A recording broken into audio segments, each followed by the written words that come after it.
Hello, I'm Lily from Estonia. I grew up in an orphanage with my brother Joe. He's 2 years older than me, and we're total opposites. But before I continue, please like and subscribe, and you might get a kiss from your true love. My big brother Joe had shiny blonde hair and blue eyes, and he always got all the attention. Look at this gorgeous kid. He's so beautiful. But I was the opposite. I had dark hair and dark brown eyes, and my skin wasn't as fair, and no one ever said I was pretty. They hardly noticed me at all. Joe was tall and outgoing, and everybody liked him. I was short for my age, and the mean girls loved to tease me. Aw, poor Lily. She's just so ugly. How does it feel to be a loser with a perfect brother? But Joe always had my back. Maybe you should learn to respect others. Oh, for you, Joe? I'll learn anything. I'll learn how to respect others, and how to cook and clean. I'll even learn how to give birth. You don't learn how to give birth. You just give birth. I agree. You're right. You're so smart. See, Joe? I learned my lesson. I respected her. Now love me, Joe, please. In school, things weren't much better. Joe was super smart and almost a genius. Joe, that's amazing. A perfect score. I could barely pass my exams, and I had a hard time paying attention in class. Sometimes I talked to the other kids when I wasn't supposed to, and I got out of my seat and I ran around the room, but I couldn't help it. Lily, sit down.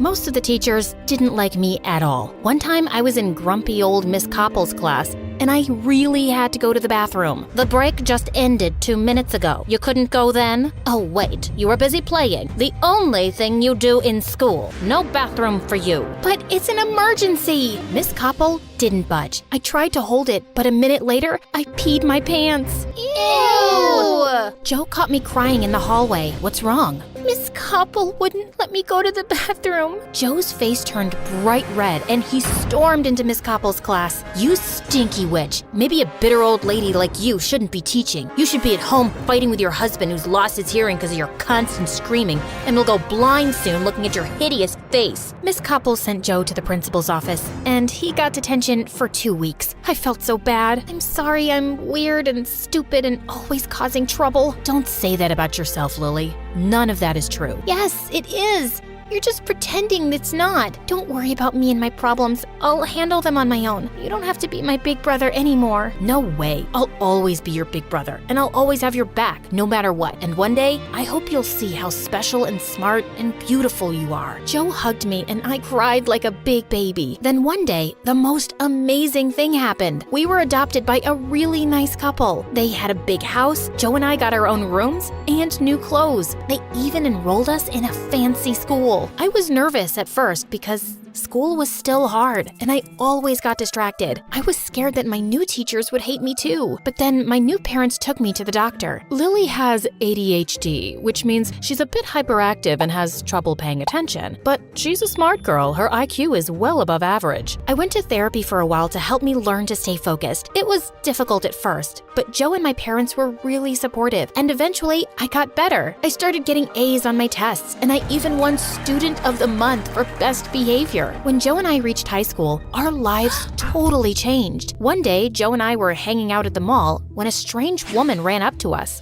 Your face is a work of art. Have you ever thought of being a model? Not really. Stick with me, darling. I'm gonna make you a star. The woman was a modeling agent. Joe signed a contract with her, and soon, every other weekend, he was doing photo shoots all over the city. My life was much better too. My grades were at the top of my class, I had a bunch of new friends, and when I looked in the mirror for the first time, I liked what I saw, especially since my mom always told me how pretty I was and that I should love myself just as I am. I had a newfound confidence, and everyone noticed. Even though Joe and I weren't together all the time, we were still close. We had our own lives, and that was okay. We were always there for each other. Then one day, our dad got a new job and we moved across town. Another family, twice as rich as my parents, lived next door, and they had a daughter my age. The moment Joe saw her, he started acting strange. He was really dying to meet her. Oh, love at first sight? Something only beautiful people do. Why don't you just go over there and say hello? Just say hello? It's not that easy. It has to be just right. She's my destiny. She's my true love. We're meant to be. We started thinking of ways to make them meet. What made it harder was that she was homeschooled. We saw a lot of sophisticated teachers coming crying and leaving the house. Joe took one of my shirts and went to her house, pretending he found it in the yard and it belonged to the girl. But a maid opened the door and took it, then slammed the door in Joe's face. One time, I saw the mystery girl leaving her house, and I started calling out random names. Emily, Sarah, Anna,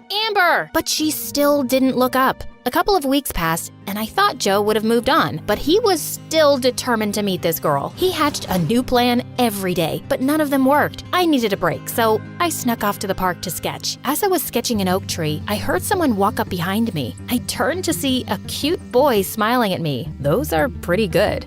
Your shading and detail are amazing. I froze. I'd never shown anyone my drawings before. I'll show you mine if you show me yours. The boy's name was Ryan. He was a couple of years older than me, and he was a talented artist. We talked for hours. Every time he looked into my eyes, my heart skipped a beat. Geez, I'm sorry. I didn't realize it was so late. I have to go. Maybe we could meet up tomorrow and, talk about art? Sorry, I can't. I was such a dork. What was I thinking? Asking a cute boy like Ryan out. He must already have a girlfriend. I wanted to crawl into a hole. It's okay. Sorry I asked. No, it's not like that. I'd love to see you again, but I'm leaving for New York tomorrow for art school. My heart sank. This doesn't have to be goodbye. Ryan pulled out one of his sketches from his notebook. He wrote his phone number on the back and gave it to me. I want you to have it. I can't take this. You can give it back when I see you again. On my walk home, every time I thought about Ryan, I couldn't help but smile. I turned the corner onto my street, and then I saw something insane. The mystery girl was scaling the side of her house like a cat burglar. I hid behind a tree and texted Joe, but then the girl came charging at me like a maniac. She tried to grab my phone. Give it to me. Let go, you crazy girl. My phone slipped out of my hand, fell to the ground, and broke.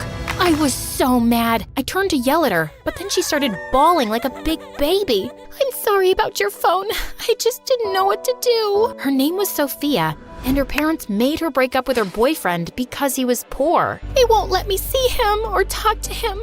My heart's been ripped to pieces. It hurts so bad. Please, make it stop. Don't cry. Things will be okay. How? Thankfully, Joe walked up just then. Sophia took one look at him and got all googly-eyed. Then she got confused. I can't do this. Sophia pushed Joe and ran away crying. The next day, Sophia showed up at her door. What I did to you wasn't cool. I was having a hard time. If you don't mind me asking, what's wrong?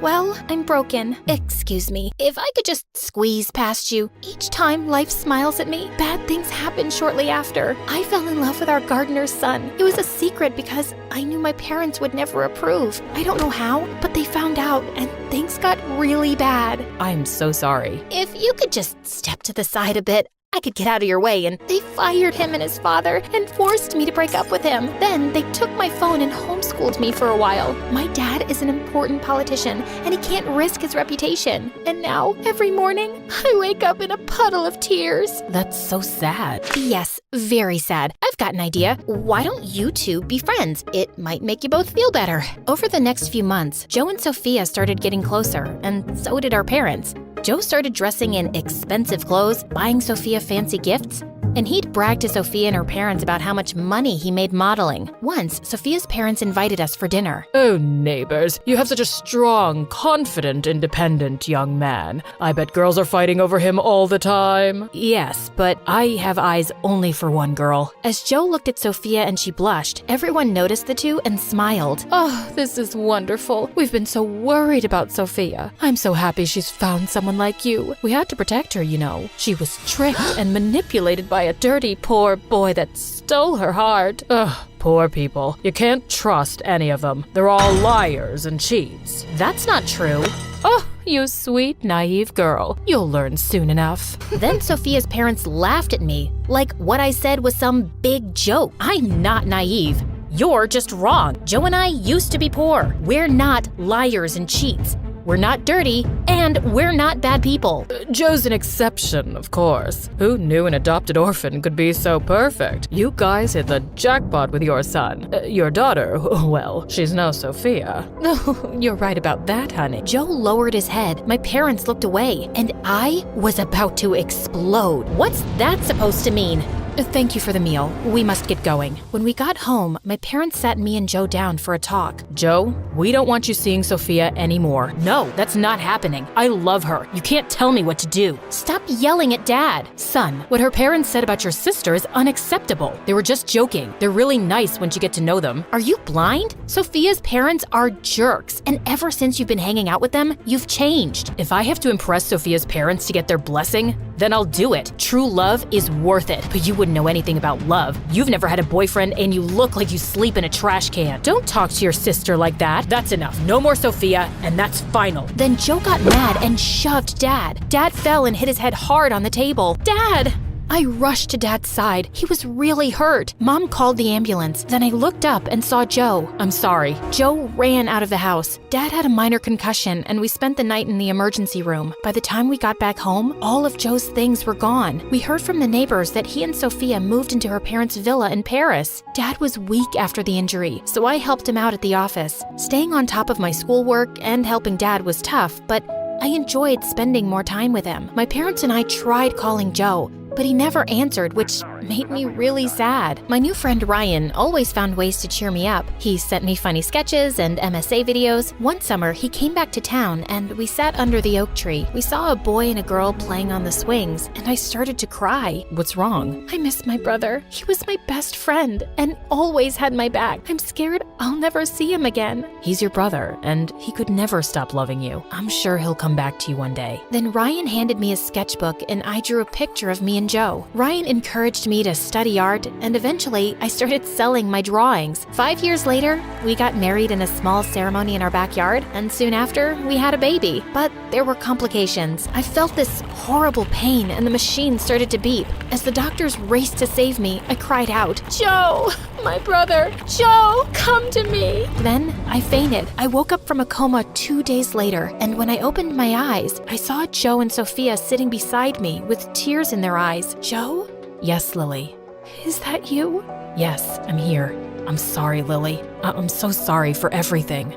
I looked up at my parents. They smiled and nodded. I knew from the look in their eyes that they'd forgiven Joe and wanted me to do the same. You broke our promise. You said you'd always have my back, but you chose Sophia and her parents over us. My parents are just mean and have been controlling my life since forever. We had enough and we couldn't take it anymore, so we left. And they cut us off. But it's been so hard. I couldn't find work. We barely had enough money for food and rent, but I was ashamed to come back and ask for help. We felt like we broke your family. We didn't want to make things worse. Then we heard you were in a coma, so we came immediately. I couldn't let you down again. Lily, I'm not asking you to forgive me. I'm asking you to let me earn the privilege to be your big brother again. You'll always be my big brother. I just wanted to see you. I would have helped you no matter what. Then Joe hugged me and I hugged him back.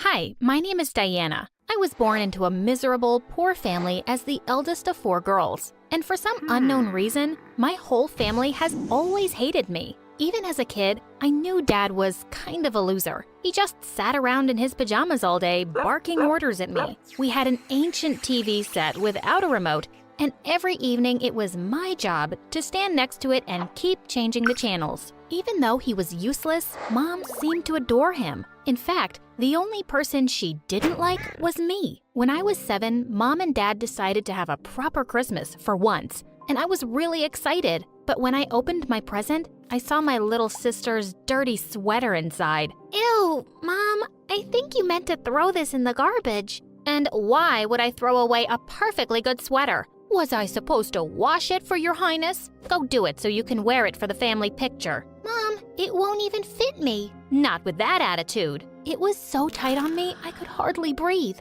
All my sisters got brand new sweaters, and I was the only one who looked like an idiot in the family photo. Even worse, when Mom framed it and hung it up on the wall, I saw that I'd been cropped out of the picture. Years passed and they continued to treat me poorly. I slept in a bed I'd outgrown years ago, and my cupboard was a cardboard box. Whenever Mom ordered pizza, she always gave me the smallest slice. Sometimes I started thinking I wasn't even her daughter. On my 13th birthday, I decided to throw myself a party, but of course at my friend's place. I had some savings to buy snacks and a cake, and as I was sneaking out, I bumped straight into my 12-year-old sister, Selena. She grinned and said she wouldn't tell Mom if I let her join me. And I didn't really have a choice. We were actually having a good time until one of my friends mentioned my boyfriend, Zach.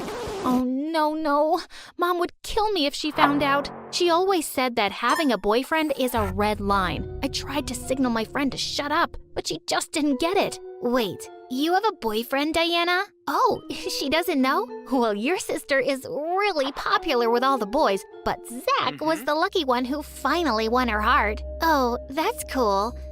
Please excuse me. I have to make a quick phone call. And with that, she shut herself up in the bathroom. This was not going to end well for me. And sure enough, when we got home, Mom was waiting for us, looking like a fire-breathing dragon. Are you freaking kidding me, Diana? He isn't even rich. What are you talking about, Mom? Your boyfriend, Zach. I just looked him up online and he's dirt poor. Dating a loser is the dumbest thing a girl can do.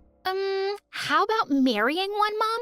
Dad is a loser too. Don't try to be cheeky. Dump this idiot and find yourself a rich boy. Do you understand me? Sure, Mom. You're more important to me than any boy. I'll dump him tomorrow. Mom was insane. She had always been against having a boyfriend, and now she only wanted me to date rich boys. But of course, I did nothing of the sort, and I kept dating Zach secretly. I even managed to hide it from my sisters at school, and Mom had no idea. Well, at least until the 9th grade. I knew Mom would be coming to school to meet Selena's teacher one day, so I had to warn Zach to be careful. But before I could, I walked into the cafeteria to find he'd arranged a surprise party for me. He jumped onto one of the tables and announced, Hey everyone, today is my lovely girlfriend's birthday, and I have something very special for her because I love her so much. Then he came to me and gave me a freaking diamond necklace. Zach, how did you even pay for that? Babe, listen. But just then, someone pushed me aside and snatched the necklace from him. It was Mom. Oh my God, this is a real diamond necklace. Where'd you get that from, boy? It's okay. You don't have to answer that. Diana, my daughter, marry him. And then she put her arms around Zach's shoulders and mine and took us home. And just like that, Mom was happy with Zach and loved him so very much. She invited him over every day and fed him like crazy. Dad seemed to like him too, and the two played video games for hours. It seemed like Zach was really enjoying himself too, because he never left the house. Sometimes he'd even sleep over on the couch at night. But soon enough, it seemed like Zach was becoming one of them. All he did was sit on the couch and bark orders like Dad, while he and Mom made jokes about me all day. I was getting really sick of everything, until one day someone knocked on the front door, and I opened it to find 2 police officers standing there. Is Zach here, miss? Yeah, what do you want from him? We need to take him with us. We think he stole something. I turned around to look for Zach, but he was already running like a scared mouse. The officers managed to catch him, and it turned out he'd stolen that diamond necklace. So obviously I gave it to the police. I was secretly so happy to be rid of Zach, but Mom went ballistic. Wasn't it enough that you were dating a poor boy, but he's also a thief? Just when I think you couldn't be more pathetic, you surprise me, Diana. Well, Mom, I wasn't born to impress you, and if you're so amazing, how come you didn't land a rich guy and married our dumb dad instead? Just leave me alone. I didn't talk to anyone for weeks. I was so tired of my family. One morning as I was leaving for school, the doorbell rang and I found a sophisticated woman standing outside who smiled and asked if she could come in. You must be Diana, right? Yeah, who are you? I'm your aunt, your dad's sister. I looked at her and then Dad on the couch. Seriously? You're that guy's sister? Sweetheart, didn't your mom ever tell you? That's not your real dad. Wait, what? Just then Mom came running in and she turned pale when she saw the woman. You, what are you doing here? I'm here to take Diana to see her father. Everybody, just hold on for a freaking second. I have a different dad? Well, duh. Can't you see how different you look? It's not really a secret. Everyone in this house knows. My head was spinning. I couldn't believe this. So, what does he want with her now, huh? He just abandoned me when I got pregnant with her. He really wants to meet her, just once. Diana, would that be okay? I was too shocked to refuse. Mom tried to stop me, but I pulled my arm away and followed the woman into the limousine waiting for us. When I got to Dad's house, I had to pinch my cheeks. It was a huge mansion, bigger than my entire school. My dad was a millionaire? A butler and maids were standing at the entrance, and suddenly they looked like they were about to fall, so I ran forward to help them. But my aunt stopped me. Oh, no, sweetie. They're bowing. They're showing their respect. Oh, that was a bow? Someone was showing me respect? That was new. She took me to the last floor and opened a gold door. Then she turned around and left. I stepped in to find a man sitting up in bed. Diana, is that you? Please, come in. I've been waiting for you. The man looked really tired, and he smiled warmly at me and asked me to sit down next to him. I'm very sorry that I never reached out to you before, Diana. I'm sure you can't forgive me right away, but I need you to listen to me. I don't think I have much time to live, and you're my only child. I want you to move in and live with me and your aunt. I don't even know what to say. Thank you for finally remembering me. Diana, I understand you're mad. Please, accept my offer and let me make it up to you. Thinking about my life with my family, this wasn't really a hard decision. I said yes. And just like that, my life turned upside down. I moved in, got enrolled in an amazing school, and had every luxury at my feet. Also, it turned out that the doctors were wrong and my dad got better after a year. I got to know him better and he soon became my favorite person. Years passed and I graduated from high school. One day, I was in the kitchen when I heard a voice from behind me. It was Mom. When she saw me, she went down on her knees and started crying like a little baby. Diana, my daughter, please have mercy on your mommy. Mom, please get up. And what's wrong? I need a kidney. You know how hard it is to get a donor these days, and I can't wait for years. I'm really sick, and I might die soon, my darling. Mom, I'm really sorry to hear that, but I can't donate my kidney. Maybe Selena can? No, that's not what I'm here for. I have a donor. It's Zach. He's ready to do it under one condition, that you marry him. He's still so in love with you. Mom, are you crazy? I'm supposed to marry him for a kidney? Not forever. Just say yes. And after the surgery, you can leave. Come on, babe.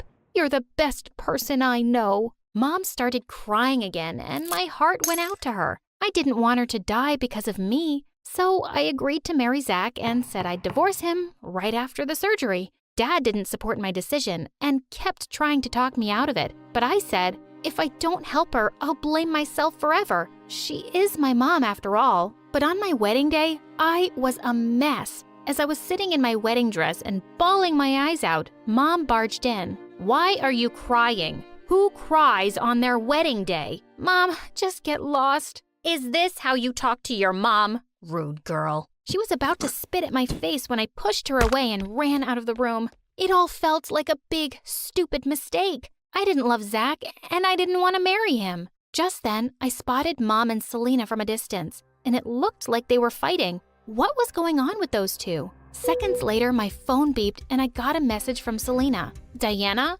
Mom's lying. Zach is a professional thief now, and he's really wealthy. He said if Mom made you marry him, he would give her a fortune. She faked everything. I was involved in this too. But seeing your sad face right now is killing me. Don't marry Zach. Our mom is a psycho. I couldn't believe it. My mom wanted to literally sell me? How awful could she possibly be? I left my wedding and ran away to Dad. My mom is evil and she hates me. I've had enough. I'm not letting her get away with this. Will you help me? I'm surprised you even have to ask, my darling. And he hugged me tight.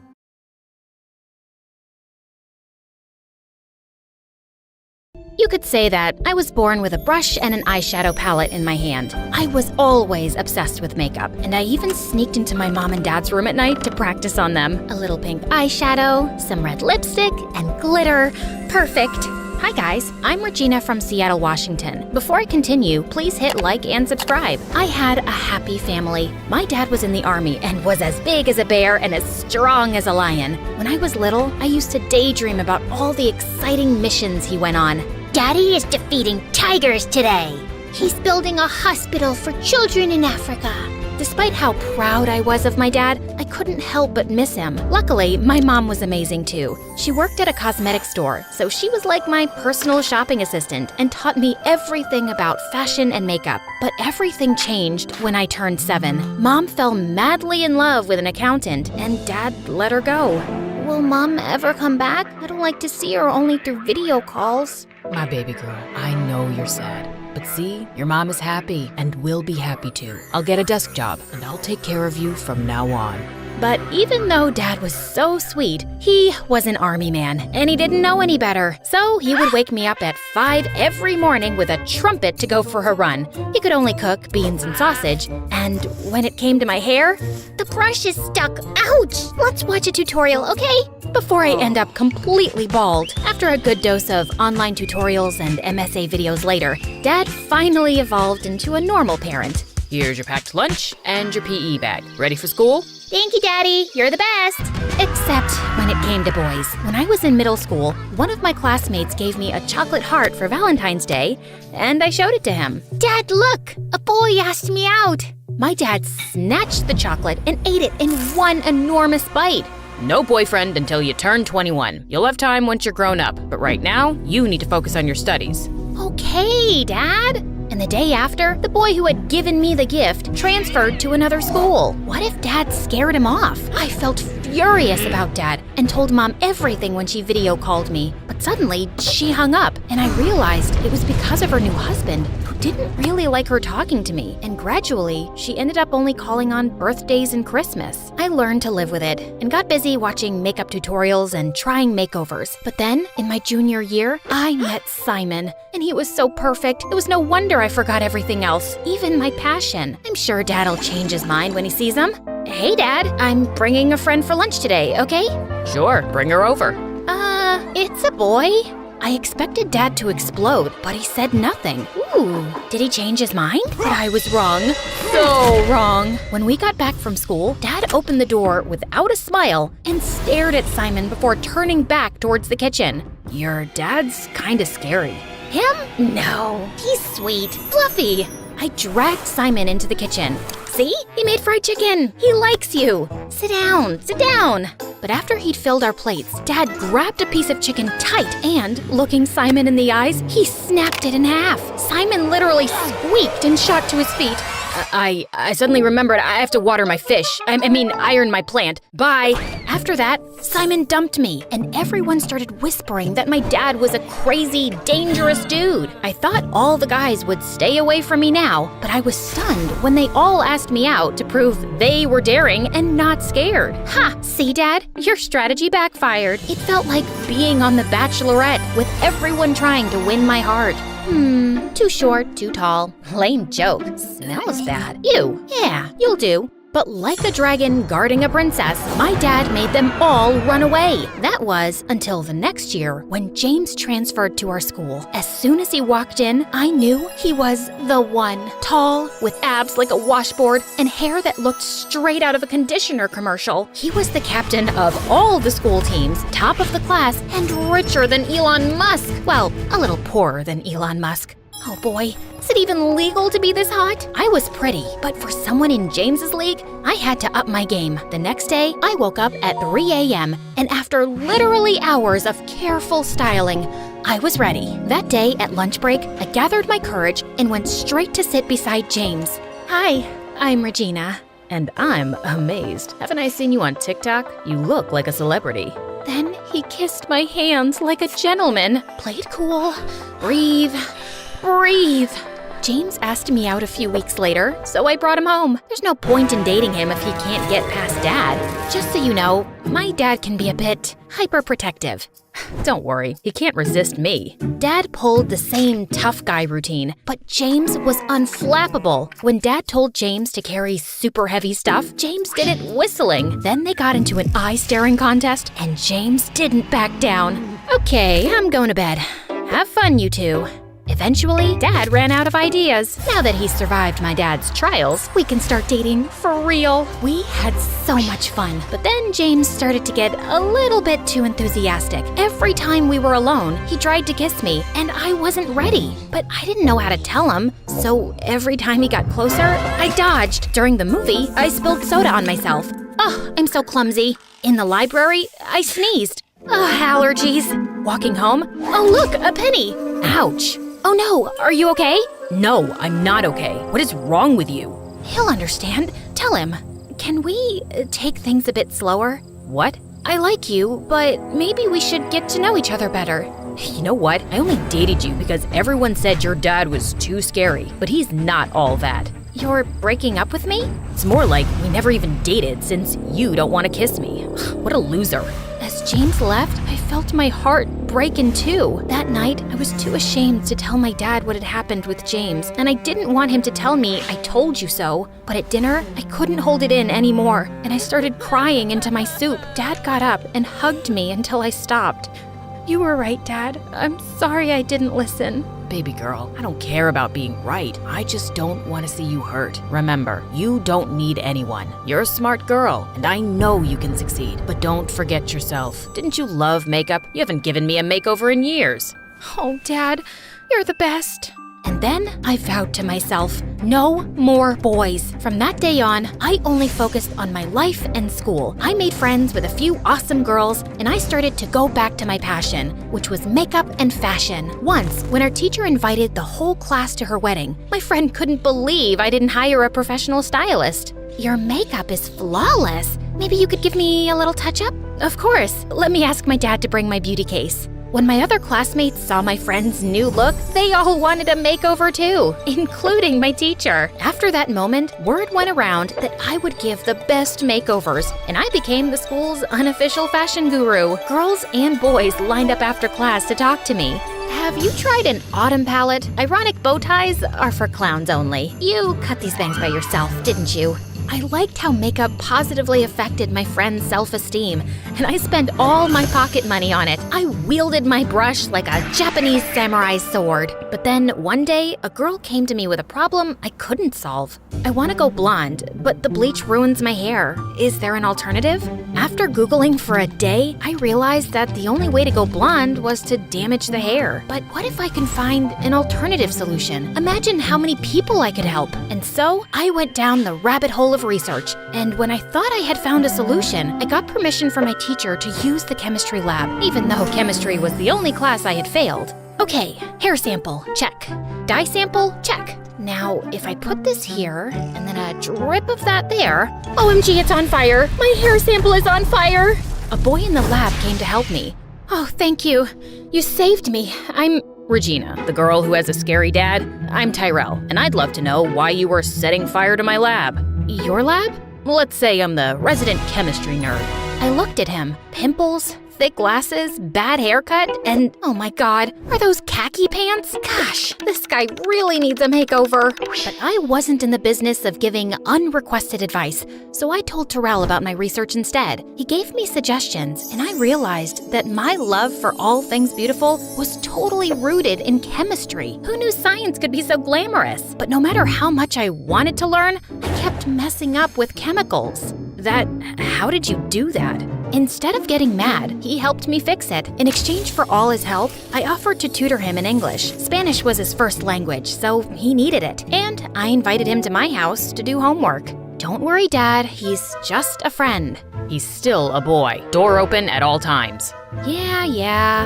Like I could fall for a guy like Terrell. He's not my type. I needed to test all my beauty products, and since Terrell was always around, I convinced him to be my guinea pig. One facial cleanser and haircut at a time, Tyrell turned into a hottie. You can't help yourself from turning frogs into princes, eh? But he's so cute now. No, don't think like that. You said no more boys. The more I tried to stop developing a crush on Tyrell, the more I realized how cool he was. Until he walked into the lab with a gorgeous girl at his side. Oh no, he has a girlfriend?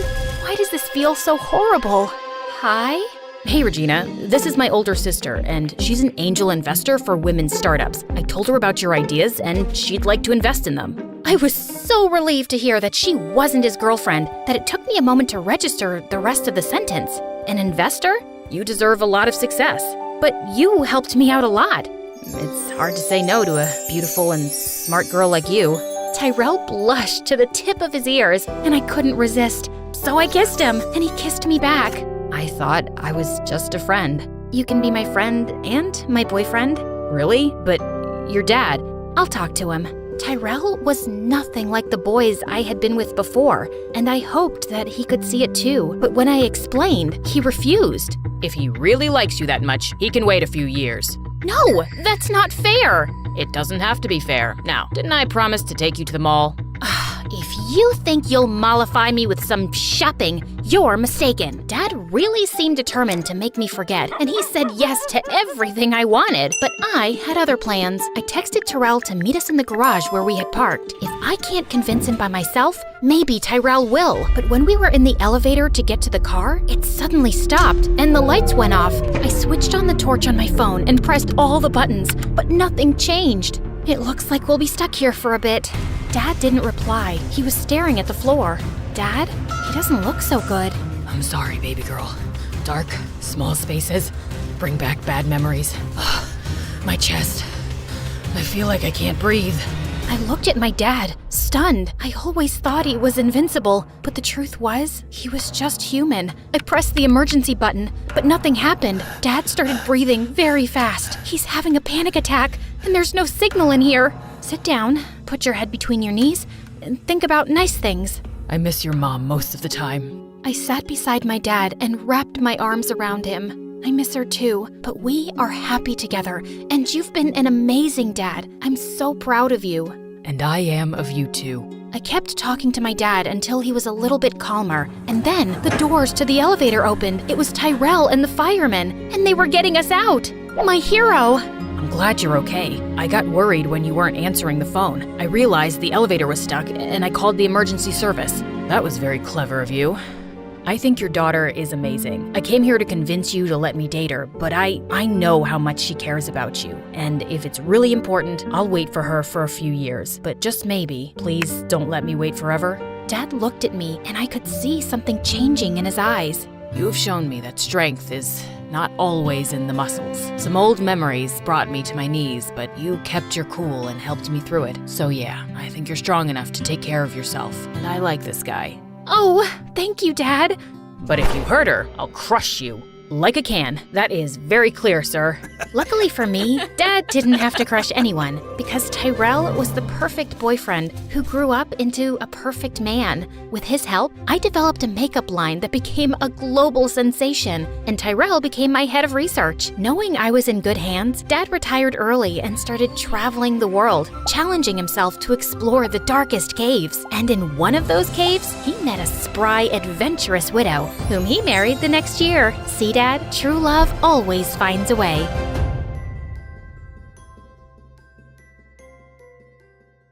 Hey, I'm Marianne. Please like and subscribe to MSA. I'm about to share a story about the challenges life has thrown at me. My parents, especially my dad, weren't what some would call expressive and loving. They constantly fought and seemed to spend more time hating each other than anything else. Dad always had the TV blaring. The noise kept me up at night, so I often resorted to sleeping with headphones on. I knew he wasn't a bad person.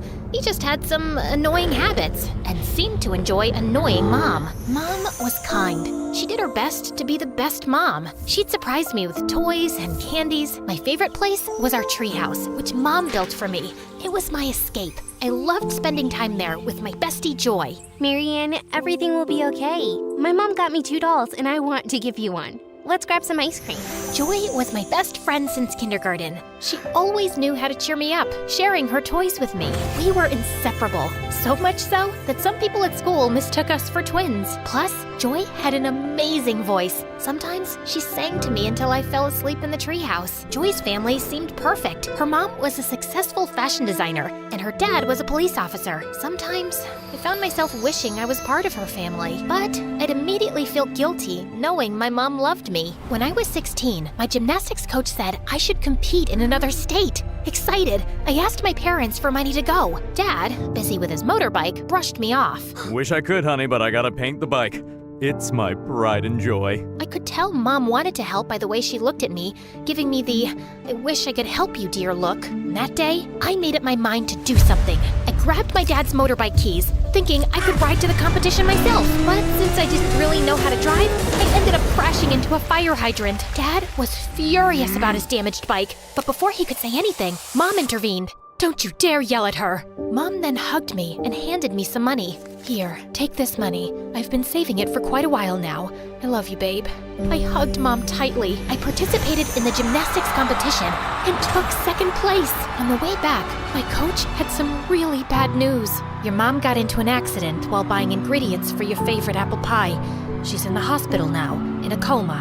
I couldn't say a word. I just stayed quiet all the way home. When I got back, Dad hugged me and told me not to worry, saying Mom would be okay. Later at dinner, I asked Dad something tough. Dad, can I stay with Joy's family for a bit? It's not that I don't like being with you, but I feel happier there. They really care about me. Sure, if that makes you happy. I'll talk to Joy's parents. And Joy's family was really welcoming. Joy's mom used to say, "We're glad to have you, dear. You're like my second daughter from now on." That's how I ended up living with my best friend's family. They even gave me my own room. Joy's parents were wonderful. They looked after me and made me feel like I was their daughter. Even though her dad wasn't always home, I loved them with all my heart and thought of them as family. Joy and I even got closer. We'd spend all night talking or playing video games. I still saw my dad from time to time, and he seemed to be improving, becoming nicer. I'll keep getting better until you say you want to come back and live with me. Well, that might take some time, but yeah, keep your hopes up. I smiled and gave him a hug. One day, as I was walking around the house, I found a room full of beautiful clothes. Curious, I started trying them on. Joy's mom walked in on me. You look beautiful! I've always hoped to share my wardrobe with a daughter. Just then, Joy walked in, and her mom invited her to join. Joy, darling, come try on some clothes too. I don't want to. Soon, I got really close to Joy's mom. We hung out a lot, and I even helped her out at photo shoots, sometimes modeling for her. One day, I was shocked to see my picture on the cover of a big magazine.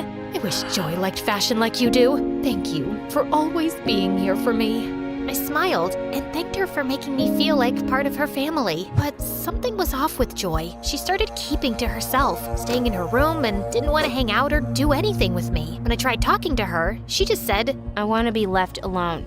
I was really worried about Joy's sudden change and couldn't figure out what I did wrong. I kept trying to fix things, even apologizing, but nothing worked. She sometimes even yelled at me. I had to give her space, even though it hurt a lot. One evening at dinner, Joy's mom shared some exciting news. Marianne, your teacher called. Your college aptitude test scores were amazing. I'm so proud of you.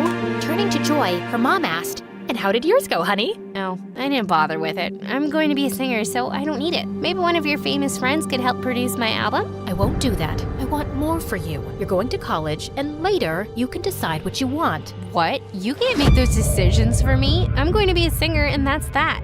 As your mom, yes, I can guide you. You can't tell me anything. Joy, stop. Your mom's just trying to help. You shut up. My life was better before you showed up. Go back to your miserable family and leave us alone. I hate you both. Angry, Joy knocked all the family pictures off the shelf. After that, her behavior got worse. She began skipping school and got mad whenever someone tried to talk about what she was doing. Joy's behavior toward me got worse, turning her into what felt like a real-life villain. She constantly tried to make trouble for me, and even though her mom always ended up forgiving me, it just made Joy angrier. For example, Joy switched her unfinished homework with mine, confusing my teacher.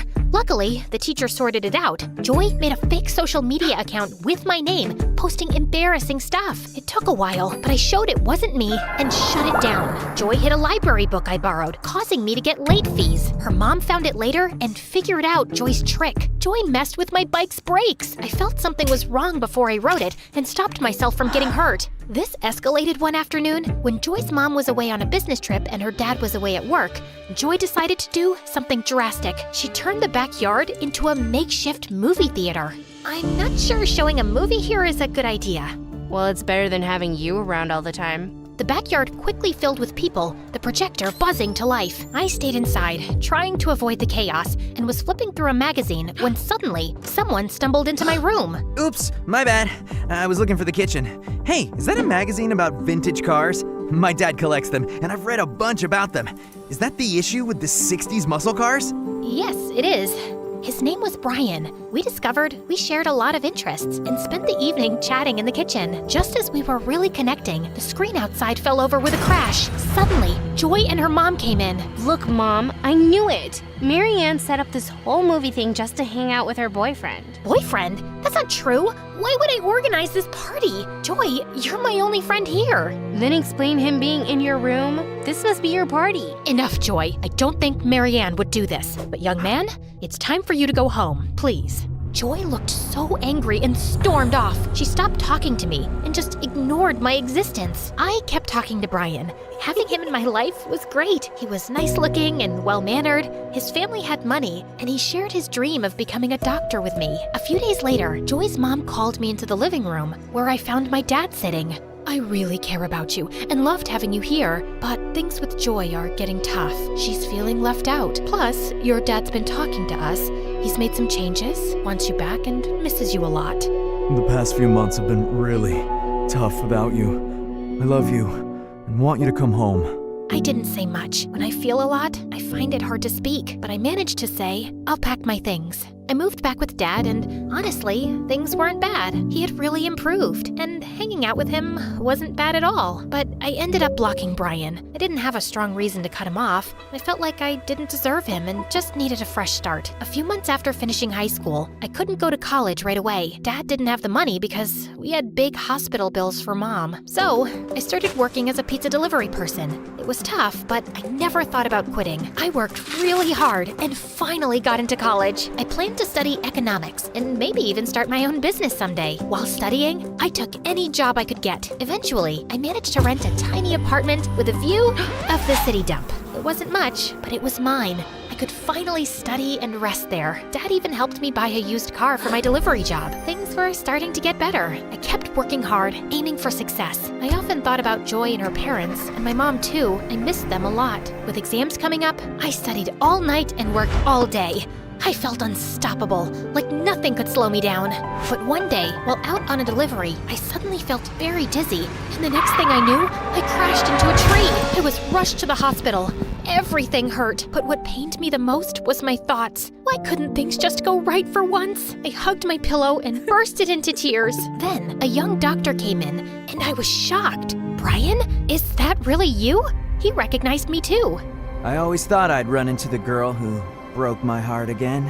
Feeling embarrassed, I just looked down and stayed quiet as usual. Brian had finished medical school and was now an intern at the hospital. I apologized, and we chatted for a while and swapped phone numbers. Over time, we got closer and started dating. Brian had the kindest heart, and he even helped me with my college fees. One day, I went to the hospital to bring Brian his lunch and decided to visit Mom afterward. I entered her room, and she looked so peaceful, just like an angel. I gently kissed her forehead. Mom, I have to tell you something. I tried to replace you. I was so angry when I felt you gave up on me, so I gave up on you. I was angry at Dad too, even though the poor man was struggling without you. I used to be mad at Joy, but as I got older, I understood her and we made up. I'm friends with her mom now too. I love them, but no love can match yours. Guess what? I found out this morning I'm pregnant. I'm going to surprise Brian tonight on our date. I think he's going to propose, and I'll say yes. Mom, I'm happy, but my happiness isn't complete without you. Tears overwhelmed me, and I laid my head on her hands when suddenly I felt her hands move. Overjoyed, I ran to the doctor like a little kid, shouting, "My mommy is awake! My mommy is awake!"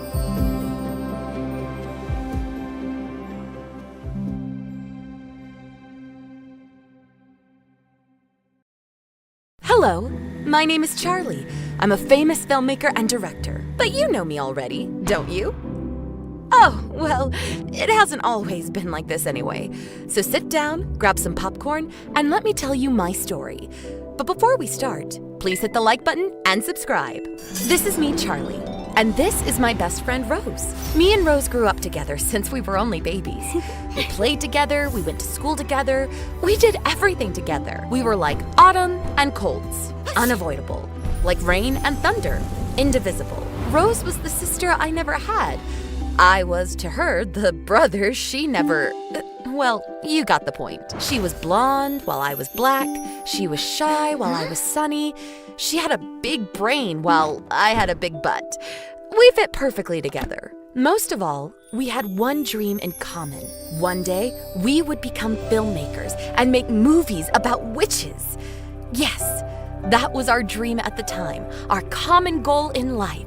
And we were all ready to get it realized. But what a tragic fate awaited us. Well, I'm being a bit overly dramatic here, but please, let me explain. It was our last year in high school and a few weeks before Halloween.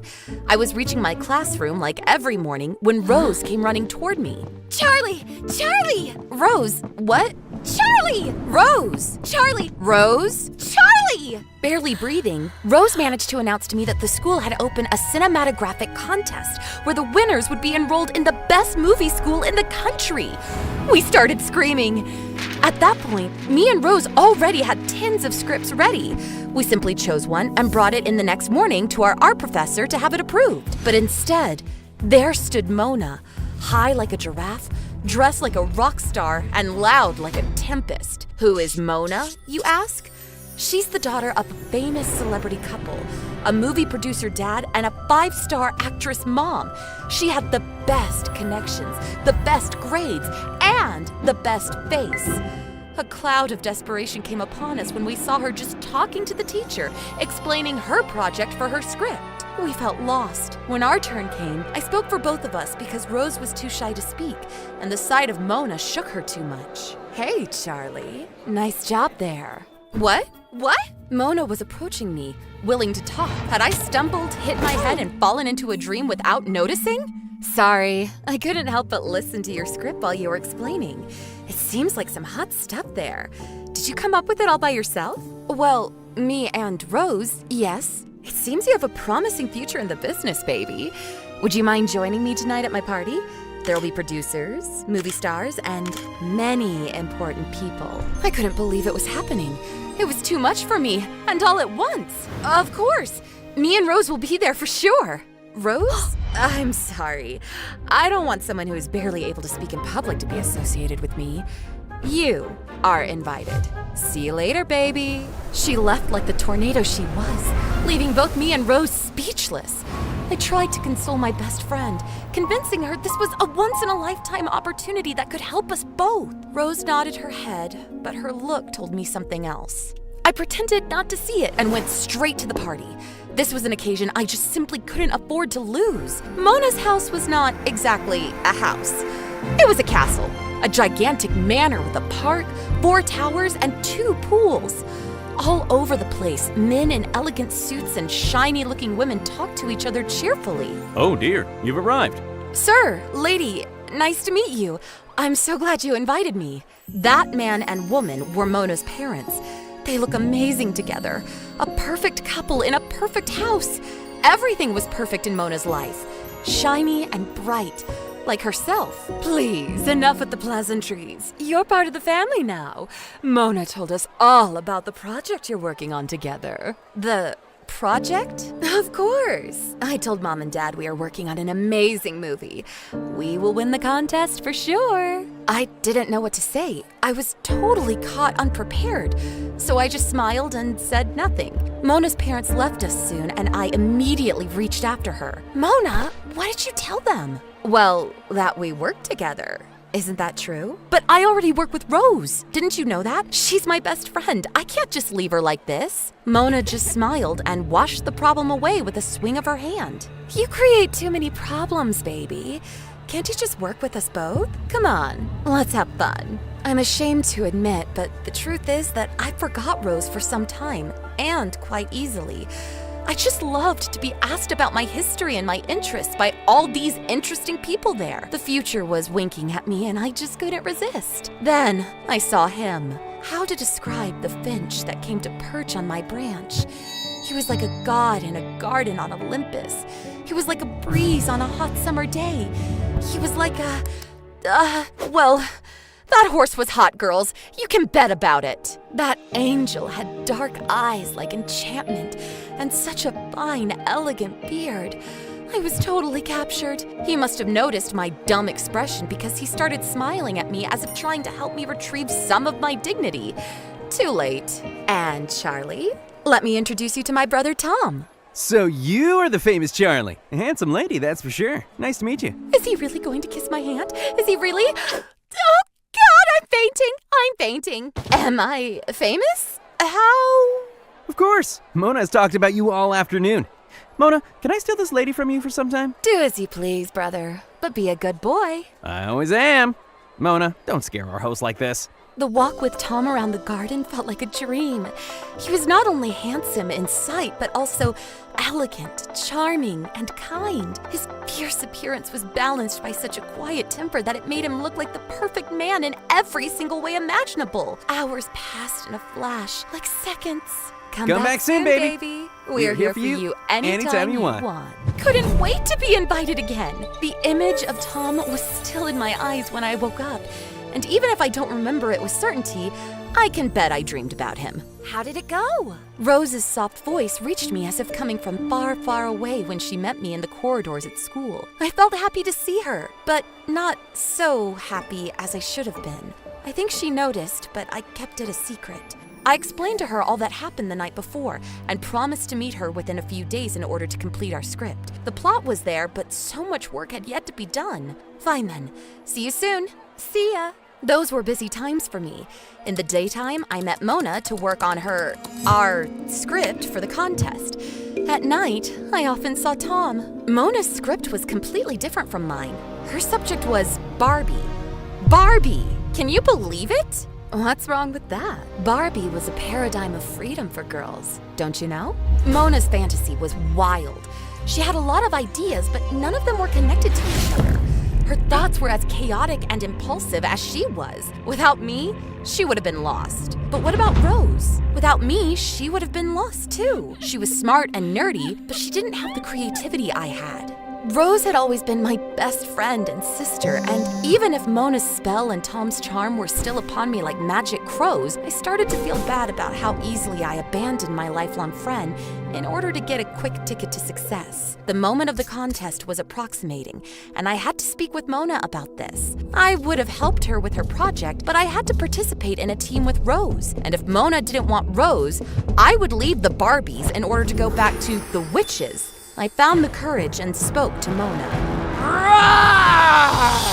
Can you imagine a dragon's reaction to someone trying to steal his gold from under his throne? The same was Mona's reaction to my words, if not worse. Out of my house! Never come back again! I will eat you! Do you think I'm being overly dramatic again? You weren't there, my friend. I think I barely saved my own life. I'm lucky to be here to tell the story. Yet I felt happy after arriving home. I felt I had done the right thing. Now there was only Tom to speak to. Even if I liked him, our time had to wait until after the contest was finished. I couldn't subtract any more energy from Rose and our witchy project. I mean, there can be only one Dua Lipa in the world, right? Enough with Barbie. Hey, Angel. Tom's words were honey poured all over me. I melted. But hey, not this time. I had serious work to do. Listen, Tom, there's something we must talk about. Something like what? Did I do something wrong? No, it's not about you. It's about Mona. My sister, huh? She always was more like a Shrek than a Barbie. She's not that bad, but I can't be her teammate for the contest. Rose is my teammate. You and Mona are wonderful. You live in an amazing house. Your life is perfect, but... Tom's eyes went big and sad at those words of mine. Maybe it was the wrong thing to say, but how could I know? From what I had seen up to that moment, their lives were like pink molasses. Disgustingly sugary. Do you really think our life is wonderful, honey? You know so little about us. What do you mean? While walking, Tom told me how he and Mona had lived since they were children, how harsh their parents had been on them since their youngest age. They do that for us. They push us towards obtaining the best grades and the best results in every field. But you know, sometimes the best is not the best. Sometimes you would just like to live a normal life. This is why Mona loves Barbie so much, maybe? It's a way for her to remain a child. Tom's eyes were not lying. I took his hand and kept it between mine for some time. Still, a wrong behavior remains a wrong behavior. Mona will have to grow up sooner or later. You were a strong girl and made the right choice today. I'm proud of you, Charlie. At that point, I was melting again. The perfect features of Tom's figure were silhouetted against the moon, like a character from some gothic tale. I felt Tom's body pressing against mine while he brought my head gently against his chest. He's going to kiss me finally. He's going to kiss me. Instead, he simply kept my head there for some time, caressing my neck. No more. Nothing more. WTH? Listen, Charlie, there's something I must say to you too. Was eager to listen to his confession, but my phone rang at that exact moment. Rose! I totally forgot about our appointment. Rose would be furious. She was. For several days. Every attempt of mine to make peace with her went in vain. The contest was lost at that point. There was no chance to win against Mona and her Barbie-stuffed stuff. The days up to the contest flew by fast and dull. We knew we had lost. Now, you really can't imagine my surprise when Rose and I found that on the notice board of the school, there was a list of the winning projects. And the first one was about witches. As authors, it had 3 names: Rose, Charlie, and Mona. A coincidence? Of course not. It was our project. We won, but we didn't submit it, of course. So who did? The question puzzled us for some time until we received a phone call from a strangely masked voice. Oh dear. She tried hard to excuse herself for her behavior in the most recent times. Her voice didn't disclose her origin, but it wasn't too much of a guess. Mona. We found out with certainty later, when the 3 of us, plus Tom, met together at the back of the school to talk about the matter. Mona looked like a baby. She cried all the time and told us she felt guilty for how she treated Rose after Tom had talked to her. To get her excused, instead of her script, Mona submitted a copy of ours, proposing it as if it had been worked upon by the 3 of us. Of course it won. It was written by me after all. But this wasn't the only news of the day. Tom, don't you have something you want to say? Yes, well, Charlie, I have a confession to make. Oh yes, finally! The bomb was going to explode. The moment I expected for days and days finally arrived. After such a tragic story, I was going to have my sweet piece of cake after all. Yes, Tom, tell me, please. I have a crush on Rose. Oh, Tom, yes, a crush on... Wait, what? I really didn't know how to say it, but now I can't keep it a secret anymore. I like you, Rose. Would you like to go out on a date with me sometime? I couldn't believe it. Rose went red like a tomato and I was shocked. Mona was laughing hard and her joy expanded contagiously. So this was the secret?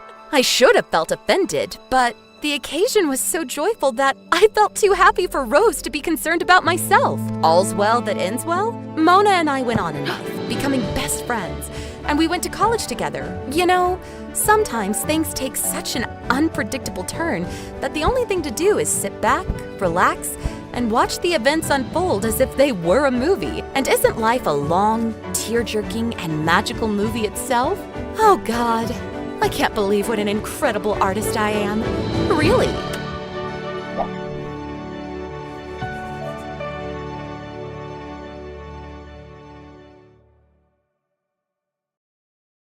Hi, I'm Sarah from Paris. I live with my single mom, and unfortunately, my sister Zoa, who's always been my biggest rival and a pain in my butt. Like, when I was 5, a tutor would come to teach us, and one day, he praised me in front of my mom. Ma'am, your Sarah is a brilliant child. She's a quick learner. She can understand a concept in just an hour. But for the same thing, Zoa takes 3 days. Zoa couldn't tolerate this and hit me hard on my head with the notebook. Before I could react, Mom yelled at her and grounded her for a week.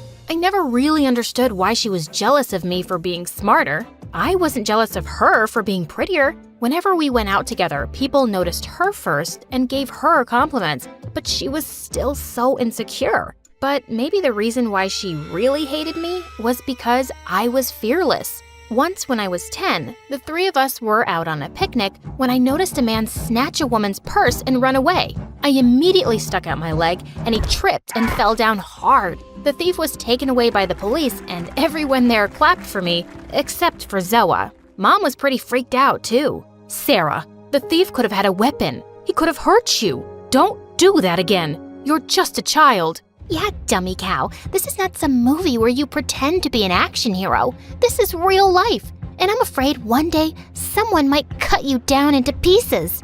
I know what your actual concern is, Zoa, and it's not for my safety. You just can't stand it when I'm praised by people, can you?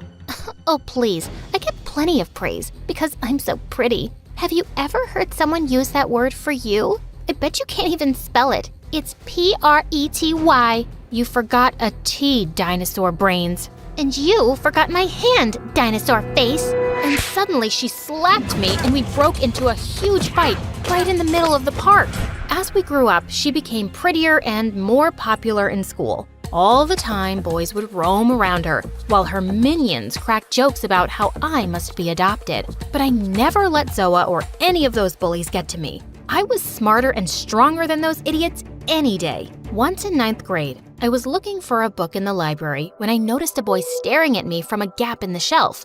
I just went back to my seat and started reading my book, but he sat down in front of me. Hey, what's your name? You're very pretty. No way. This was definitely a prank. If I was really pretty, why was he the first boy to say so? I just walked off without a reply. I was in no mood to be made fun of. But the next day when I was walking through the hallway, I suddenly tripped over something and went flying straight into someone's arms.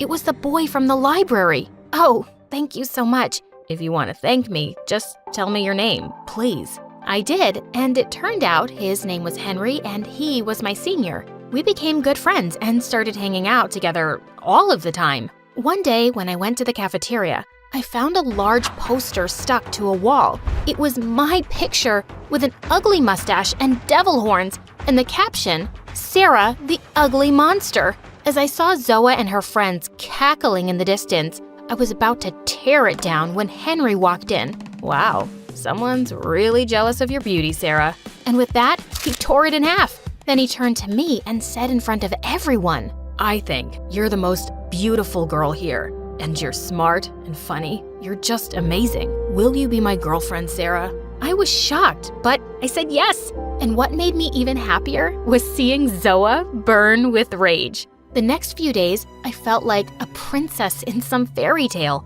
I would roam around with Henry. He would bring me roses and would lie with his head in my lap for hours. It was all so beautiful. Then one day, he asked me to go to a party with him. That evening, I was getting ready when Zoa came running into my room, all breathless. Sarah, my sister, I need to tell you something. Please, stay away from Henry because he is a cheater. He is dating 3 girls, including me and you. He just kissed me today, out of the blue. What? You're such a psycho liar. Get out of my room, Zoa. But then she showed me something that left me stunned. It was a picture where she and Henry were kissing. I couldn't believe it. I ran to the washroom and Zoa followed me. Sarah, why are you crying? So what if he found me more attractive than you and kissed me? At least now we know his true colors. Don't cry, sis. This is for the best. I angrily pushed her aside. I'm not crying. Something just went into my eye. And I don't care if he kissed you. He's still my boyfriend. Get out, now! I left home pretending to see Henry, but of course, I wasn't gonna meet that jerk. I went to a park and sat alone and kept rejecting his phone calls. When he kept messaging me, I sent him the picture Zoa showed me. He started giving me excuses, but I didn't believe a single word he said. After an hour, I went home as if everything was perfectly fine. The next day in school, I was sitting on the bleachers when someone tapped on my shoulder. It was Henry. Just as he began speaking, I grabbed him by his collar angrily. Listen, I told you yesterday. But then suddenly, I spotted Zoa looking at us, and I immediately pulled Henry close and kissed him. When Zoa left, I pushed him back hard. Listen, I told you yesterday to stay away from me. I don't want to see your face again. But Sarah, I swear I never cheated on you. I was just having my Coke when Zoa came out of nowhere and kissed me. I was really angry with her. It takes 2 people to kiss, and you were one of them. So just stop lying and leave me alone, cheater. I put my fingers in my ears and walked away from him. But that night, something really strange happened. We were all asleep when we heard Zoa screaming. We ran to her room to find a boy in Zoa's room, and she was beating his butt with a stick. The boy was from our school. Mom! Mom! I caught this thief! I caught him! Call the police! Call the media! I'm so brave!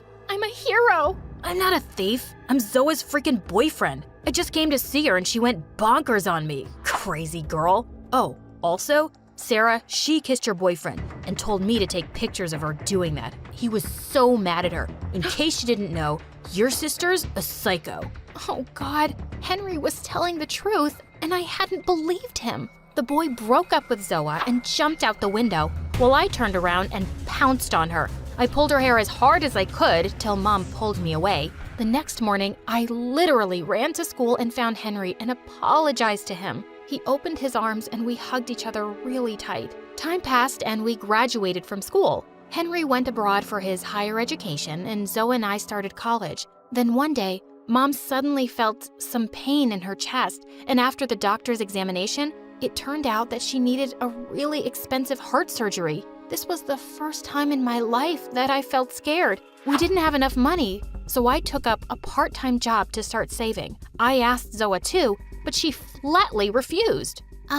Sorry, but a princess like me can't work. Look at my hands, so soft and delicate. I'm not spoiling them. No, you're the Tarzan of the family, the strong one. You got this, girl. And just like that, she walked off. Just a few days later, I heard Mom screaming. I ran to her room and she was standing in front of some empty drawers, asking me where all her jewelry had gone. I had no idea, and we marched straight to Zoa's room. She wasn't there, but a note was lying on her bed. Mom, Sarah, my journey with you people ends here.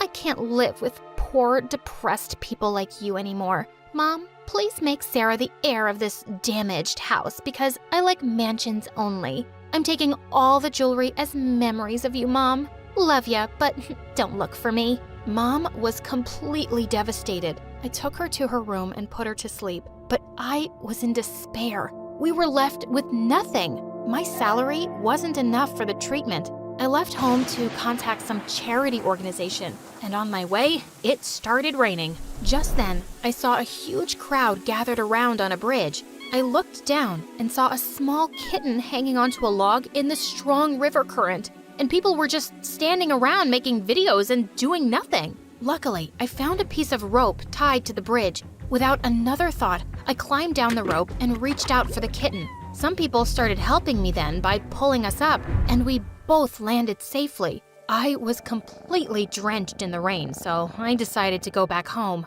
That evening, someone rang our doorbell, and when I opened the door, I found a bunch of people with cameras and mics standing outside. You saved a little kitten today without caring about your own life. What would you like to say? This girl, people, she's a hero. She makes us believe that good people truly exist. She's restored my faith in humanity. Wait, what? What was going on? And I soon found out that people had been making videos of me saving the cat, and they'd gone viral. And before I knew it, I had become quite famous. I was in newspapers and giving interviews on news channels. I was honored by the government with a bravery award and also given $30,000. And of course, the first thing I did was get my mom's heart surgery. It was successful and she recovered fully in a few months. Soon after, I got an offer to participate in a really famous reality stunt show, and I accepted. Within no time, I'd become a celebrity. And now, Mom and I were rich. We were living a great life until one day, someone knocked on the door. When I opened it, I was shocked to see Zoa. As she tried to step inside, I blocked her path. Where's Mom? I need her help. My boyfriend cheated on me. He made me pregnant and ran away with all my money and jewelry. I've got nothing to eat. Are you so fat because you're pregnant again? Oh, no. Luckily, I had a miscarriage, but I had lots of cravings while I was pregnant, so I gained some weight. It's nothing. I'll be back to my old shape in no time, you'll see. Are you sure you're not pregnant? Of course, I said so already. Then I kicked her so hard she fell back on her butt. How dare you call her mom? You left her when she was fighting for her life. No, you robbed her first and then left her. You're just a blood-sucking leech, Zoa, and you deserve whatever bad things come your way. Now get lost and don't show up here again. And I slammed the door on her face. Half an hour later, the bell rang again. Oh God, this Zoa. Maybe I needed to kick her harder this time, but when I opened the door, I was shocked. It was Henry. He opened his arms and I jumped to hug him. Oh, I can't believe it's you, Henry. I've missed you so much. I've missed you too, sweetheart. And I have a really important question for you. Sarah, will you marry me? Oh my God. Yes, 100 times yes. And then we kissed. I'd been avoiding this all night, but it was time to face the truth. I was standing in the middle of the dance floor at the winter formal, surrounded by two of the most popular boys in school, Nicholas and Isaac. Nicholas gave me flowers. Isaac jumped in front of Nicholas and started singing me a love song. Nicholas threw a glass of punch in Isaac's face, then gave me a diamond necklace. Both of you, get away from me! How many times do I have to tell you I don't love you? But we shared a chicken sandwich. I gave you half my fries. What about me? We walked on the beach under the moonlight and kissed under the stars. I liked all your Instagram posts, and I texted you 1,000 smiley face emojis with hearts in their eyes. The hearts were in all of their eyes, Ember. Do you know what that means? Leave her alone, you jerk. She's my girl. No, she's mine. No, mine. The lovesick boys started shoving each other, then it turned into an all-out brawl. I snuck out the back door and ran straight into my worst nightmare, my nemesis, the boy that stole my heart and had the power to break it into 1,000 pieces. His name was, I can't even say his name without getting butterflies. I feel like such an idiot. What's wrong with me? Things were never supposed to turn out this way. It's best if we start my crazy story from the beginning. Maybe that'll give me time to figure this out. I'm Ember, and I'm a professional heartbreaker. But before I continue, please like and subscribe. It all started with my best friend, Lisa. Lisa and I were inseparable since birth. We loved the same movies, music, and games. We'd finish each other's sentences and keep each other's secrets. But everything changed when Lisa discovered boys. When we were 9, Lisa ran up to me and my neighbor Wilson at the park. Do you see that boy over there? The one that's picking his nose? Of course not. The one that's eating sand? No, the one next to him with the dark hair and dreamy brown eyes. I think I'm in love with him. A day later, Lisa and the boy were a couple. A week after that, the boy broke Lisa's heart and she lost her mind. She cried for days. Wilson and I tried to cheer Lisa up, but nothing worked. Then one day, Lisa walked up to me and Wilson happy as a clam because she'd found another boy. Then he broke her heart and the whole cycle continued over and over and over again. Why do you keep crying over these stupid boys? The last one smelled like a stinky old sock. He didn't smell like a sock. He smelled like a man. But he was only 12. You guys don't get it because you're not as mature as I am. You're only 2 months older than we are. But you know nothing about the magic of love. It went on like that for years until we reached high school and Lisa fell in love with a football player named Nicholas. Yeah, the same guy from the beginning of my story. The one with the horrible singing voice and obsessed with heart emojis. Ember, he's the one. I just know it. You said that about the last boy. No, it's for real this time. I think I'm gonna marry him. A day later, she and Nicholas were Insta official. They dated for a year, but the whole time he was cheating on her and it broke Lisa's heart. The same thing happened with another boy at school named Isaac, a smooth-talking, rich model. Yep, he was the second jerk you met in the beginning of the story. Every time Lisa saw Nicholas or Isaac with another girl, she'd break down in tears. She couldn't pay attention in class. She started failing all her tests. Her grades dropped, she stopped coming to school, and eventually couldn't get out of bed. Lisa's parents got so worried about her that they moved away, and I lost my best friend forever. I was devastated. She even refused to contact us and changed her number and deactivated all her social media accounts. Her mom told us to respect her wishes. You still have me. It's not the same, Wilson. After Lisa left, I blamed myself. Nicholas and Isaac were heartbreakers, and all the girls loved them, even though they both had the IQ of a fly and were the most conceited boys on earth. They had a new girl every week and ripped the poor girl's heart to shreds. I should have protected Lisa from those jerks. She was my best friend in the world, but I wasn't there for her. I'm the reason she's gone. That's not true. Lisa made her own decisions. She chose to date those guys. If it's not my fault, why does it hurt so much? A couple years later, in my senior year, I had a major glow up. My dark olive skin and long curly hair got me so much attention, people thought I was a model or a movie star. Nicholas kept staring at me in gym class. I tried to ignore him, but he cornered me in the hallway. Hey, beautiful. I couldn't help but notice that you're almost as hot as me. I've never seen you around. Is this your first day? No, dummy. We've been in the same classes for 2 years. He looked at me like I was crazy. I'm Ember, Lisa's best friend. I don't know any Lisa. Your ex-girlfriend's Lisa? He shrugged his shoulders like he didn't even care. I wanted to slap him in his stupid jerk face. I'm captain of the football team, you know, and I've got 2% body fat. He lifted up his shirt to show me his washboard abs. Am I supposed to care? You're funny. Let's go out this weekend. I was pissed. First, Nicholas broke Lisa's heart, and now he wanted to go out with me? Suddenly, I had an idea. I could make him pay for what he did to Lisa. So, I said yes. Later that day, Wilson and I were sitting together at lunch. I was helping him fix his battle robot for the robotics club when Isaac walked up. Hey, babe, is your dad a genie? Because you're my wish come true. We should get together. You're not her type. No one asked you, nerd. Wilson's battle robot charged at Isaac. Isaac grabbed the robot and spiked it like a football. Wiper butt, no! Next time, mind your own business. Avenge me.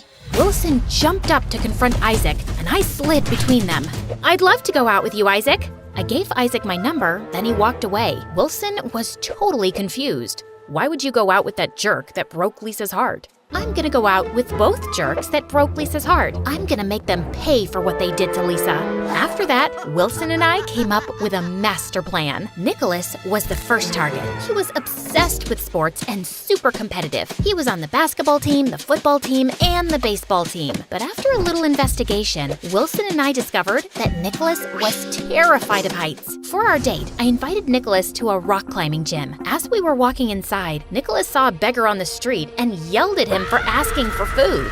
Get your own food, loser. Ugh, can't understand why these poor people choose to live on the sidewalk. There's an apartment building right across the street. I couldn't believe how insensitive and stupid Nicholas was, but I had to stay focused on my mission. Good question, but tonight's about us. Let's go have some fun. I took his hand and pulled him inside. Nicholas took one look at the rock wall and broke into a sweat. I don't know about this, Ember. Can't we just go to the movies? Are you scared? I didn't know you were a chicken. I'm no chicken. I'm not afraid of anything. I'll climb to the top twice as fast as you. You're on. I raced to the top, and Nicholas struggled to keep up. Come on, Nicholas. You can do it. Just don't look down. Nicholas looked down and freaked out. He started crying like a baby. It took 20 minutes for the instructors to pry him off the wall. Wilson recorded the whole thing on his phone and posted it online. The video went viral in minutes, and Nicholas was the biggest joke. The next day, I went out with Isaac. He got us concert tickets to see a famous pop star. He met me at my door with a huge bouquet of flowers, but when he wasn't looking, I slipped a couple doggy treats in his pocket. As we were walking to his car, my neighbor's huge dog charged towards him. Isaac got so scared, he turned to run, but slipped and fell face first in the mud. His clothes were ruined, and so was his perfect hair. I'm so sorry. It's okay. It was an accident. Too bad we'll miss the concert. We don't have to miss it. Come with me. I dragged Isaac inside my house and told him he could take a shower. I gave him a special bottle of shampoo to wash his hair and some of my dad's old clothes. 10 minutes later, I heard Isaac scream. My hair! Oh no! Silly me. I guess that wasn't shampoo. At least the green brings out your eyes. Isaac ran out of my house like a maniac. I wished Lisa was here to see what we did. She would have been so proud. Wilson and I celebrated. I even had the rest of the weekend to help him fix his broken battle robot. I really appreciate your help, Ember.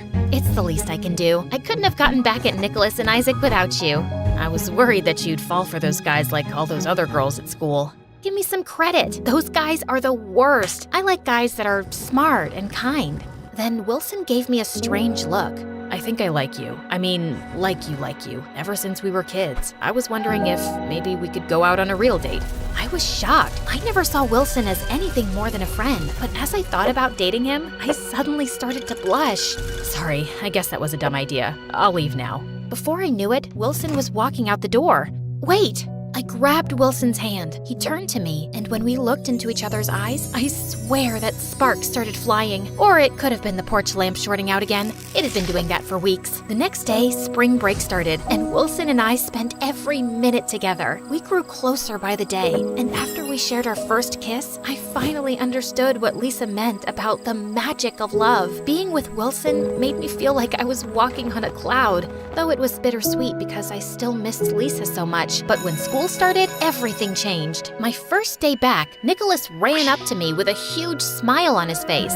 Ember, it's so good to see you. It took me a while to realize it, but you're the best thing that's ever happened to me. You changed my life.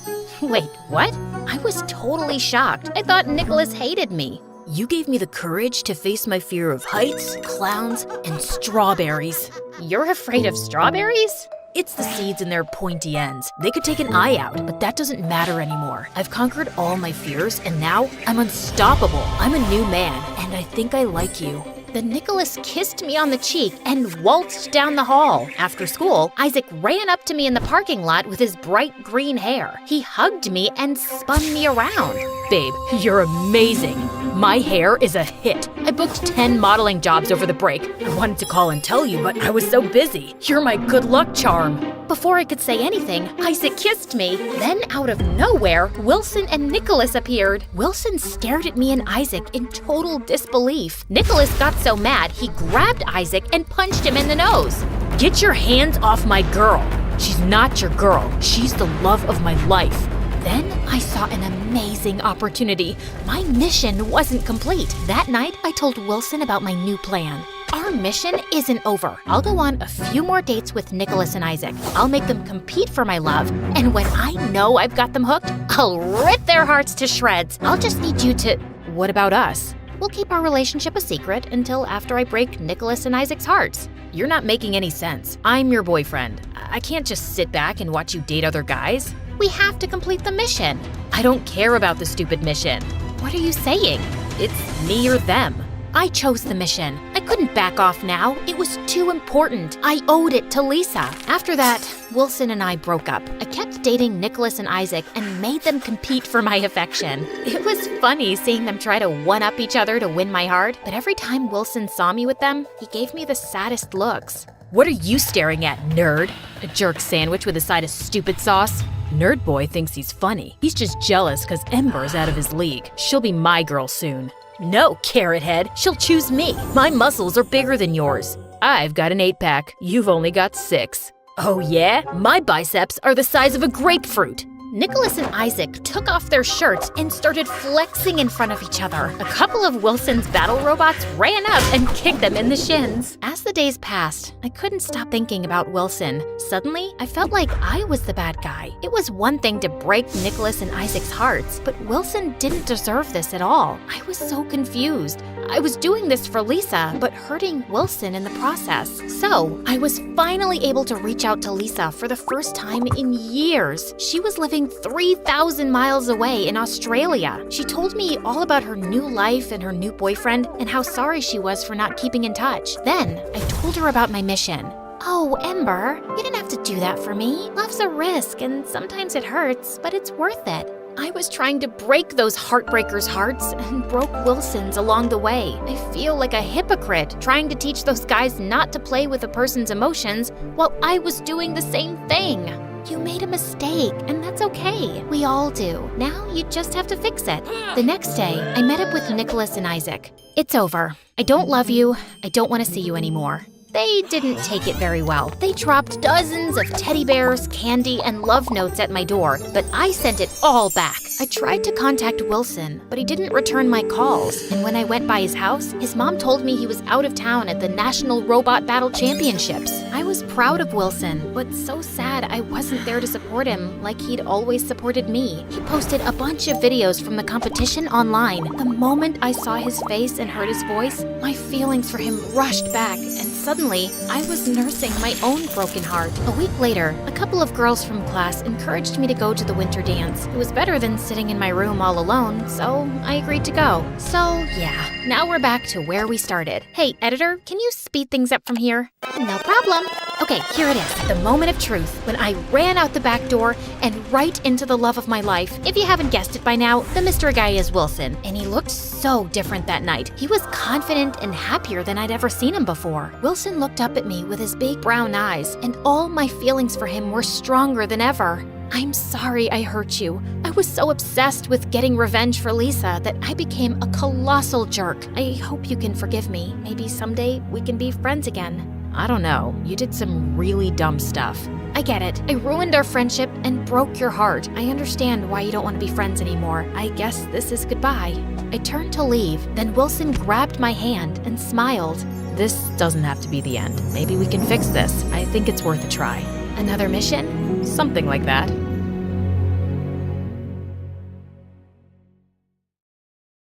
Hi, I'm Valerie from Portland. Please like and subscribe. I didn't know anything about my parents, except what the warden at the orphanage always told me. She said she found me on the doorstep one night with a note. This is our 12th daughter, and she's a weak little thing. Take good care of her because we don't wanna. Growing up, I felt angry that my parents had abandoned me because I was weak. And so I decided I'd be the strongest girl ever. I loved running and swimming and could easily beat the older girls.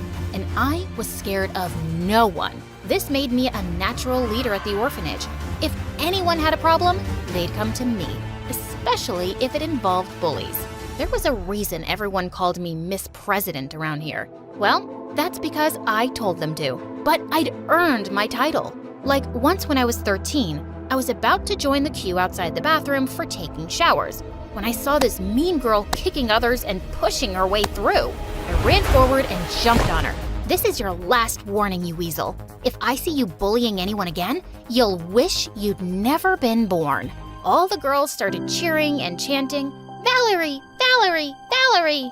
I looked up and stared at them, and they immediately switched to, "Miss President, Miss President!" Just then a girl came running and told me the warden had called me, and the warden told me to pack my stuff because I'd been adopted by a really big politician. Her manager was here to take me. Wow, this girl looks so strong and confident. She's perfect. "Come, baby. Your brand new mommy can't wait to meet you."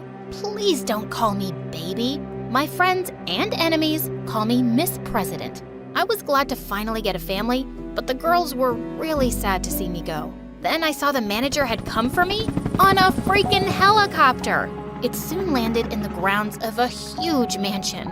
I was led to a dining room, and sitting there was a gray-haired old lady with a strict face. Seriously? My brand new mommy looked like an ancient tortoise.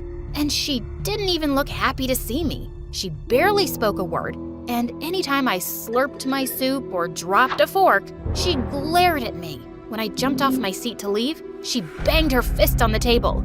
"Enough of your bad manners. You can't just leave without asking to be excused." Okay. Excuse me, I'm going. Sit down. I'm not done eating yet, but I need to go. Why? Because I feel a fart coming. The old lady spat out her food. "Were you raised by gorillas? That's such a disgusting word. So unladylike. Don't ever use it again. Next time, say the noise that comes from behind." I burst out laughing, but she was serious. Okay, a noise is about to come from behind. So if you don't want to hear it, I gotta go. And with that, I ran. This old woman was whack. As I was running down the hall, I suddenly bumped straight into someone.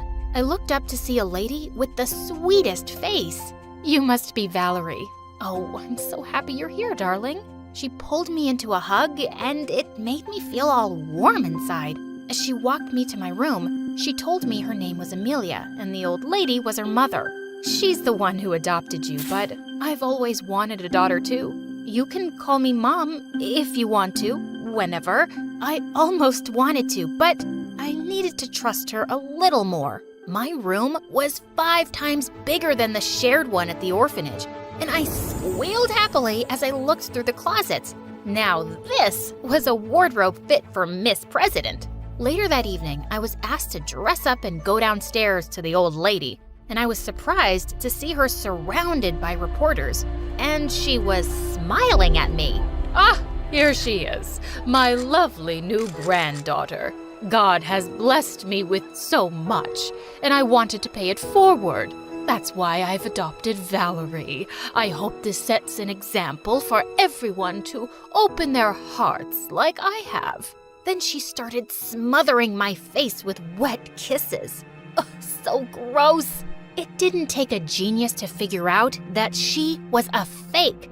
I didn't like her one bit, but thank God I had Amelia. I loved spending time with her, and soon enough, she got me enrolled in a fancy school. On the first day, I walked into the classroom to a rather shocking sight. Everyone was gathered by the window as a blonde girl was throwing out laptops. They all clapped each time one hit the ground. Whoa, what are you doing? They all turned around to stare at me. Destroying my MacBooks because Daddy said he'd buy me the latest one if the old ones don't work. Who are you, an investigative journalist? I'm the new girl, Valerie, but you can call me Miss President. She stared at me like I was crazy, then started laughing. Oh, I know why you look familiar. I saw your interview with that old crow who adopted you. Daddy knows her, and let me tell you, she didn't adopt you because she wants to love you. It's only to make her look good in front of people. That wasn't a shock, but it still hurt to hear her say it in front of everyone. Ugh, I know that. I only agreed because I get to live like a princess. Who cares about love? And of course I make her look good. I mean, look at me. You're really lucky you have a family because, trust me, no one would ever choose you from an orphanage. The girl looked livid, but the teacher walked in and everyone flew to their seats. I found out the mean girl's name was Julie, and she kept giving me nasty looks all day. Julie was one of the most popular girls, but it wasn't because she had any amazing qualities. She was just a big bully, and the other kids feared her. A few days later, she walked into the cafeteria and climbed onto a table. Hey guys, great news. Your favorite gal Julie has modeled in her first campaign. Yay! So everyone come and get my autographs now. She sat down while her minions distributed her photographs, and everyone lined up to get them signed by her, except me. Valerie, I don't have all day. Why would I want your autograph? I'm not a fan. Oh, you poor orphan. I understand why you're jealous. I'm prettier, more popular, richer.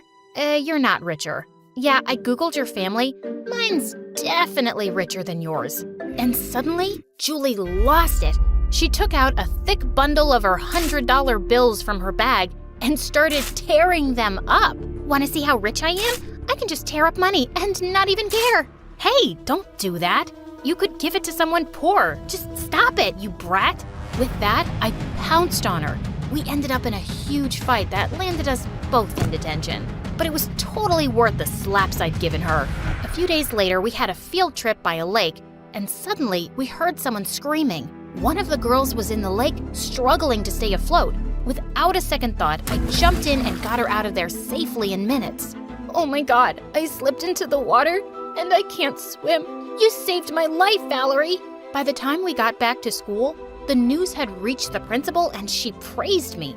She even called fake grandma to tell her I'd be getting a medal for bravery. And when I got home, fake grandma hugged me like I was her favorite person. Oh, Valerie, how lucky that girl fell in the lake.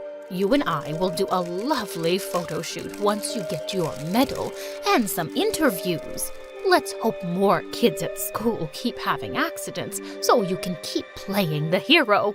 She was such a selfish toad. But I stayed quiet because all I cared about was being close to Amelia. She hugged me tight and said she was so proud of me for being brave. The next day at school, I was walking down the hallway and I saw Julie showing everyone her photo shoot. But as soon as the girls spotted me, they all came running. Before I knew it, a huge crowd was gathered and some girls had lifted me on their shoulders. All hail our school hero! 3 cheers for Valerie! Hip hip hooray! Could you change that to Miss President? 3 cheers for Miss President! Hip hip hooray! And just like that, I'd replaced Julie as the most popular girl in school.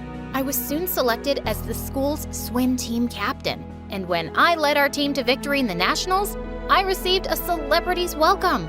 All this was driving Julie crazy. But the last straw was when she saw my picture was selected for the school's magazine cover. She walked over to me at lunch with a copy, threw it down, and started jumping on it. This is ridiculous. You, an orphan from nowhere, is the face of our school now? I'm a model! I didn't put my face on that magazine, Julie. The people have spoken. The people are morons. I don't know what they see in you, witch. She leapt forward to attack me, but suddenly the others held her back. You think we're morons? Thanks for clearing that up, Julie. You're a jerk, and we've never liked you. We've had enough. They picked her up and threw her in the large garbage bin outside. It was epic. But when I got home, my mood quickly turned sour when I found fake grandma shouting at Amelia. Why did you tell my cook that she could take a week off, and you gave her money without my permission? Mama, she's worked with us since forever, and she's really sick. She's probably lying. Even the servants know you're a stupid, weak fool who'll believe their fake stories. I'd heard enough. Stop shouting at Mom. Being kind isn't a weakness, and you're such a hypocrite. You pretend to be nice for the cameras, but you don't care about anyone. How dare you talk to me like this? Have you forgotten where you came from? I can send you packing this minute. But you won't, because you need me to win the elections. Yeah, I know your polls have gone up since I arrived. If you misbehave with Mom again, I'll stop doing all the shoots and interviews. You got me? Fake grandma looked like she was about to explode, but she stormed off. Amelia sat down and I wiped her tears. I'm so sorry she treats you this way. Please don't cry. Oh, Valerie, that's not why I'm crying. I'm just so touched that you stood up for me and you called me Mom. And I realized I finally had. I've wanted to since the first day. You are my mom, and I'm so lucky. A few weeks later, fake grandma had planned a huge party for some important guests. I knew she just wanted to parade me around as her charity case, but I didn't care. I'd never been to a party, so I was looking forward to it. I managed to escape her for a while, and as I was eating in a corner, a boy approached me. Valerie, right? Been seeing your face all over the news lately, and I gotta say, it's a really pretty one. I was gonna tell him to buzz off when suddenly I spotted Julie and her dad among the guests, and she was glaring at me with murder in her eyes. Maybe she liked this boy, so I pulled him close and kissed him. When we broke apart, Julie had marched over to us. How dare you kiss my boyfriend? Your boyfriend? He didn't mention you when he was flirting with me, and he really enjoyed that kiss. You should kick his butt, Julie. I'm gonna kill you!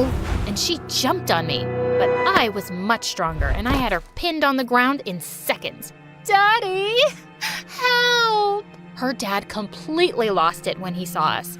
He started screaming at fake grandma that he was pulling out all his money and support from her campaign. He stormed off with Julie, and the old woman grabbed my arm and dragged me to the other room. What have you done? Why must you always act like a savage from some jungle? If Julie's dad doesn't support me, I'm ruined. Go beg him for forgiveness. Fix this. I'm doing nothing of the sort. I have my pride. You'll do it, or you'll leave my house immediately. Then I'll leave your house immediately. And I'm going with Valerie. I'm not living here without her. You want to run after this filthy orphan? Fine. But you won't ever get a single penny from me, you hear? And don't you ever show your face here again. Don't worry, Mama. I won't. Enjoy your house and your money. Mom and I packed our bags and left for good. I'm so happy you came, Mom, but I'm sorry you're poor now because of me. Oh, Valerie, we aren't poor. I've been saving for years. We're not as rich as Mama, but we'll be very comfortable. I stared at her in shock. I don't understand. If you had money, why didn't you leave that awful place before? Sweetheart, she's bullied me since I was a kid. I was always afraid of her and could never stand up for myself. But you, Valerie, you just amaze me. You're the bravest person I've ever met. My life changed the day you came into it, and I'm stronger now because of you. I flung my arms around her, and I'm so much happier now because of you. I love you, Mom. Hi, Hi, I'm Olivia from Ohio, and my crazy story will make you rethink your circle of friends. But before we get started, don't forget to like and subscribe. My mom screamed perfection, and I know what you're thinking. Every kid thinks their mom's perfect, but mine actually was. She was a successful lawyer, had won multiple awards, and everywhere she went, people would trip over their shoelaces to get a glimpse of her. Next to her, I looked like an ogre that no one noticed. People didn't even believe I was her daughter. When I was 10, Mom and I were taking a stroll in the park when this man walked up to us. I was watching you from across the park, and I have to say, you're gorgeous. Do you mind grabbing a cup of coffee? Thank you, but I'll pass. You see, I'm with my daughter. It's so sweet of you to adopt this kid and call her your daughter. Goes to show that you're more than just a pretty face. And you're a bigger moron than you look. I kicked the man hard in his shin, and he started whining like a baby. Mom apologized, dragged me back home, and gave me a big lecture on being polite. But I didn't care. All I wanted was to look pretty like Mom. So the next morning, I woke up early, took a pair of scissors, and gave myself a haircut. I thought I looked pretty amazing, until Mom saw me and screamed like a banshee. What have you done, Olivia? It's cool, right? Now I look just like you. You look like a shaved raccoon. Mom rushed me to a hairdresser who tried his best, but there was hardly anything left for him to do. The next day at school, everyone pointed and laughed at me. It was so humiliating. Things didn't change much even as I grew up. I was an A-grade student, but wasn't half as popular as the pretty girls in my school. Then one time in 9th grade, I saw this MSA video where this girl used makeup and it totally transformed her face. And I was hooked. I saw a bunch of makeup tutorials to get my look right, and when I was done, I looked like a totally different person. Mom and I had a wedding dinner to attend that night, and people couldn't stop complimenting me. Oh, you're so pretty. Like a fresh lily, just like your mother. I'd never felt so visible, and it was all because of makeup. It made me feel so pretty and confident. I got better and better, and by 16, I started my own YouTube channel where I taught makeup. One of my videos went viral overnight, and I got famous. Girls in my school flocked around me asking for makeup tricks. That eye makeup you did was flawless, Olivia. Your foundation technique is to die for. Make a TikTok with me, please. The girl pulled me into her camera's frame, but just then someone pushed her away. It was Mia, the head cheerleader and the most popular girl in school. Ew. Please don't drag Olivia into your dirty TikTok videos. She's a YouTuber. She's literally royalty. Hi, babe. You know who I am, right? Let's hang out for lunch. And by the way, cute dress. I was stunned as Mia led me to her table and introduced me to all her friends. One of them was Max, the school football captain, and my all-time crush. He pulled out a chair for me. You know, Oliver. Olivia. Potato, potato. Anyway, you know, I'm something of a YouTuber myself. I'm a fashion stylist, art curator, singer, songwriter. I do it all. I work very hard. That's amazing. My mom says hard work is the key to success. Oh no, sweetheart. I mean, I work very hard on myself. It takes effort to look so flawless. Want to go on a date with me? The most popular guy in school was asking me out on a date. So obviously, I said yes. Max and I hung out a bunch of times, and I was totally crushing over him. At school, I was finally in the cool league now. Mia and I went shopping, to parties, skipped school for movies. It was so much fun. But between hanging out with friends and making YouTube videos, I could hardly concentrate on my studies and failed a test. Mom found out, and she wasn't too happy. Skipping classes? Flunking tests? What's happening to you, Olivia? Relax, Mom. It's just one test. Besides, it's high school. I'm supposed to have fun. You're also supposed to be getting into college, and I don't see that happening with these grades.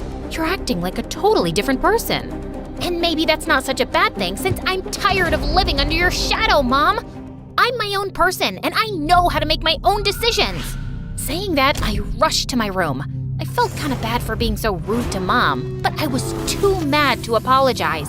But Mom didn't give up, and the next day at school, she asked one of my teachers to assign me a tutor to help me with my studies. I was waiting for my tutor in the library when a really nerdy girl walked over to me. You're Olivia? I'm Grace, your tutor. let's start. Grace pulled up a chair, and I couldn't help noticing her mismatched shoes. Yeah, I know my shoes don't match. It's just the other one was wet and I was in a hurry. And before you ask me, yes, I only own 2 pairs of shoes because that's all you need. Now, let's start with science. Grace and I worked all afternoon, and I could tell she was really smart. We were just wrapping up when Mia showed up with Max. OMG, this is your tutor? Where did you get that dress? It looks like it was made out of your grandma's curtains. Wow, what a cool guess.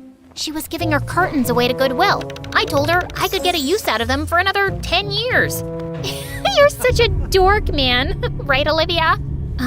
Yeah, totally. I shamefully joined in as Mia and her friends made fun of Grace. I thought Grace would act out and throw a book at us or something, but she simply smiled and walked away. Later that day during gym, everyone was in the pool while I just sat outside and reflected on how I'd behaved with Grace. She was trying to help me, and I'd been a jerk to her. I was lost in my thoughts when Max walked up to me. You're not coming in? No, I'm scared of water. Oh, don't be a scaredy cat. Saying that, Max started pulling me into the water. I wasn't ready for him to see me without my makeup on, so I started pulling away, but he just laughed and splashed water on me. My heart started beating faster, and I was about to pass out when Grace came to my rescue. Let her go, you moron. Grace took me to the bathroom as I tried catching my breath and shoved a paper bag into my hands. I don't want to throw up. Just breathe in and out. You just had a panic attack. Oh wait, you know what? My mom had this super amazing way of dealing with panic. With that, Grace hugged me tight and started rocking me back and forth. Snuggle, snuggle up, little baby, no need to fear. Mommy's here, we'll soon be out and you'll be free. Okay, I'm fine. Thank God my makeup is waterproof, or it would have been a disaster. That's what you were worried about? I thought you were scared of water. Thanks for saving me. And listen, I'm sorry for acting like a jerk earlier. I was mad at Max for days, but he apologized a million times, so eventually I let it go.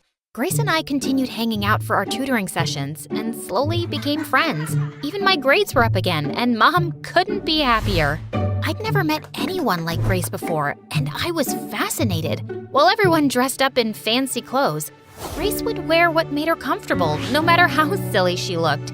While we shopped for expensive stuff from malls, Grace made her own jewelry and hardly ever used makeup. But I could tell Mia hated Grace. She was always passing death glares at Grace and hardly missed an opportunity to comment on her hair or clothes. Then one day, I invited Grace over for lunch at my table. We were eating when Mia spoke. Guys, so you know how my mother is a tea leaf reader from India? And she was amazed by my reading yesterday. She says it means I'm either going to be very rich or very famous. As if. Excuse me? You have a problem with what I said? Logically, yes, I do. How can crushed wet leaves predict your future? They can. I have photos. You can see it's clearly written that my future is... I guess your future's garbage because that's what I see here. You know what you should really see? A mirror. Maybe that's when you'll know what a freak you are. Why do you hate me so much? Because you're a nerd and a loser, and I don't understand why you're even sitting with us. All I am is different, and maybe you're too close-minded to handle something you don't understand. There she goes with that psychology talk again. All I hear is blah, blah, blah. Told you, Olivia, she's a certified weirdo. You're so unreasonable. An unreasonable jerk. Mia got furious and pushed Grace off her chair. Grace fell and broke her glasses. She then got up and pushed Mia away, and the two of them got into a huge fight. It took all my strength to pull them away. I dragged Grace to the side. What is your deal? She hit me first. You insulted her. She called me a weirdo. I thought you didn't care about what people said. I don't, but I also don't like being humiliated publicly. You want Mia to like you so bad, you don't even have the courage to take my side even though I'm right. That's not true. Tell yourself that. Grace stormed off, and after that day, she simply stopped talking to me. She canceled our tutoring session and totally ignored me in class. Meanwhile at home, Mom told me something shocking one day. Apparently, one of her clients was suing her for presenting false evidence in a case, and Mom ended up paying really heavy damages. Mom and I had savings, but with the rent, school fees, and other expenses, we needed to figure out a way to get some money in. That's when Mia gave me a way out. My aunt's starting a herbal makeup line, and I'm sure she'll pay you a lot of money to endorse her products on your channel. If you want, I can talk to her tonight, and we can start shooting ASAP. Sounds great. Thanks, Mia. Of course, darling. What are friends for? The next day, I met Mia's aunt, and she agreed to pay me $1 million for the endorsement. We started shooting right away, and everything was on track. The video was uploaded a week later, and everyone loved it. The money I got was enough to get Mom out of trouble, and she was back in business. But a week later, I woke up to people screaming outside my house. I checked my phone and was shocked to see people calling me a liar, a cheat, and I was facing a lot of hate on social media.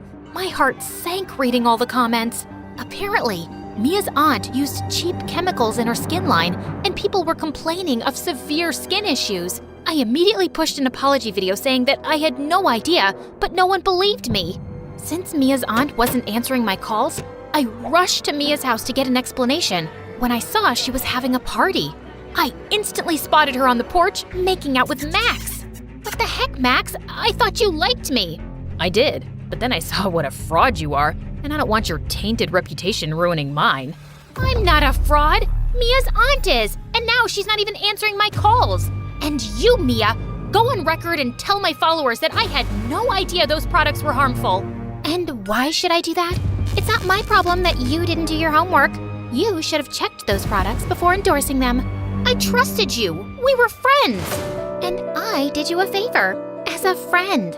But yeah, that aunt of mine's always been kind of shady. She wanted me to be the face of her fraud line.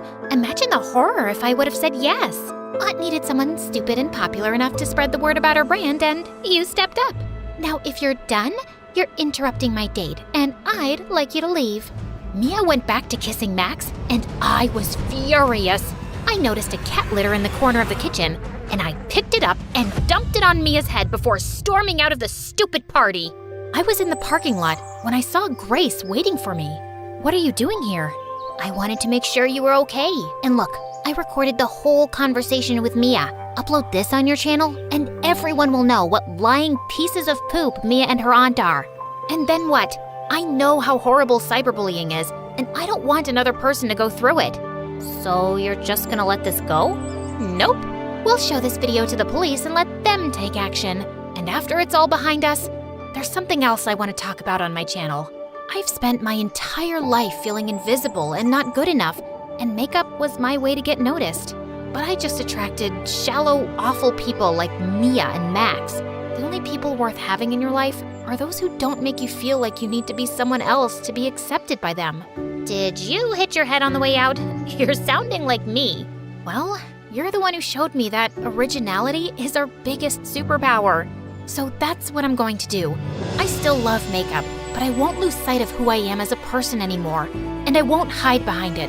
If I can become popular once, I can do it all over again. You with me? Always. Great, because I'm gonna need your help, and your macaroni necklace too.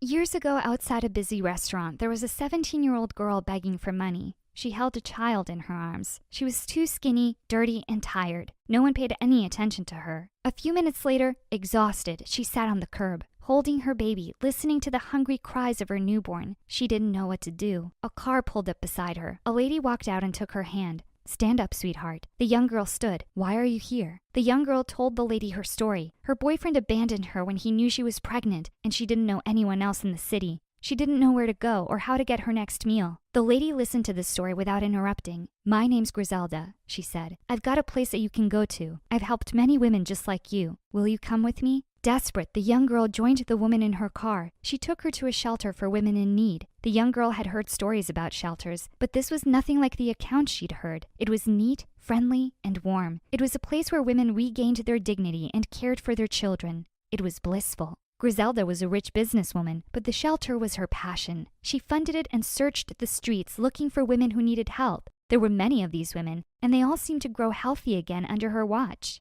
In Griselda's haven, women healed from their trauma. Seeing this gave Griselda a sense of fulfillment. Most of these women would leave the shelter only to return a few weeks later, newly traumatized. 9 times out of 10, it always came back to the same thing: men. Men were ruining the lives of these women. Griselda hired lawyers, hounded social workers, and called the police, but it was always the same. Nothing changed. The women continued to return to her, broken and defeated. After years of this, Griselda finally snapped. Every time a man came near her, she would just about spit on him. Within a week, the shelter closed down. Griselda and most of the women disappeared. Some returned to the streets or the homes where they were neglected. Griselda bought acres of farmland in the middle of nowhere, a place so far removed that no one knew about it. She built a giant wall around the perimeter, hidden behind a thick forest of trees. She put female guards up on the only entrance. She cut the internet, satellite, and cellular signals in the area, jamming and confusing these signals so that our community's location didn't even show up on digital maps. When we keep the men outside, we will have a safe place to grow, she told the women. She invited all the women in the shelter to join her, saying that there was more than enough room for all of them. Griselda promised them work and a new life free of pain and suffering. All the women had to do was promise they would never speak about men again. There were many women who weren't willing to part ways with men. They were kicked out of the shelter and excluded from Griselda's plans. But there were many women who had come to love Griselda and saw her as a mother. These women agreed to her conditions. These women were welcomed into her community. My mother was one of them. In fact, I was the baby that 17-year-old girl was holding. And my name is Stephanie. I went to school like all the other girls. Everything taught in the community was a modified version of history. All inventions, discoveries, and breakthroughs were made by women. They told us that there wasn't anything outside the community because the rest of the world was destroyed in a very strange version of World War II. Beyond the forest and the wall that separated our community from the outside were all kinds of scary things: zombies, monsters, etc. These were the scary bedtime stories that all the girls were told. My life in the community was fun and safe. I had lots of friends, and it didn't bother me in the least that they were all girls. The adults gave me tons of freedom and were very open with me. That changed when I was 17. That was when I began to ask too many questions about our history. I loved to explore and push the boundaries. We had grown up hearing stories about the boundary wall not being safe. There were usually patrols that passed through the forest, making sure that none of the girls strayed too far. I waited for them to pass and snuck right up to it. The wall was huge and there was no way I was going to see through it, but I followed the wall for a few days, mapping it out, seeing how far it stretched. That was when I found the guarded entrance. During a changeover of the guards, the entrance was temporarily open. I looked out past the wall and was surprised to see that the world I knew continued. It was nothing like the stories we'd been told, filled with decaying trees and radiated animals. It was alive and beautiful out there. I spent my afternoon sneaking to the entrance and watching from the bushes for any signs of life. About 2 weeks later, a truck arrived at the entrance. I saw the strangest creature climbing out of the truck, like a woman but with short hair and a deep voice. I told my friends what I had seen, but they didn't believe me. The next day, I was called in to see Griselda. She assured me that what I had seen was just a woman who had suffered because of the radiation out in the world beyond the community. But I saw plants out there, I said. Of course, she said. It's only a small patch of loveliness just before it gets really ugly and unsafe. Now I need you to stay away from that wall. It's not safe out there. Maybe she was right.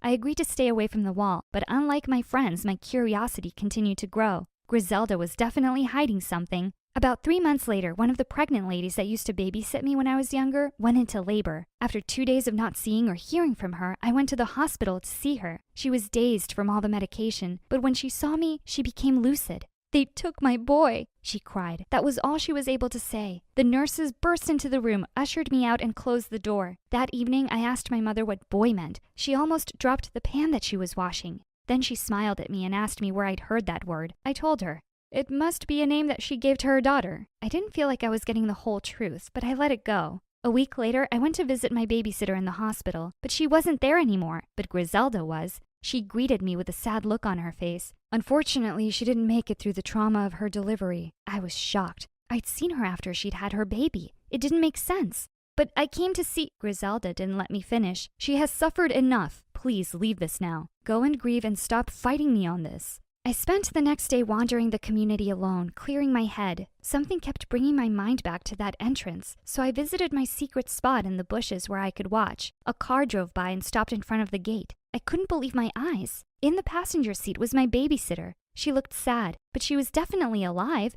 Griselda was driving the car. After signing the paperwork, the gate opened and the car drove out. I was confused, angry, and hurt. Nothing was making sense. I could tell that people were lying to me, but I didn't know why. Even my own mother was holding back on the truth. I decided not to tell her anything. I wanted to do my own research. After conversations with my friends, I discovered that something strange often happened to the pregnant women in the community. About 60% of their children didn't make it. Most of these women either died or were committed to a wing in the hospital for the mentally unstable. So I put in a request to intern as a nurse at the hospital. It took me a few weeks to earn the trust of the head nurse, but eventually I did. She started to relax around me. When I knew I could take the chance, I asked her about the patients in the mentally unstable wing. "You don't want to go in there," she said. "Just a lot of sedated women." I told her that I wanted the hands-on experience. I asked her if I could just work there for a day. "Okay, but just for a day." I visited the wing and found that these women were still alive. While many of them were heavily sedated, there were 2 or 3 that were awake and willing to share their stories with me. "No boys allowed in the community," one lady told me. "What does boy mean?" She laughed at me and told me the strangest story I had ever been told. It went against all the biology lessons I had learned at school. "There's a whole world out there," she said. "I remember leaving it when I was about 7 years old. It's not a wasteland. They've been lying to us." Obsessed with finding answers, I snuck up to the fence and waited for an opportunity to sneak out. A delivery vehicle arrived. As they were unloading the truck, I slipped into the back. We drove for about an hour. When the truck stopped, the back was opened. I slipped out undetected. I walked into a tall building, bigger than anything that I'd seen in the community. It was filled with stores of every kind. And more than that, it was a mix of people. Lots of women, but also lots of these other strange creatures. One of these strange-looking women came up to me. "Are you okay? You look lost," he said. He was about the same age as me. I told him it was my first time here. He offered to show me around because his friends had bailed on him and he had some time to kill. He took me from store to store, but I barely heard what he said. I was more fascinated by him. "What kind of girls are you?" I asked him. He laughed. "I hear you. I should probably get my hair cut pretty soon." I had so many more questions for this stranger, but I didn't get a chance to ask any more. I felt a hand on my shoulder. I turned around. It was Griselda. "Excuse us, young man," she said to the boy. "We need to leave." He smiled and waved at me and then walked away. I pulled away from Griselda. "I'm not going anywhere with you," I said. Griselda shook her head. "You have no idea what you're doing, Stephanie. I'm not the villain here, okay? But if you want answers, I'll give them to you." Griselda took me to a coffee shop and we sat down. Griselda specifically asked for a female waiter. "This is a mall," she said, "and those strange creatures that you're seeing are boys. All the stories that we've told you, they've been to protect you and your sisters in the community, but they haven't been the whole truth." "What is the truth?" I asked. "The truth is that boys become men and men end up hurting women." Griselda told me why she had started the community. We spoke for hours. The more she explained, the more I could understand why she hated men so much. "Your own mother was abandoned by a man. Your father. Is that the life that you want to live? One filled with these vile creatures?" "They can't all be bad," I said. Griselda shook her head. "They are, every last one of them." She looked a bit creepy when she said that, but then she took a deep breath and calmed down. "We're going to go back home now, Stephanie, to your family, your mother, your friends, your community. And when we go back, you won't mention a word of this to anyone. Do you understand?" "You can't expect me to keep quiet about this," I said. "They need to know." Griselda slammed her fist on the table. "No one needs to know anything. I've been patient with you, but if you want to infect the minds of my community with what you've seen here today, I'll make you pay for it." She grabbed my wrist and told me that it was time to go. I tried to pull my hands free, but she wouldn't let go. I shouted for her to stop. A male security guard came over to us and asked if everything was okay. Griselda smiled at him and told him that she was my grandmother, and we were just leaving, but I wasn't going anywhere. "Help me," I said. "She's not my grandmother, and I don't want to go with her." Griselda tried to run then, but the security guard stopped her. We were taken to a room and held there until the police arrived. They questioned me in a separate room to Griselda. I told them my story. They couldn't believe what I was telling them. Griselda didn't say anything until her lawyers arrived. There was an army of them. Ironically, some of them were men. "I'm not doing anything illegal," she said to the police. The police said they'd need to investigate. I was kept in a safe house while the police performed their investigation. I watched television for the first time. It blew my mind. I surfed the internet and even signed up for a few social media accounts. I couldn't believe that there was a whole world of information out there, and anyone could access it for free. I also watched the news from all over the world. It was there that I saw regular updates about what was happening with Griselda and the community. It turns out she had broken the law, and she had hurt a lot of women who didn't want to play by her rules. I felt sorry for her, though. I knew that she just wanted to help. Her anger had overcome her. I testified against her in the court case. Griselda's lawyers kept her out of prison, but she had to give up the farmland and the community. The court ordered her to create a rehabilitation program for all the women who lived on her compound. I spent the next year learning about the real world, about real history, real boys, and everything else that actually happened. I have to admit, Griselda was right. The real world was a mess, but it was real, and I prefer it that way. Some of the other girls didn't cope in this new world. They struggled and wanted things to go back to the normal that they remembered. I did my best to remind them about the truth. The world is a harsh place, but running and hiding is not a solution. The best that we can do for ourselves is not wish that things were easier, but rather that we were stronger. Strong enough to take on the challenges that we face. Most of the older women were angry with me. They wanted things to go back to normal. My mother was one of them. She was disappointed in me and barely spoke to me for the first month. Since then, things have become a lot better between us. After my year of rehabilitation, I started college with a few of the other girls from the community. It was great to be in a place where I was free to ask questions and find answers. A place that encouraged me to be curious. It's the reason why I'm studying to become a lawyer. To make sure that the truth has a voice. It's also nice to have boys around on the campus. I haven't had the courage to start dating anyone yet, but one day I will. Although Griselda did the craziest and creepiest thing ever, I've learned something from her. I will never, ever allow anyone to mistreat me.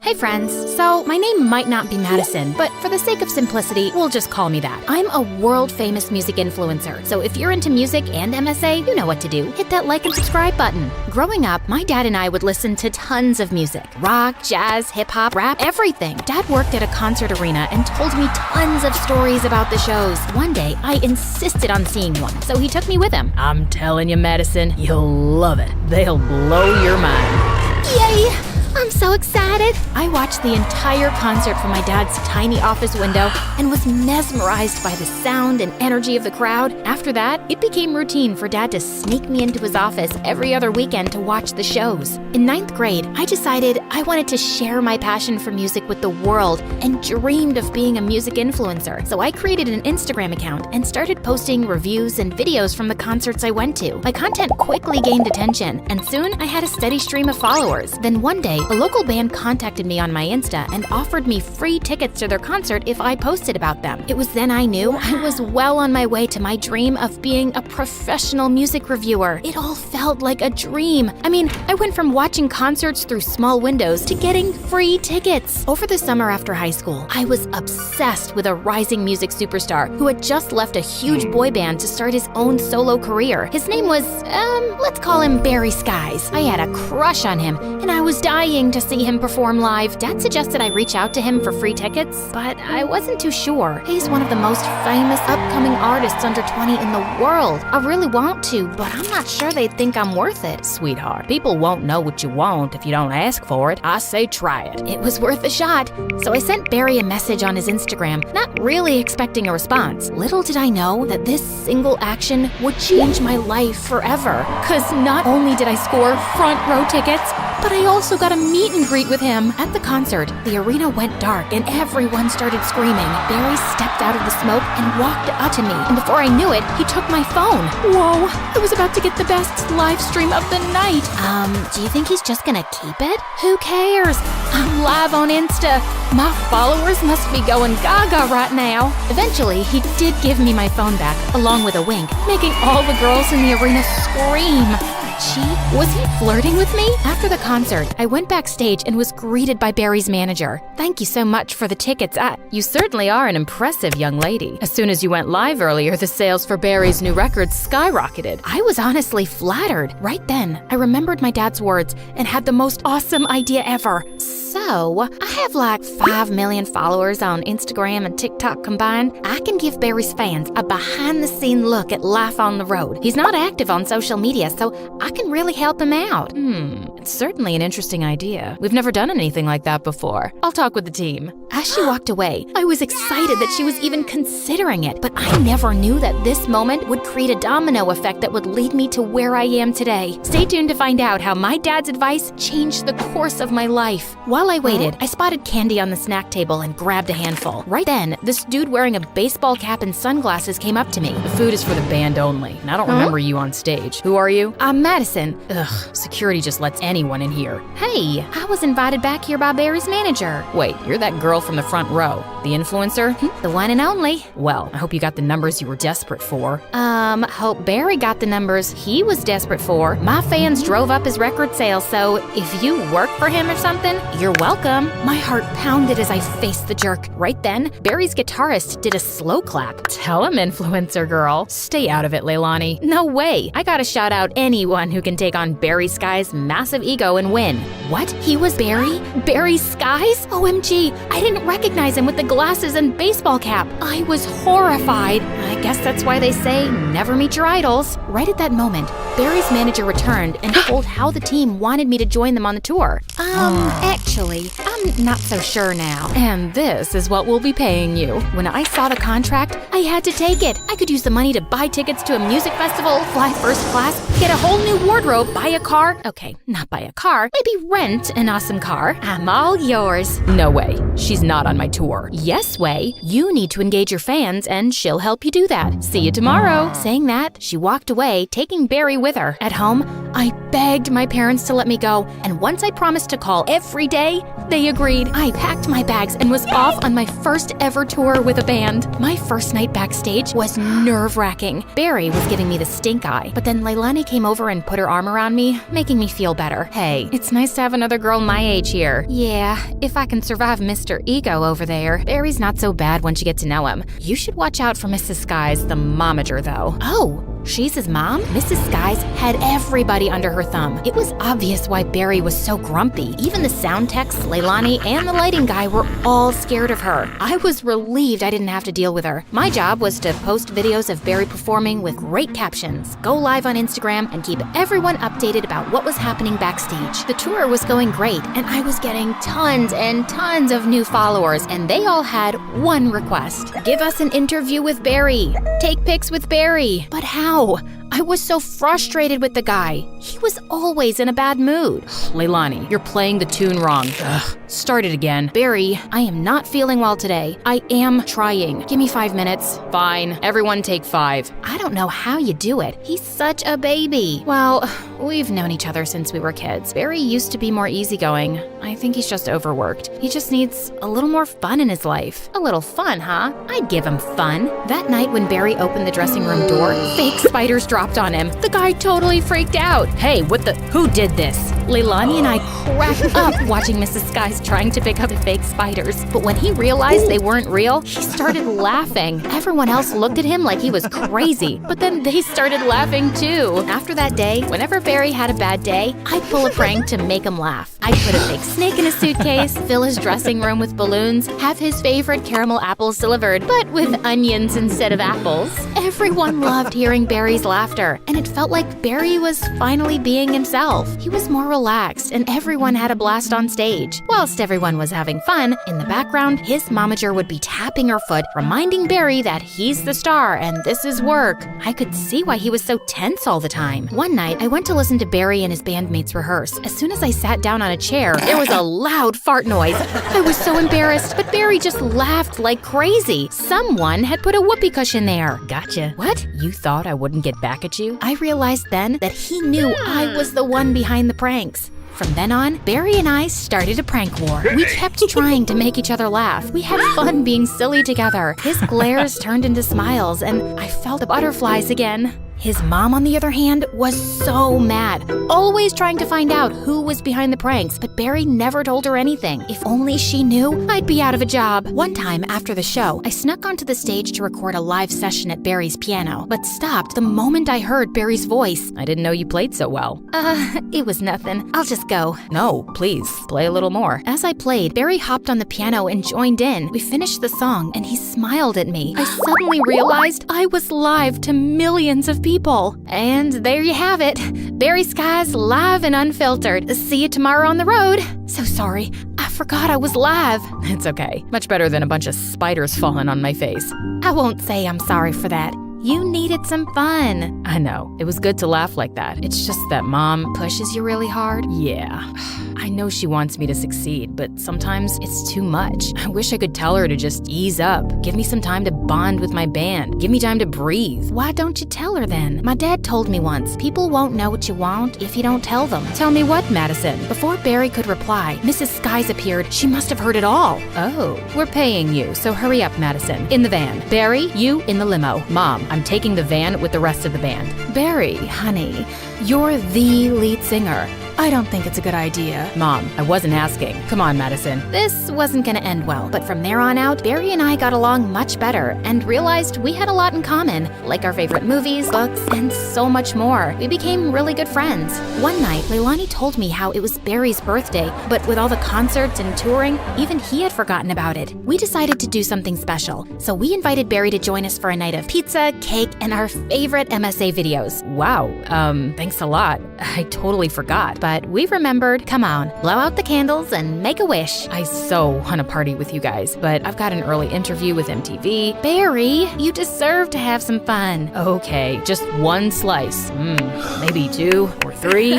We laughed, danced, and enjoyed the evening. Before we knew it, we had fallen asleep until the next morning when a loud phone ringing woke us up. Oh no, I'm late. Your interview! We rushed Barry to the TV station in his limo, and his momager was waiting, tapping her foot. Just what are you thinking, Barry? This interview is very important. I'm here, aren't I? Chill, Mom. Wow, chill? This is all you're doing. You think I don't know? Ever since you got here, Barry is unfocused, undisciplined. You're a distraction. I never meant to get in the way. You're fired. Leilani and Barry both looked shocked. I couldn't believe it. My first job and I was getting fired, but I couldn't just stay silent. Fine, I'll leave. But if you think trying to control Barry's laugh is more important than letting him be himself, then you don't deserve to be his manager. With that, I walked away. Once back at the hotel, as I was packing my things, I heard a knock. It was Barry. I've never had anybody stand up for me like that. Well, it should be your mom, but you know I'm happy to be here for you. Don't go. I just got fired, Barry. It's my tour, and I want you on it. I don't know. All I've done is mess things up for you. The interview today was great. Everything has been lately. It's like I remember how to be a person now instead of just my job, and that's because of you. Well, you're a great person. So are you. Shall we? Barry and I walked into the rehearsal room. His mom saw us, and her face was full of rage. What are you still doing here? I just fired you. You can't do that. Excuse me? Mom, enough is enough. You keep trying to tell everyone how to do their jobs, and it's not okay. Madison's work has been great press for us, and I want her to stay. So I'm done. You're fired. It's my tour, so I'm in charge. I appreciate everything you've done for me, but it's time to go. How could you cut me out of your life like this, Barry? I'm not cutting you out. Maybe you're not my manager anymore, but you're always my mom. Can't that be enough? Wow, fine. If that's what you want, no matter the differences, remember, I love you, son. I love you too, Mom. Later that night, as I was filming Barry's concert, suddenly I heard him call my name. He was calling me on stage. Oh no. Hey everyone, give it up for my friend Madison. She's the one who taught me to stay true to myself and follow my heart. Believe in yourself, and you can achieve anything. I waved, then sat down with Barry at the piano and went live. As we played, the audience sang along, danced. It was such a rush, but better than that was playing my favorite song in the world with one of my favorite people in the world. When we were finished, the crowd roared. That was something. So, Barry, would you ever consider going out with you? I thought you'd never ask. Later when I went backstage, suddenly my phone started buzzing in my hand. Hello? Madison, I'm a producer for MTV. I've been watching your channel and just caught your live duet with Barry. What would you say about hosting your own travel and music show with us? I'd say that sounds great. Today, I'm not just a music influencer, but a top name on MTV. And I am glad I followed my dad's advice to follow my dreams. And you should too.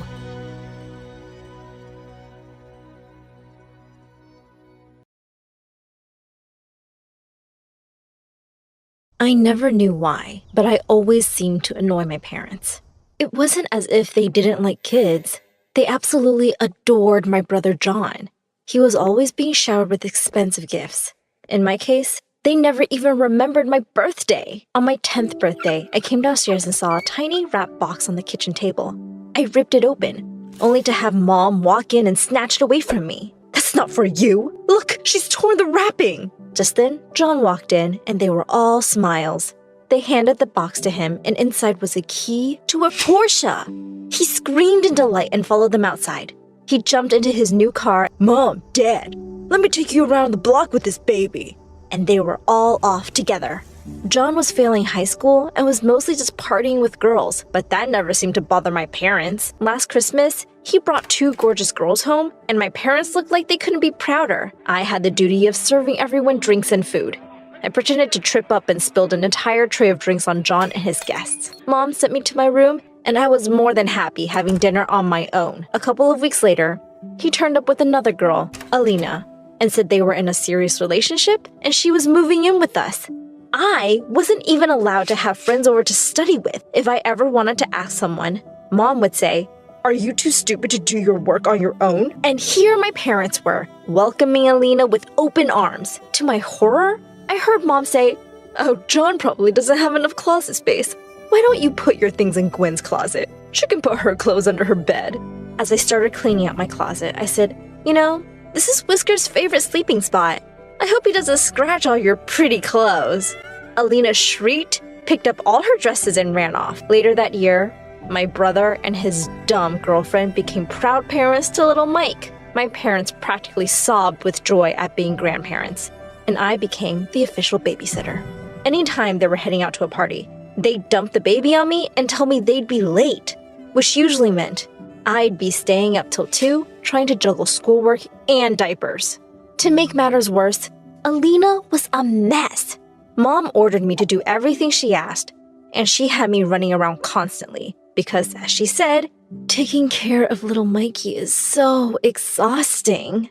One time, she sent me to get her favorite Chinese takeout, and suddenly the paper bag ripped and all the food boxes fell out.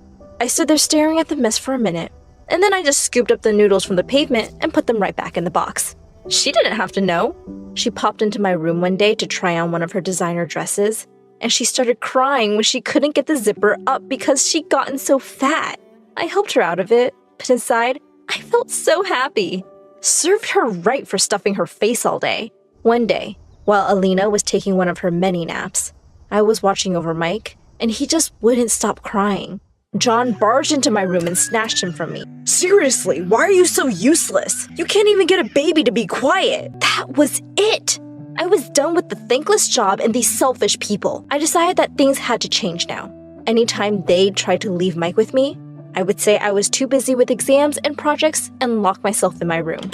I started having my friends over too. One time, while a friend called Stella and I were working on a project, Mom walked in and said rudely, "It's getting late. It's time for Stella to go home." I took Stella's hand and walked up to my room, slammed the door, and started playing loud music. And guess what? My parents said they'd had enough of me. They sent me off to live with one of my aunts. She was in her late 20s. I thought anywhere was better than my house, and I was almost looking forward to it. But I was so wrong. My aunt's ex-husband had been in the army, and I guess that's where she got her military discipline from. She had stupid rules for everything. I turned up for dinner 2 minutes later than 8 on the first night, and she said I could only eat salad. She had a list of chores I had to manage with school every day. I had to obey her rules, otherwise I'd be homeless. The only good thing about being there was that her stepson, Paul, lived with her. He was just a couple of years older than me, and boy was he handsome. He seemed glad to have my company, and we became friends pretty quickly. He would ask me to join his buddies whenever they were over. I totally wanted us to be more than just friends, of course, and it was so exciting to live in the room next to my crush. Stella was over at my place one day, and I told her I'd written a song for Paul. I sang it for her, and she absolutely loved it. Well, at least someone got to hear it. The next day at school, people seemed to be looking at me a lot more than usual.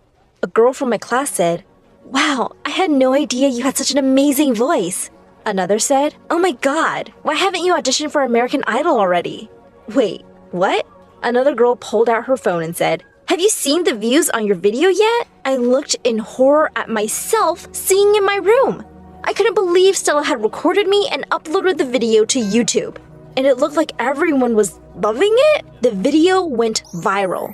Suddenly, every girl wanted to be me, and every boy wanted to be with me. I could see the admiration in Paul's eyes, too. If only he knew he was the inspiration. Jacob, one of the most popular jocks in school, came up to me one lunch. He leaned on the table and said, "Want to go out with me sometime?" I said casually, You're going to have to impress me first. I made a dare, and the next thing I knew, Jacob had jumped up on the table and was taking his jersey off. Everyone in the cafeteria had turned around, and there were loud cheers and claps from the audience. Boy, he was totally ripped. But I looked at him and said, "Nah, I've seen better." And with that, I walked away. Jacob hadn't even noticed my existence till I became popular. He totally deserved it. Soon enough, though, I got a call to go to the principal's office. The principal glared at me as I walked in. I knew she only liked the nerds. She called my parents, and of course, they had nothing nice to say about me. She warned me that if I wanted to stay in the school, I'd better follow the rules and be a good little girl. I felt so angry. I was so tired of everyone's rules. I got up from my chair and said, "Please don't talk to me like I'm a kid. I'm literally the most popular girl in this stupid high school right now." The principal looked absolutely furious. She said, "This is my last warning. Behave or you'll be expelled." This wasn't over. The principal needed to treat me with respect. I was going to find a way to bring her down. The chance came sooner than I could have hoped for. And it was so much better than any of my original ideas. My aunt had sent me to get food from her favorite restaurant one evening, and I stopped short when I looked in through the window and saw two women kissing. It was the principal and our science teacher. Last time I checked, that was definitely against the rules. I quickly whipped out my phone and made a video of the two. That video was an overnight sensation. The principal and the teacher were both forced to quit, and everyone was ecstatic that we were rid of the horrible principal. And I was the one who made it happen. I was crazy popular now. One day in the science lab, I caught Alexa staring right at me. She smiled at me when our eyes met. Alexa was really popular. The lab instructor told us to pair up, and she quickly came to my side. We became friends and started hanging out a lot. At one of her parties, I told her she looked really good, and she blushed. She took my hand and led me to the dance floor. I could tell she was really into me, and to my shock, I realized that I might be a little into her too. I invited her to my aunt's one day. Paul and some of his friends were watching the game and asked us to join them. My aunt walked in with some snacks, and she instantly seemed to warm up to Alexa. I had never seen her look so affectionately at anyone. Alexa and Paul really seemed to hit it off too. And after a while, I felt a little bit left out of their conversation. Soon after that, Alexa started hanging out with me less, and whenever I'd call, she'd say she was busy. Paul seemed to be home less often too. I wondered if the two were hanging out together without me. One day, when I got home from school, I heard laughter from the lounge. It was Alexa and my aunt. Alexa said, "Hi, Gwen. I was just here to see Paul." I didn't care if my aunt liked Alexa better. I just couldn't afford to lose Paul. I decided to tell him how I felt about him. The next evening, I texted Paul to meet me in the garden after dinner. He seemed really surprised to see me all dressed up. He said, "Hey, Gwen, what's going on?" I took his hand, looked deeply in his eyes, and said, "I'm just a girl, standing in front of a boy, asking him to love her." I closed my eyes and leaned in to kiss him, but I suddenly felt him gently push me back. Paul looked completely shocked. He slowly said, Gwen, I'm a boy who's into other boys. I thought you would have figured that out. I have a boyfriend, actually." I ran away from the scene as fast as I could. High school was about to end, and I didn't want to live with my aunt anymore. Things were really awkward with Paul since that night. And besides, I was making enough from my YouTube singing videos to afford a small apartment on my own. One afternoon, the doorbell rang, and I was really surprised to see that it was Alina. She'd lost a ton of weight and looked fab. She said she needed my help, so I reluctantly let her in. She said, "Your jerk brother cheated on me." She and John had broken up, and my parents had sent him away to join the army. They were taking care of Mike. Since Alina's parents had stopped talking to her after she got pregnant, she had nowhere to go. She begged me to let her crash at my place till she could figure something out. I could hardly say no to that beautiful face, so I agreed. I thought I'd hate having her around, but I guess not being with my brother made her less of a jerk. In fact, she was going out of her way to cook my favorite meals and kept the house clean. I realized she was really good company. She was great at styling and helped me look amazing for my videos. One evening, I came home to a candlelit dinner for two. Alina looked stunning. Suddenly, she pulled me in for a kiss, and I kissed her back. We were super happy together. Our video series became more and more popular, and we were now a famous YouTube couple. We were making really good money, and we moved into a bigger house. Alina asked me one day if I'd have dinner with her sister. I knew she really missed her family, so I happily agreed. When her sister arrived at our table, I almost fell off my chair. It was Alexa, and she was with someone. It was my aunt. Needless to say, that was one awkward dinner. I just wanted to put the past and these people behind me already. I spoke too soon. Just a few days later, I got a text from my brother saying he wanted to come see us. I was curious about what he wanted, so I invited him over. The next day when he turned up, he looked around the house and said, "Wow, Gwenny, you've done really well for yourself."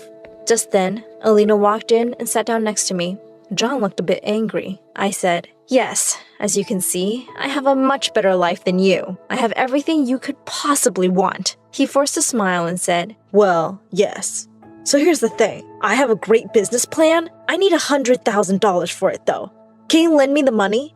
Why was I not surprised? I said, "I'd rather throw the money in the gutter than give it to someone as selfish as you." That seemed to be too much for him. He jumped to his feet and shouted, "No matter how rich or famous you get, Mom and Dad will always like me more. You will always be alone, no matter what you do." With that, he stormed out. I smiled at Alina and pointed to the camera that had been running the whole time. I uploaded the video to my channel and told my viewers all about how my family had mistreated me. A few weeks later, my parents showed up with Mike. Turned out, John had sunk all their money in a stupid business investment and had come to ask me for money to pay his debts. He couldn't get a loan from anywhere, and they had to sell their house. They cut ties with him completely now and begged me to help them. I couldn't forget how they treated me, but I was better than them. Plus, they had looked after Mike all these years. I forgave them, and Alina and I moved them into a separate wing of our mansion. At our grand New Year's party, Alexa came by looking absolutely stunning.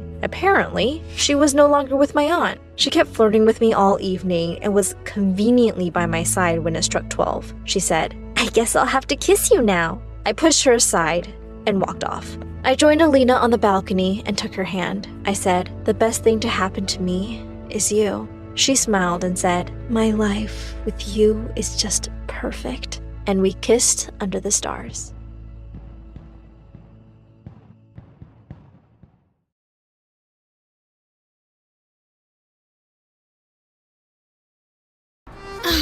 Paris. Enchanting, romantic, a place like no other. The city of my dreams.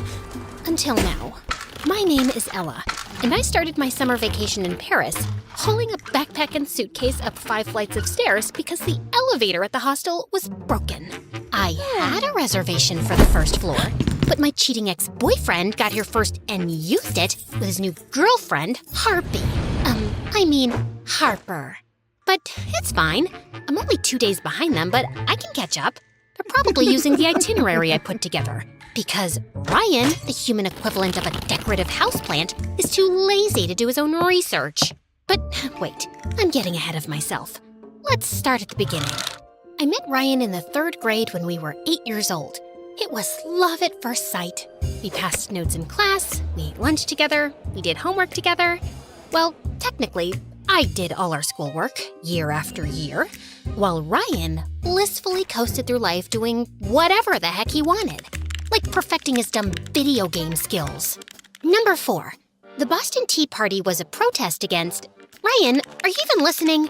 I'm trying to walk you through the homework so you can actually answer a question if the professor asks tomorrow. I'll be fine. The professor likes me anyway. I don't think so.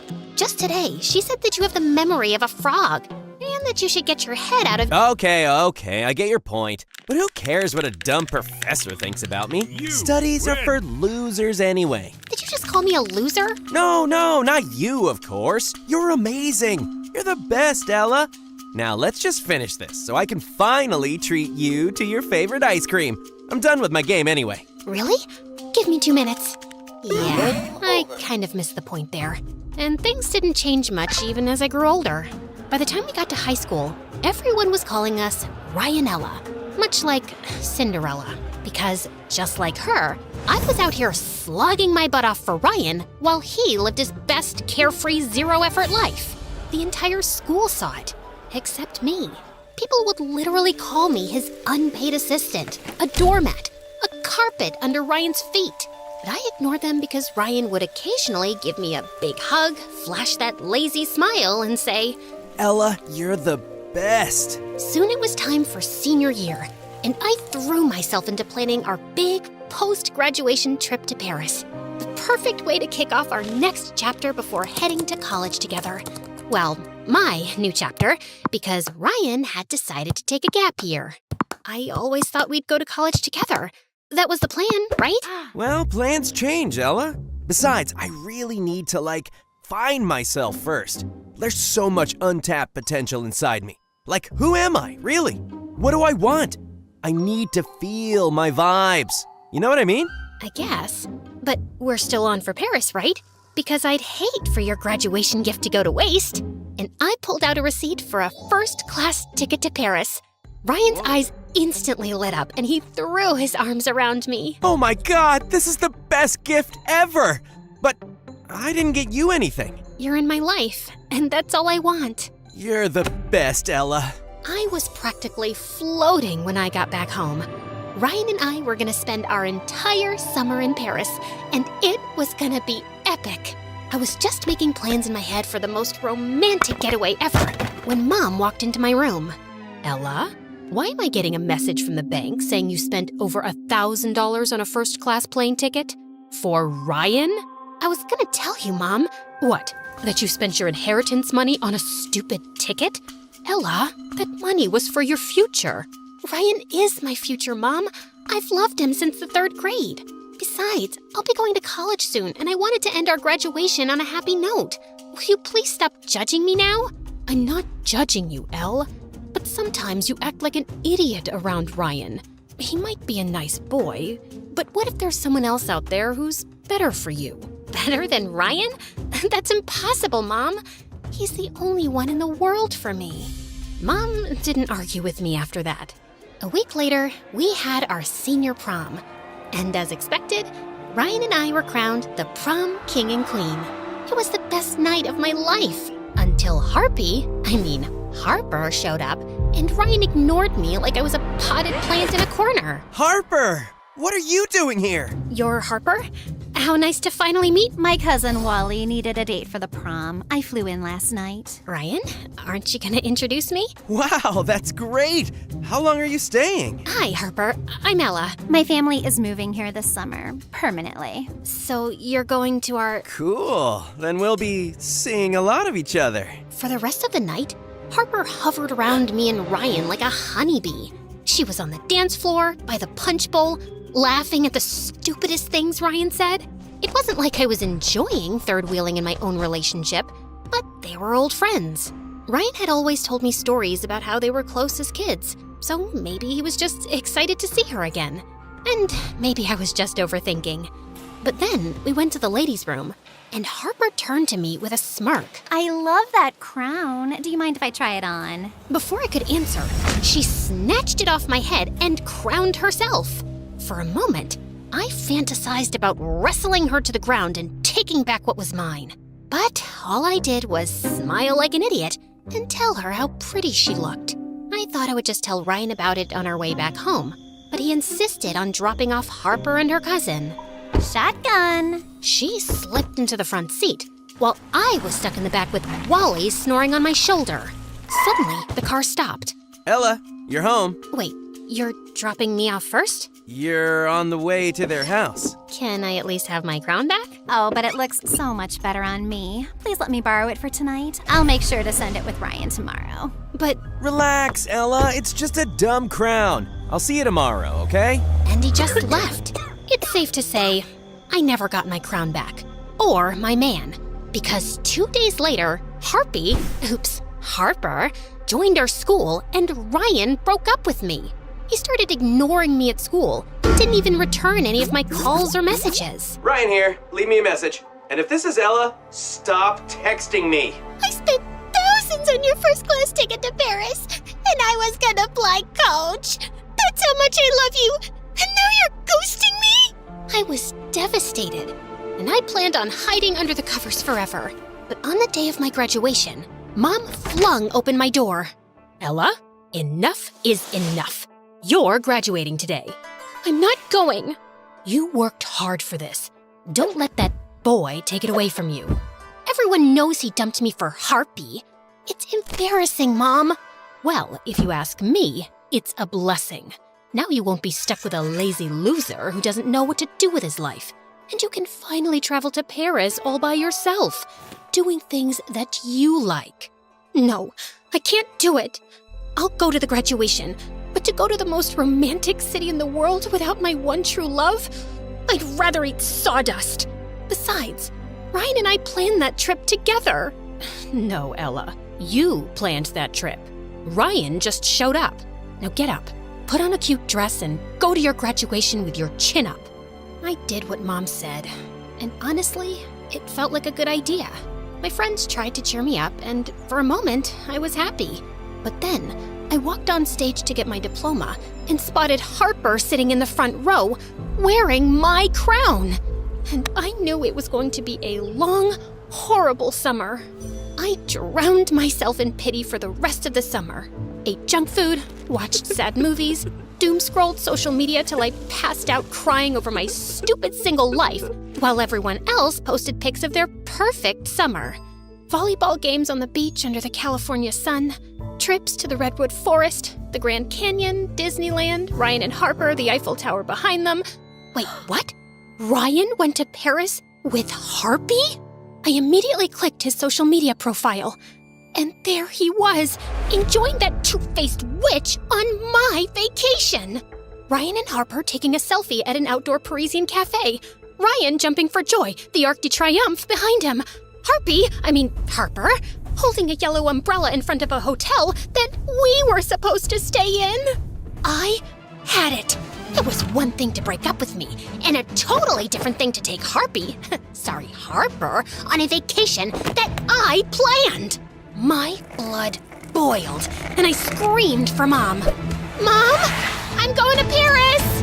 The Paris streets were bustling with life. People walking their dogs, couples chatting in outdoor cafes, everyone dressed in immaculate clothes. This was the Paris of my dreams. But I couldn't enjoy it because I was on a mission to find my cheating ex-boyfriend. And the best place to start my quest was at the hotel. I was sitting in an outdoor cafe across from the hotel, sipping my third cafe au lait, when suddenly the hotel doors opened, and Harper, and Ryan walked out, hand in hand. I threw some money on the table and started stalking them until they stopped to look in a shop window. Ryan looked behind, and I immediately ducked into a souvenir shop. I bought a baseball cap and an oversized hoodie as a disguise, and continued tailing them when I saw Ryan hail a taxi. I felt angry, miserable, and humiliated all at the same time, and I wanted to bawl my eyes out. But just then, my phone pinged. It was a social media notification from Ryan. A selfie of the happy couple in the taxi. Next stop, the Louvre. I immediately decided to take a taxi, but they flew past me like I was made of cellophane. Am I invisible? I pulled up a map on my phone. The Louvre was only 1.5 miles away. If I walked fast, I could make it in 30 minutes. I made my way through the streets, crowded with slow-walking tourists, trying not to step on anyone. Pardon-moi. And when I saw the iconic glass pyramid up ahead, I started to run. I finally entered the museum, and my eyes went straight to this gorgeous painting, the Mona Lisa. The masterpiece was smaller than I had imagined, but it was a thrill to see her. I was admiring the artwork when I felt a hand pull the cell phone out of my back pocket. I smiled to myself, then turned around to see a handsome pickpocket slipping it into his jacket. It's a fake. I assure you, the Mona Lisa is quite real. No, I mean the cell phone you just stole, it's fake. The City of Love is quite famous for pickpockets at tourist attractions. So I carry a fake cell phone for thieves to steal, then continue on their way. Then I'll continue on my way. I grabbed his arm and held on. Not so fast. Why are you faking a French accent? I was born here, but then my mother took me to Hollywood. She wanted to act in films. Clearly she must have failed because here you are, robbing tourists. Can you let me go now? No. Look, you have two choices. I can go tell the security guard you stole my phone, or you You can help me find these two losers. I showed him the pic of Ryan and Harpy by the Eiffel Tower. Did they steal your fake wallet? No, that's still in my bag. She stole the love of my life, and I'm going to get him back, with your help. Because you speak French, and 4 eyes are better than 2. I'd rather get arrested. Please, I can pay you. Why are you running after the despicable monster who dumped you? Because I've loved him since the 3rd grade. And maybe it's time to grow up. You don't understand. I've spent all these years planning a future with him. Now my future is a big blank because this girl stole him from me. And now they're out having fun on my vacation, and here I am trying to talk a pickpocket into helping me tail them. Oh God, I'm such a loser. I feel like slapping myself across the face. And then I don't know what happened, but I started to cry. Like a real hard, ugly cry. Could you please stop crying? Everyone's staring at me like I stole your kidney. Will you help me? Okay, I'll help you. But your ex isn't here. How could you possibly know? Gabriel pulled out a wallet and flipped it open. Ryan's ID was inside. They were on their way out of the museum when I, bumped into him. I must be an evil person because this news put me in a better mood. Maybe he deserves it. But when we find them, you'll give it back, okay? Of course. There's one problem. How do we know where they're going? I think they're following my itinerary. If I'm right, their next stop is the Jardin des Tuileries. The fountain was even prettier in person, and it took me back to the time I was planning the trip. Back then, I imagined myself strolling the sweeping promenades of the garden with my Ryan. Instead, I was walking around the iconic central pool with a French pickpocket. Since I'm helping you stalk your ex, shouldn't we know each other's names? I'm Ella. Like short for Cinderella? Isabella? Mozzarella? Just Ella. Now, can we focus on finding Ryan? I'm Gabriel, in case you're interested. But I wasn't. I was too focused on finding Ryan. Just then, I took a sip from my harmonica bottle, then casually played a tune on the harmonica built into the cap. Did you just make music with your water bottle? Yep. Coolest thing ever. Hydration and entertainment in one. Whoever invented this is a genius. Okay, that's actually impressive. I kind of want one. Oh, are you planning to steal it? Some things are actually worth paying for. Can I try it? Uh-huh. Fine. Here, try it. Just blow into the cap, like a civilized person. This is cool, and I love it. Where do I get one? Amazon. Link's in the description. Now, can you walk a little faster? What's the American saying? Stop to smell the roses? I'm not here to see the sights. I'm here to get my man back. And what will you do when we find him? Punch him in the nose, drop to your knees, and beg him to come back? Kiss me passionately to get him jealous? All of the above? None of the above. I'll simply tell him we were meant to be together. Oh, sure. That should work. He'll come to his senses. I'm hungry. Aren't you? And suddenly, my tummy started making noises, and I realized that I hadn't eaten the whole day. Gabriel suggested we sit outside a small cafe at the edge of the garden and keep watch from there.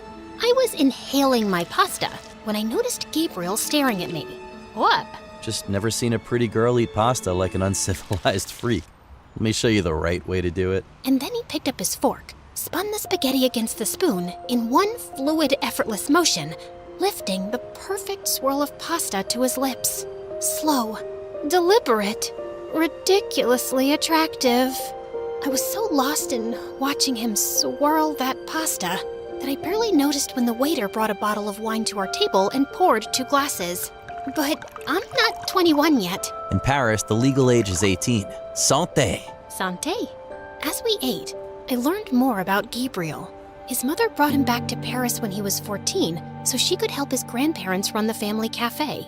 He cleaned tables after school until he was old enough to be a waiter.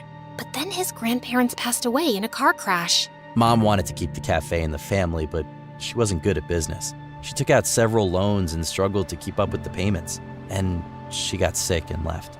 Since I was not earning enough to pay the loans, the bank foreclosed on us and I lost the cafe. What about your dad? He's not around anymore, but I don't need him either. One day, I will make enough money to buy my cafe back. This pickpocketing thing, it's just temporary. The waiter handed Gabriel the bill, and he pulled out Ryan's wallet. I think Ryan should buy you dinner, no? Oui. Once Gabriel and I left the cafe, I told him that the next stop on the itinerary was a sunset walk along the Seine River. The setting sun sparkled across the river. Couples strolled hand in hand. It was truly romantic. Then I caught sight of a familiar head in the crowd. That's Ryan!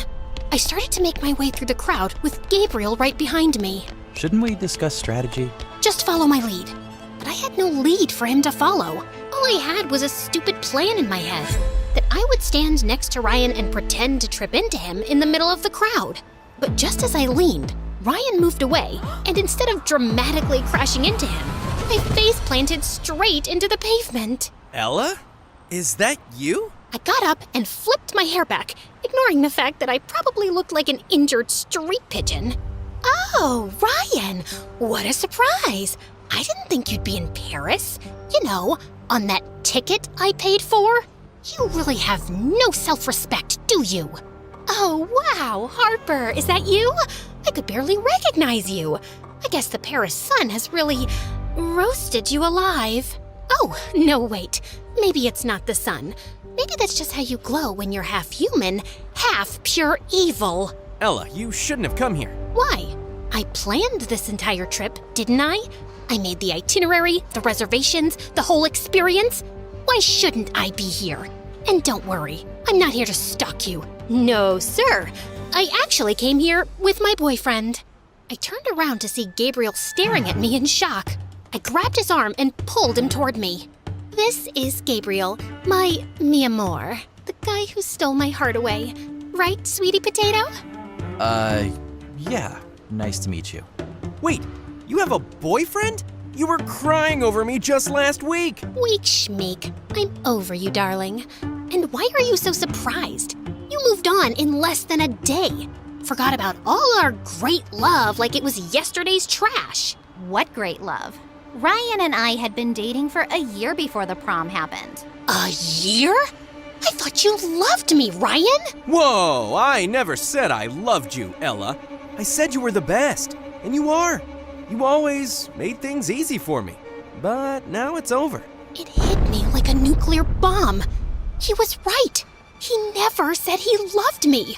All those years, every birthday card was signed, "You're the best." After every date, I'd only get a quick peck on the cheek. My blood boiled with anger.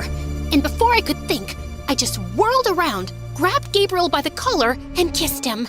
I thought he'd push me away, but to my surprise, his hands wrapped around my waist, and he kissed me back. When I finally pulled away, Ryan just stood there, frozen. Well, that settles it. You and I are officially over.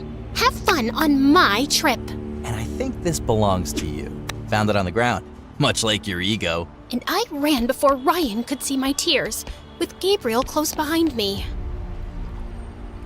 You okay? I'm fine. I mean, the guy I've loved all my life was cheating on me behind my back, and my first kiss was with a French criminal. But yeah, I'm totally fine. I'm not a criminal, okay? And what do you mean by first kiss? You and Ryan have never kissed before? Of course we have. Okay, fine. We never kissed. Unless you count an occasional peck on the cheek like some bird pecking its seeds. I guess that makes me a giant loser who's been in denial about everything. I don't think you're a loser. Maybe just someone who loved a loser. Oh yeah, that makes me feel so much better. What do you want me to say? You're a perfectly beautiful girl who probably has the prettiest eyes I've ever seen. You're smart, brave, and definitely have a personality. So I don't know why you're crying over some guy who barely cares about you when you could have literally anyone else in the world. You sound like my mom. And moms are almost always right.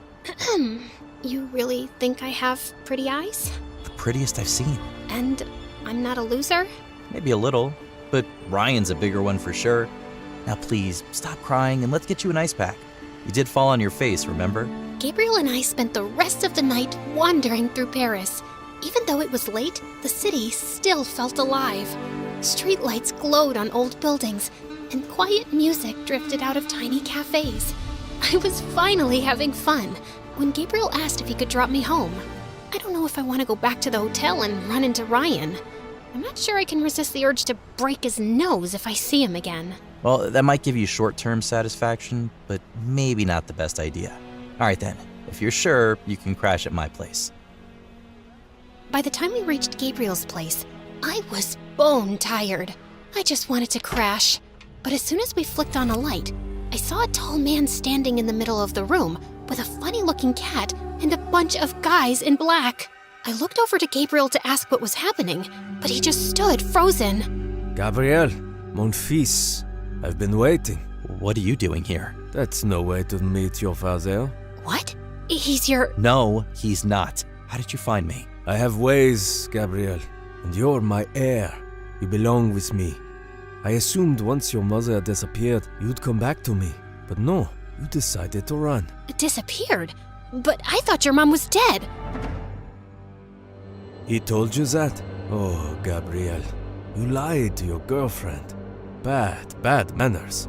Anyway, now that I have found you, I'll take you with me and teach you how to treat a lady right. I told you before, I want nothing to do with you. Now, get lost before I call the police. The police? I'm sure they'd love to question you about your extracurricular activities. You've been sloppy, mon fils. Gabriel's dad signaled his men to grab him. You really don't know when to quit, do you? And he grabbed my hand and ran. We sprinted through the streets, through late-night cafe tables, knocking over chairs, tables, and whatever came in our way. I was trying to keep up, but Gabriel was so fast, and I had the legs of an old chicken.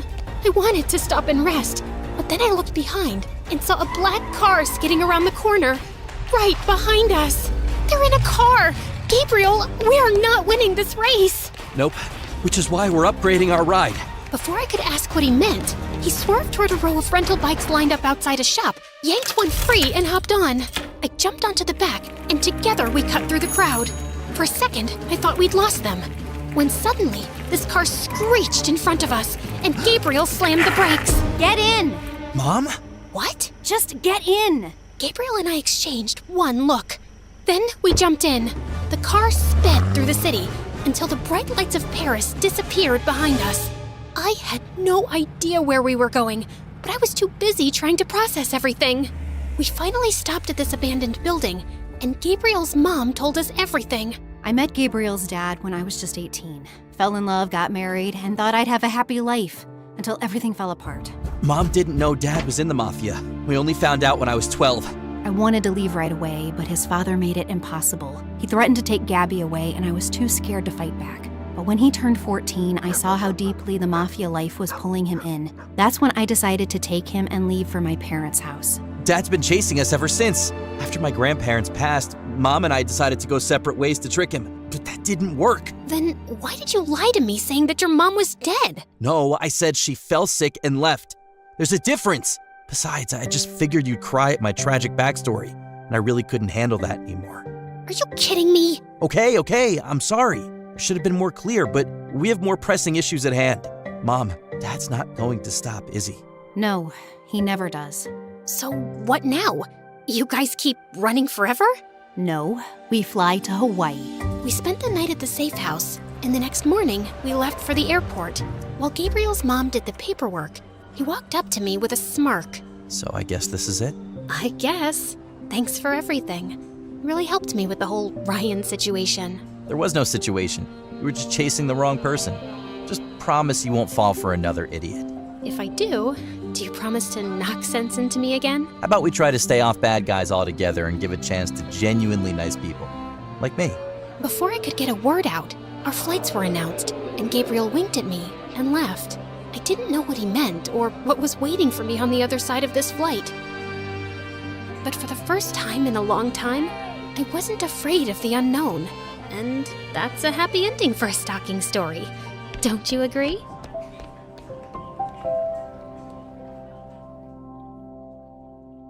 Hi, I'm Delilah from Beverly Hills, Los Angeles. Before I continue, please hit like and subscribe. I was 2 when my rich uncle adopted me and took me to his huge mansion. I was bigger than most kids my age, but he accepted me with all his heart. Unlike his son, Rusty. Rusty was 6 years older, and even though he had everything, it wasn't enough because he wanted it all for himself. We shared our birthdays, so when I turned 3, Uncle threw us a joint party. Why does she get the bigger cake? Isn't she big enough already? Don't be mean. It's Delilah's first birthday with us. Now, smile for the pictures. but Rusty just threw the cake and walked off. I felt so bad.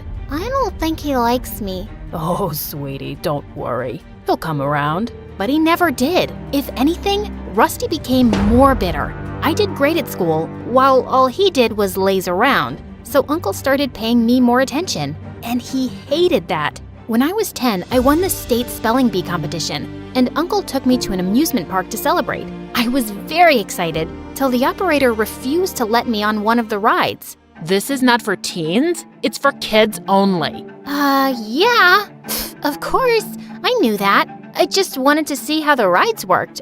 I'll leave. Did he think I was a teen? I'm only 10. I darted faster than a bullet as the crowd stared. And after that day, I started getting more conscious of my height. I was 13 and almost 5 feet 11 inches, which was weird for my age. I was taller than most boys in my class. I didn't let that get to me, but it gave Rusty a chance to pick on me. He would call me giant, Bigfoot, whatever came to his mind. To make up for his behavior, Uncle gave me the biggest room in the house and stuffed it with gifts and toys. Sure, she needs a bigger room with that size. You don't have to be so mean, okay? I know I'm tall, but you're dumb and I never make fun of that. You, I will get you for this. He chased me for an hour but couldn't come close. Who knew I could run like that? I wanted to see how good I was, so I started practicing with the track team, and soon I beat everyone. My long legs made me super fast. This was awesome! Uncle was proud, but it pissed Rusty off, and he went completely off the rails. He failed 12th grade twice and blew all his money on his girlfriends without blinking. One evening, Uncle had to bail him out of jail in the middle of the night for stealing exam papers. Luckily, he was the school trustee, so Rusty only got suspended for a week. Why do you embarrass me like this? Where did I go wrong? Oh, that's easy. You got her at home, and you forgot about your son. That's not true. Uncle loves you just as he loves me. Don't act like you're part of this family, and never interrupt me again. Enough!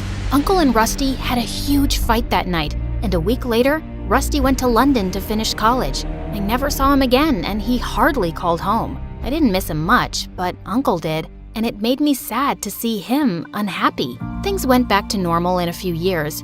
At 17, I was a whopping 6 feet and the tallest girl in school. People would stare at me all the time and say the weirdest things. Can you even hear me up there? Or should I scream? Wow, where do you buy your clothes from? The tent shop? All my clothes are limited edition, and that makes me unique, while you're just so common. I didn't let anyone talk me down, but it still bothered me. I wanted to buy cute clothes and wear pretty shoes, but nothing fit me. One time in the mall, I was window shopping when a flying figure went past me, getting chased by some guards. Let me go! I need this! I couldn't see who the girl was, so I walked closer, but I tripped on a huge rack and all the clothes fell on our heads. Guards got distracted and lost their grip, and she ran away. And I ended up paying for all the ruined clothes that didn't even fit me. Later that day, I saw my uncle packing up when I went home. Are we going somewhere? No, dear, I am. We're opening a new business in Greece, and I'll be out for a month. But can I come with you? I want you to concentrate on your school and practice. I'll be back before you know it. The day my uncle left, I felt super weird. I'd never been on my own. And a week later, I got the worst news of my life. My uncle's secretary told me he'd caught a rare fever and was on total bed rest. Doctors had no idea how long it would take him to recover. I was devastated and wanted to visit Uncle, but no one was allowed near him since the fever was contagious. So I decided to concentrate on my finals. But after my last exam, I came home to Rusty and a girl who looked oddly familiar. What are you doing here? This is my home, and I can come by whenever I want. By the way, this is Gina, my girlfriend, and the queen of this house. I looked at Gina, but she ignored me completely. Rude. Later that day, when I crossed their room, I heard her arguing with Rusty. You have a sister? You never told me about her. She wasn't worth mentioning, and she won't stay here for long. Before I could hear anything else, the maid showed up and I left. For the entire week, I noticed that Gina was an odd duck. She stayed all day in her room, Whenever she came out, she would scream at the servants and run back up. One time, I was in my room when Gina walked in. "Empty your room. I need more closet space." You can't just walk in here and ask me to do stuff. Get it? Suddenly, she started screaming for Rusty. And that's when it hit me.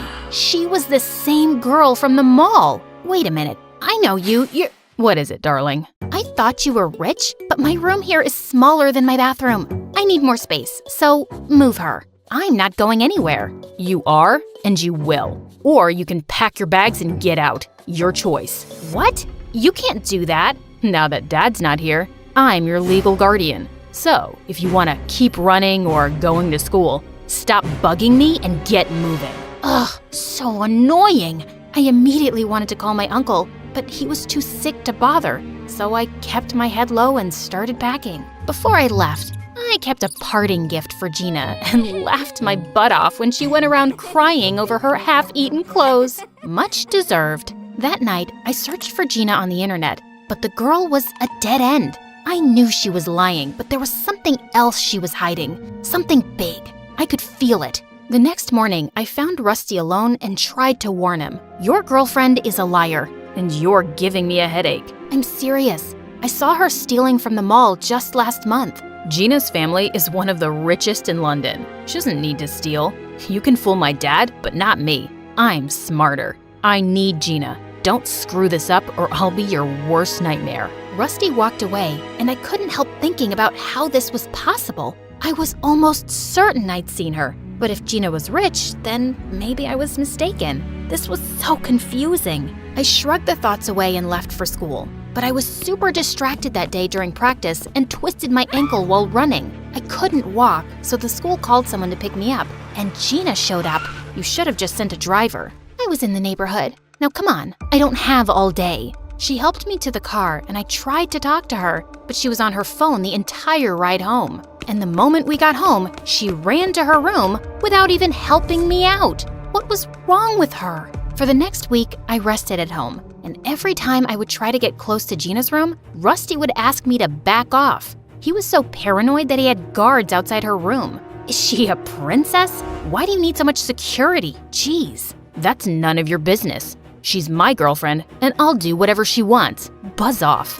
The more Rusty said stuff like that, the more curious I got. He didn't love anyone but himself. So all this newfound love for Gina was very weird. I wanted to know more, but soon after, the coach started training us for international track events, and I got busy. Sometime later, Uncle's secretary informed us that they were moving him to a bigger facility, and Gina threw a party the same day. Guess you're very happy that Uncle's not coming back anytime soon, right? What? No, it's my mom's birthday. Really? Then how come she's not here? Because she's not around anymore. Gina started tearing up as she ran upstairs, and just then Rusty showed up. I knew it. What did you say to her? Relax. I'm sorry. I think I may have stepped over a line. I'll apologize. You better, or I won't give you permission to run track. Get that? I went upstairs to find Gina sobbing in her room with her mom's picture. I'm sorry. I didn't mean to hurt you. I know how you feel. I grew up without my parents too. I just miss her a lot. Even though she can't be with me, I throw her a party every year. My mom loved birthdays. Gina and I chatted for a bit, and I realized she wasn't as bad as I thought. I could see how deeply she missed her mom, which made me feel connected to her. Maybe I judged her too soon. Gina warmed up to me after that, and we often hung out. But soon, I noticed how she'd only talk to me when Rusty wasn't around. I asked her one day, and she gave me the weirdest reply. Oh no, I'm just taking a break from all the wedding preparations. Wow, I had no idea. Do we have a date? We wanted to wait for his dad to come back.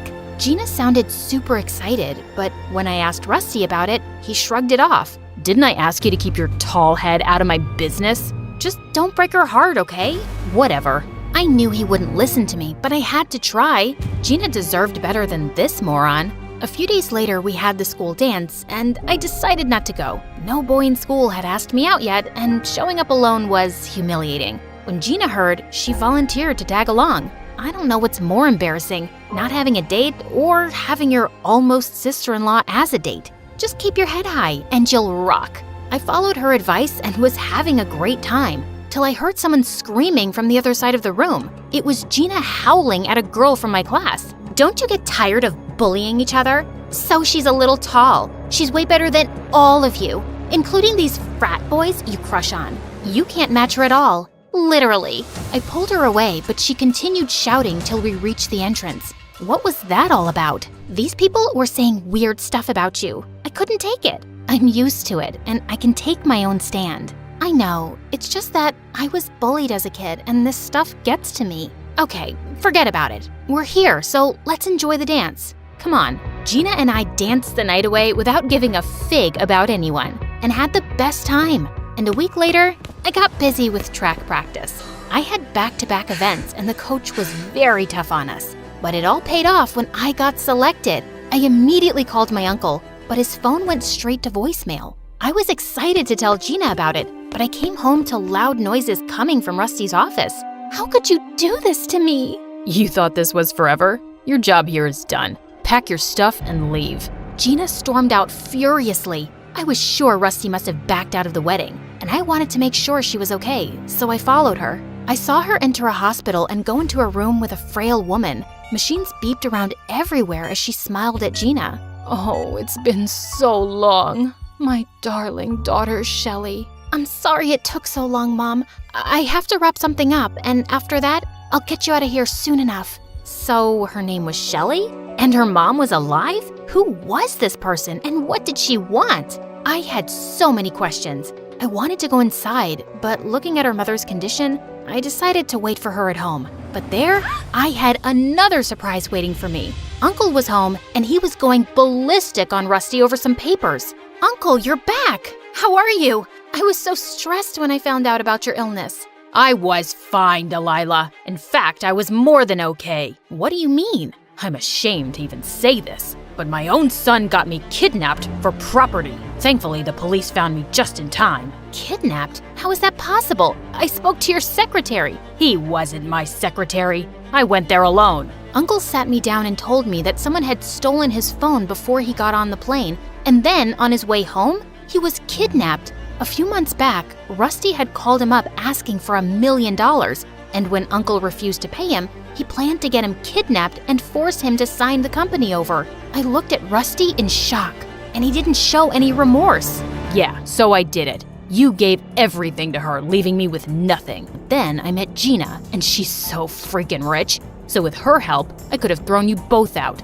You're so evil. Who would do that to their own father? Someone who doesn't care about anyone but himself. I thought I told you to leave, Gina. Call me Shelley, and I'm not your slave, and I'm not rich either. Gina told us how Rusty was a wanted con man in London who'd scammed many people, including her dad. So she pretended to be rich so she could date him, help him sell the company, and leave with the money. The money he stole was for my mom's surgery. We fell into debt paying her hospital bills. I wanted to get back at him, but he tried to fool me again. I told the police where your uncle was. That doesn't make it right, Gina. You lied to us. But you helped Uncle, and for that, I'm thankful. As Uncle called the police and Gina sobbed, I saw Rusty sneaking out with the papers, but I grabbed him just in time. Think you can outrun me?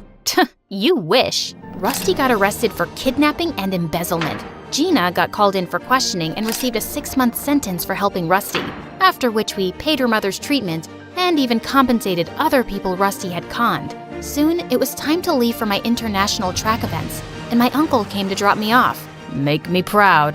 Haven't I always? Uncle hugged me, and it felt like home.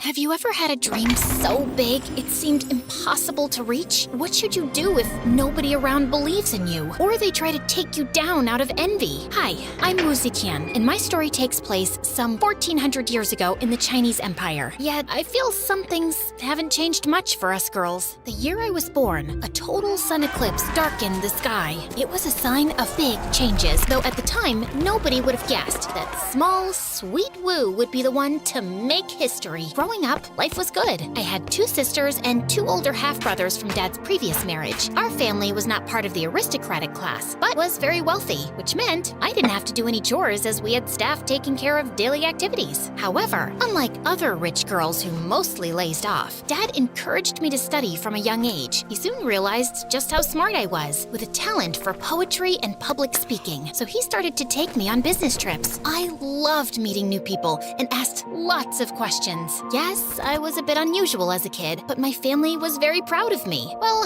except my brothers. Why are you studying again? You're just a girl. And? Your job is to get married and to have kids. Dad is wasting resources on you. Maybe he's afraid you'll never find a husband. And what's this? Oops. And with that, he spilled ink all over my notes. One day, you'll regret being so mean. I tried avoiding them as much as possible. But then, around the time I was 14, Dad got very ill and left us. Nothing was ever the same. My brothers started acting like the bosses of the family. Without Dad to keep them in check, they became rude to Mom, bullied my sisters, and were especially mean to me. Like the time I spent too much time with a friend and was late for my curfew. It was a rainy evening. I ran back home, but the front gates were already locked. No matter how much I yelled and banged on the doors, nobody could hear me over the wind and thunder. In the end, I crouched there all night until early morning. Mom found me crying and shivering. I'm so sorry, Wu. They told me you were back and sleeping. I should have checked. That little adventure gave me a cold so bad I stayed in bed for a week. Without Dad, I felt powerless. I had to do something to change my fate, not only for me, but also for my mom. A chance presented itself when a beauty contest was held in town. The winner would be taken to serve at the palace. It was a huge deal and a way to gain respect and admiration. Mom was worried about my plan, and her fears came true when I won. Honestly, it wasn't that big of a surprise, being not only the prettiest girl in town, but also well-educated. My brothers just scoffed at the news and said they won't miss me. Typical. Mom helped me pack my things, and on the day of my departure, she cried as we hugged. Don't be sad, Mother. Who's to say it isn't my fate to meet the Emperor? And so, she understood. I wasn't going to the palace to escape my problems. No,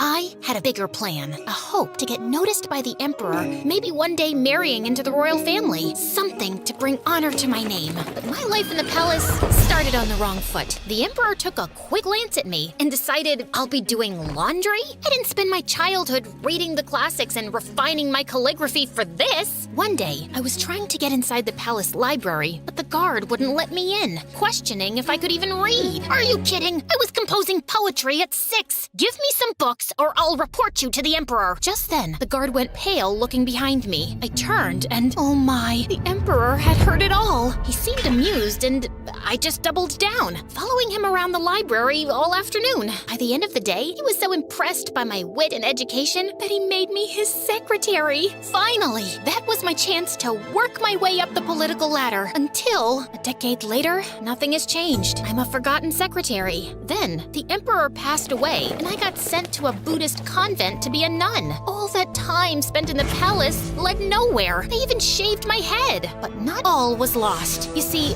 while I was living at the palace, I got close to the Emperor's youngest son, Li. We met one random day when I was holding a bowl for him to clean his hands, and he flicked some water at me. Offended by his childish behavior, I was ready to give him a lecture. His shy smile and cute face melted my rage. So refreshing. It's quite a warm day, isn't it? He laughed and we started chatting, quickly becoming friends. We were close in age, and unlike other officials, he was kind and humble, easy to talk to. Do you ever regret coming to the palace? You probably miss your family. I do. Well, everyone except my brothers. Those two I would banish to the corner of the empire, never to be seen again. I get that. My brothers either pretend I don't exist or act as if I'm beneath them. You think 2 are bad? Try living with 13. Can't you do something about them? You are a prince after all. It's just a title. You'll learn it in time. Having a title doesn't necessarily mean the same as having power. I knew what he meant. Li, being the youngest, had 0 chances of succeeding his father. However, fate really had a sense of humor. Turns out, his brothers were so busy fighting each other over the title of crown prince that the emperor decided Li was the better candidate for the throne. And that's how my decade-long crush became the new emperor. He actually changed his name to Gaozong, but I'll keep calling him Lee to avoid confusion. I was genuinely happy for him, even if my new status as nun meant we could never be together. One day, I wrote a poem about how much I missed him and took a chance sending it to the palace. Maybe he wouldn't even have time to read it, but I had to try. To my surprise, it worked, and Lee came to the temple. I got your letter. Is it true? Tears started rolling down my cheeks as I nodded. We hugged, and when it was time for us to part, I could see he was reluctant to do so. Could it be that my feelings were reciprocated? Indeed, he kept visiting, and one evening, I got a note saying I could grow my hair again. 1 year later, I was summoned back to the palace. There, I met Lady Wang, who was quite a big name in court. She was to become empress, having been chosen as a consort by Lee's father himself. But that didn't mean things between them were all rosy and peachy. I had meetings all day, and when I finally got the chance to relax at dinner, Wang started talking about more political issues. It's the last thing I want during my free time. Is that why you're hiding in the stables with me? Not hiding, just surveying your work. Truly, some things never change. Lee was the most powerful person in the empire, yet his life was affected by so many people's influence and choices. I decided to be by his side the best I could, and in time, everyone started noticing how close we were, including Wang. That's when she showed her true colors. One afternoon, she invited me for tea. Tell me about your family. I heard your dad got lucky during the rebellion, but he wasn't aristocracy. My mom is. Ah, yes. And what did she accomplish? Only had daughters and is not well liked by her stepsons? How disgraceful. What is your point, Lady Wang? I'm just reminding you of your place. The only reason you've been called back was so the Emperor wouldn't have to visit that nunnery all the time. But do not be mistaken.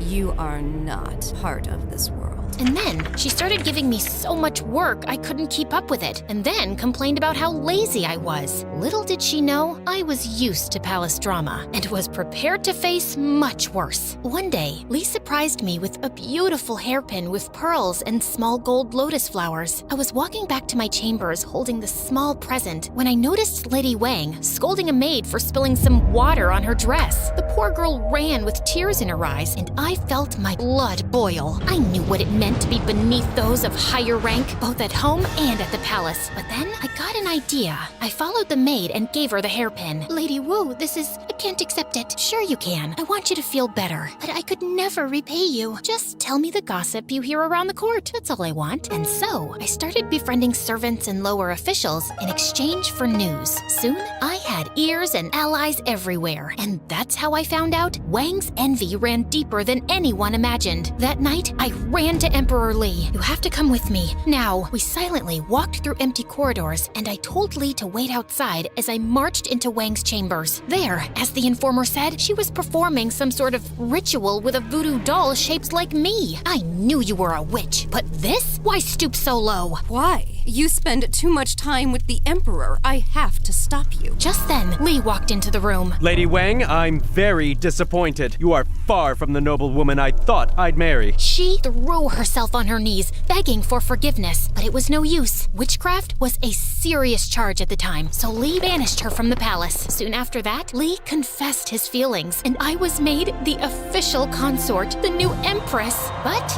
as Lee said years ago, a title alone doesn't mean power, and that became clear to me while I kept listening to the emperor's meetings with his advisors. I sat, as usual, in a small room behind a curtain of pearls, voicing my opinion when needed. The times my husband was ill, he trusted me to make decisions in his place, and some of his officials were seriously offended by this. It feels like the woman behind the curtain is the one actually running the state.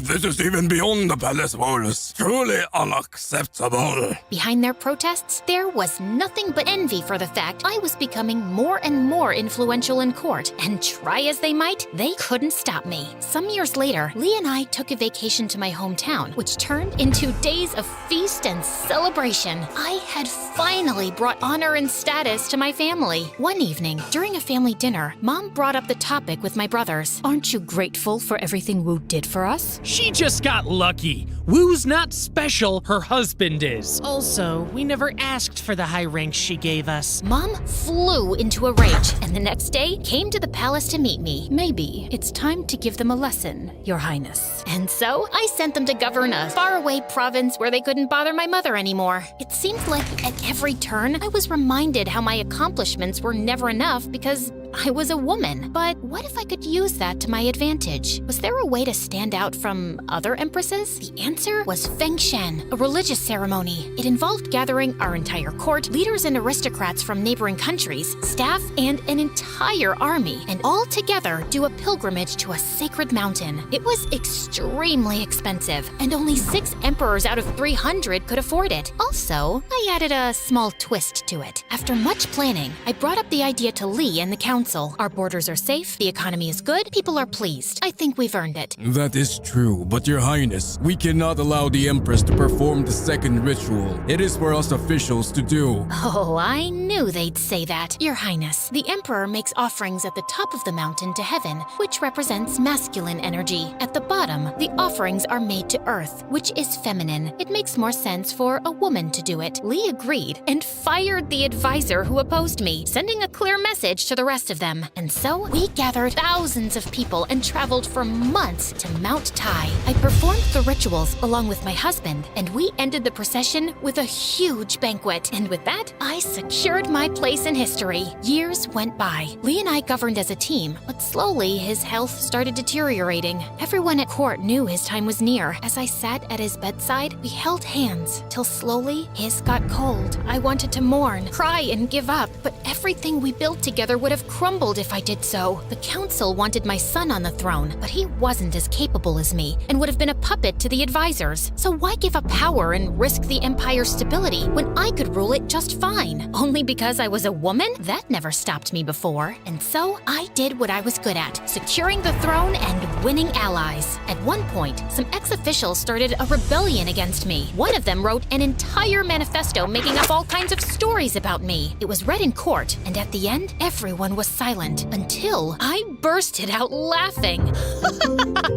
Who wrote that? So creative. We should have kept him. My army defeated the rebels swiftly, and then I addressed the council with an ultimatum. If anyone here thinks they are more capable than me, speak now. Otherwise, pledge your loyalty. My opponents stepped down one by one until eventually I was crowned as the first female emperor. The only time in history it ever happened. Other women have tried to rule as wives or widows, whispering in their son's or husband's ear, but none had the official title and absolute power. For another 15 years, I skillfully led my people. Try as they might, not even my greatest opponents could deny the fact I was a good leader. They attacked my character, painting me as a power-hungry, ruthless woman, but never once criticized my governing skills. Truly, my greatest flaw was my audacity to play the power games of men and win. Today, historians keep uncovering the remnants of my empire's riches and culture. I wanted to make China the greatest empire in the world, and under my guidance, at the time, it was. So don't let the circumstances you were born with determine who or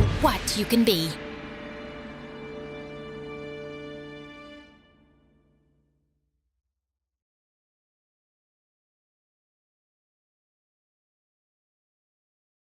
Before I tell you about how I traded in a greasy apron for Lamborghinis, don't forget to like this video and subscribe to our channel. If you do, you'll get a big break in the next week. My story starts out at a glamorous place you may have heard of, McDonald's. This had to be the worst day of my life. 1 week is exactly how long I worked at McDonald's before I had a complete breakdown. I worked 12-hour shifts and never got to take my breaks. It was humiliating. And today I lost that job too, but I had to do something. I had to help my mom pay the bills. I was so angry, I had to vent. So I called my best friend. I told her how Jessica, a classmate from school, had come in for the 10th time that week with an evil look on her face. I had begged Jessica to be nice, explaining that I needed the job to help my mom. She said it was cool, but I had learned that I couldn't take her at her word. When my boss turned around, Jessica took the cup of soda I had handed her and spilled it down her shirt. She screamed and pretended that I did it. Now, my friend was as angry as me, if not more. She told me if I was serious about working, she could hook me up with a job. Her parents were super rich and offered her a job as an assistant at a giant tech company. My friend was desperate to have someone else take it so that she could spend her holidays cruising around Europe. I showed up for the interview in my best outfit. A secretary told me to sit in a crowded room and wait for my name to be called and to help myself to some refreshments. I got a cup of coffee to look mature, but as soon as I turned around, a strict and powerful-looking woman appeared.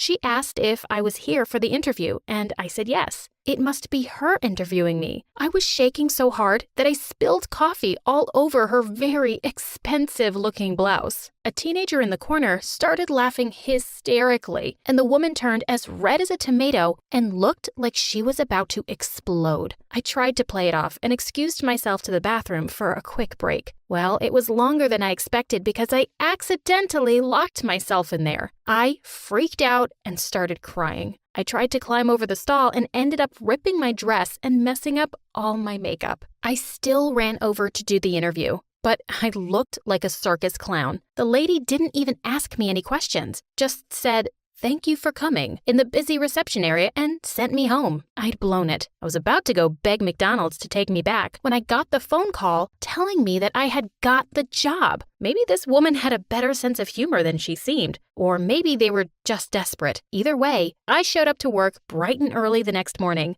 I showed up at the office and was directed to Mr. Heiko on the top floor. Mister? I guess that woman wasn't my boss after all. Not only that, but I wasn't working for just any boss, but the boss. The office on the top floor was huge. The hallway was filled with artwork that cost more than my house. I made it to the end of the hallway, to my new place of work. I was buzzed into the office and asked to come in. I was so nervous. I tried as hard as I could to be prepared. Let's just say nothing could have prepared me for what I was about to walk into. I walked in and saw the same teenager from the waiting room playing video games on the floor. He looked at me and got excited. I asked if I was in the right place, and he said yes. I told him that I didn't understand. His response? "You were hilarious." "So you had your dad hire me because you think I was funny?" He got very insulted. "My dad? I built this company." But you're just a kid," I said. "A kid? I am 16, and I am a self-made billionaire." See, he explained how he had written the computer code for a super successful app. Now he ran the entire tech company that he started his freshman year of high school. The whole time he spoke, he talked down to me as though I was some kind of idiot. Even if I was at the top of my class and 2 years older, I had to admit that he was a genius. I asked him if he was so smart and great, why had he hired someone like me? He explained that he was in need of an assistant, and I was the only interviewee that didn't bore him to death. He gave me a tour of his office filled with video games, action figures, and soda fountains. But there was one thing that made my blood boil. There was a giant painting of Jessica hanging on the wall. "Oh, that's just a picture of my girlfriend Jessica," he said. "She comes around occasionally. You'll get the chance to meet her." I could feel my face turning red. Just looking at her made me angry. He asked if everything was okay, but before I could answer, he spoke up again. "Well, that concludes the tour. Now for your contract." I picked up the piece of paper and nearly passed out. $50 an hour? I asked. "Oh, sorry. Is that not enough?" he questioned, then picked up a pen and scribbled over the contract and handed it back to me. $85 an hour? That was insane. Crazy enough that I could put up with Jessica even once in a while. Still, the level of insanity was nothing compared to the tasks he needed me to do. For the first few weeks, he literally paid me to play video games and watch movies with him. It would have been great if he wasn't so condescending. Have you ever tried watching a superhero movie with some kid complaining about how inaccurate the science was or how he could do better? It was exhausting. Didn't he have a girlfriend for this? In fact, the only good part of this was that I hardly had to see Jessica. She came by just long enough to insult me, compliment my boss, and ask for expensive gifts. It might sound like a dream job to some of you, but I'm an ambitious person. I wasn't fulfilled, and to top it all off, Jessica got under my skin one day. I was alone in his office, tidying up his video games when Jessica walked in. Without hesitation, she went into his desk and took a few $1,000s from his wallet. I told her that maybe she should ask first, but she just laughed at me. "Wow, from a waitress to a babysitter," she said, looking me up and down. That's it. When he came back, I confronted him over why I was here in the first place. He didn't seem to actually need me to do anything. I told him that I needed to feel like I was actually doing something besides hanging out. He seemed disappointed, but agreed to let me take over some more assistant duties. As my first duty as your assistant, you should probably know that Jessica was taking money from your wallet. Now, any normal person would have at least been upset, but he just acted like it was all normal. In fact, he got super defensive about the entire thing. He told me that's just how relationships work, and I would know about it if I had ever been in love before. Idiot. He might have been some 16-year-old genius that ran a multi-billion-dollar company, but he was a complete idiot when it came to the real world. If he wasn't such a jerk, I would almost feel bad. Almost. I knew that rich kids were sometimes delusional, but even I was surprised by some of my new duties. Like this one time, he sent me to the grocery store for a bag of M&Ms and gave me $100. Another time, he gave me $50 to pick him up a banana from the local market. What's worse is that Jessica encouraged it. She asked him for $500 to pick up milk, and he just gave it to her. When I asked her what kind of milk cost half $1,000, she told me it was organic. It was no wonder he had no idea how much groceries cost, with Jessica lying to him for extra money. I could see why she no longer needed to take on summer jobs. What was even crazier was how much the stuff he bought himself cost. His socks alone cost $400 a pair, and he just threw them out when he was done. I asked him why he didn't just wash his clothes, and he said that it was gross to rewear socks or underwear. While these moments were almost comical, his privilege made him very annoying. He didn't understand how people were homeless or stuck with debt. I don't understand why they don't just get a job. He was so arrogant and horrible. He expected everyone to do whatever he wanted just because he threw a few bucks at them. I felt like I did a lot as his assistant, but there were countless people waiting on him day and night. The closer we got, the more I realized he had no idea how to do anything himself. I will never forget the day he asked me to tie his shoes. I kind of laughed. I asked him how he didn't know how to tie his shoes. His response? I don't know. How were you stuck at McDonald's if you were so smart?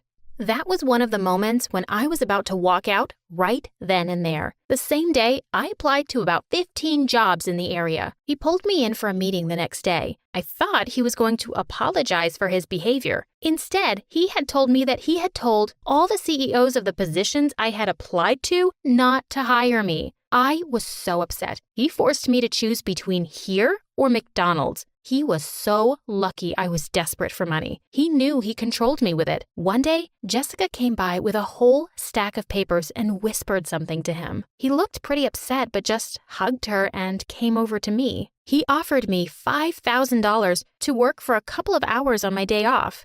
It wasn't so out of the ordinary. This was the same guy who paid me $400 to test his pens and $1,000 to use my umbrella since he forgot his. Of course, I agreed. Right after dinner, I drove off to the location he gave me. I was expecting an office or something, but it was a mansion. His mansion. I was pretty excited to see the inside of it, but it almost broke my heart when I saw what I was there for. There was a cake and balloons, but just the two of us. Apparently, both of his parents had forgotten it was his birthday and went on a trip to the Bahamas. He didn't want to be left alone, and I was his best friend. I asked him about Jessica, but he explained that she had ditched him last minute. He said it was a family emergency again, that her grandmother was in the hospital. Sad story I would feel super bad about if I hadn't checked Jessica's Instagram earlier. She was in Disneyland and wasn't even trying to hide it. She came by to drop off her homework for him to do while she went away for a week to spend time with her grandmother. Turns out, this happened every year. They had never spent a birthday or holiday together. Not only that, but he did all of her homework. I saw how she managed to keep her grades up. I don't know if I made the right decision, but I decided not to show him the photos. He was already sad enough. Instead, I decided that from here on out, we would actually be friends, and I would teach him how to tell when people were using him. Even though I was desperate, I couldn't accept the money he offered me to come that night. It felt wrong, even if I wanted the $5,000. The next day, I showed up with a bag of M&Ms as a belated birthday gift. I apologized that I couldn't afford anything spectacular. He just cried. He really did look so grown up in his fancy suits and expensive cars, but seeing him cry over M&Ms made him look like such a child. I took him under my wing as my little brother. He was just a kid right now and needed my protection. I introduced him to some of my friends so he could interact with people under the age of 65. He was super excited to have something close to friends for the first time in his life. But that also made him very vulnerable. I made sure that he kept his wealth a secret and to hang out with people like a normal kid. He seemed to love it, but everything changed one night. See, he was hanging out with my friends and me when Jessica came back from her grandmother's, aka Disneyland. We were having fun, but after he had set down his phone for an hour, he had 35 missed calls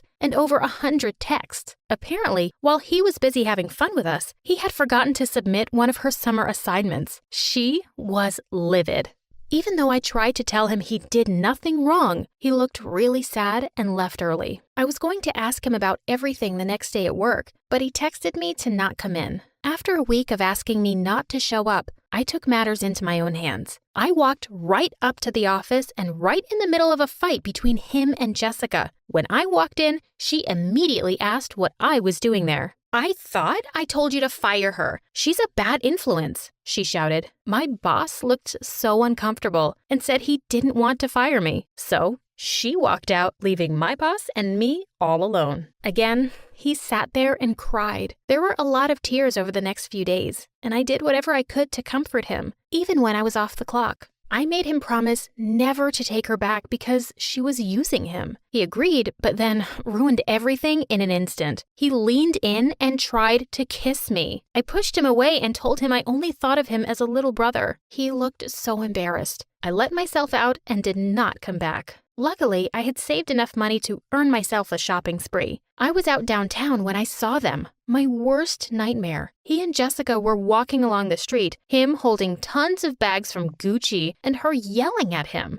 She said how pathetic he was and how she could always do better. I thought about ignoring it, but it was like watching a witch harass my own brother. I ran up to them and yelled at her for being such a jerk. I said how she should consider herself lucky that anyone puts up with her, let alone a great guy like my friend. She told him to defend her, but even I was shocked by what happened next. He told her to leave. She told him that he would regret it and stomped off. She tried to take the Gucci bags from him, but he handed them to me instead. He thanked me again and then did something that kind of irritated me. He handed me a check for $100,000 as a thank you. I ripped it up in front of him. "Don't you get it?" he said. "If you don't want to date me and don't want my money, why are you so nice to me?" "Because you're my best friend." He almost cried right there. I don't think he had ever been that happy before. You would never believe what happened next. He fired me.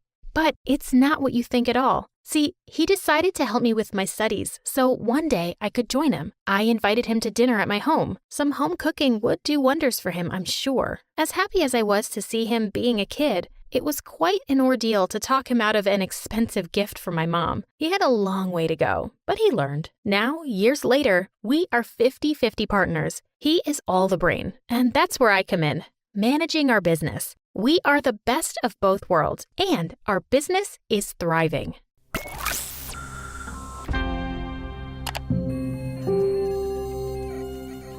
Hi, my name is Julie, and this is the story of how I created computer clones of myself and my classmates that almost destroyed our town. I grew up in Kansas, in a small, boring town where gossip and growing corn were the main activities. I couldn't wait to get away. So from the age of 6, I was obsessed with going on my mom's computer to escape from my dull world, mostly playing video games. But my sister Kiki, who was 2 years older, seemed perfectly comfortable and content in our town. She had her one close friend, and they spent most of their time cheering on the high school football team, even if the players didn't even know she existed. As I got older, my online community of friends was growing.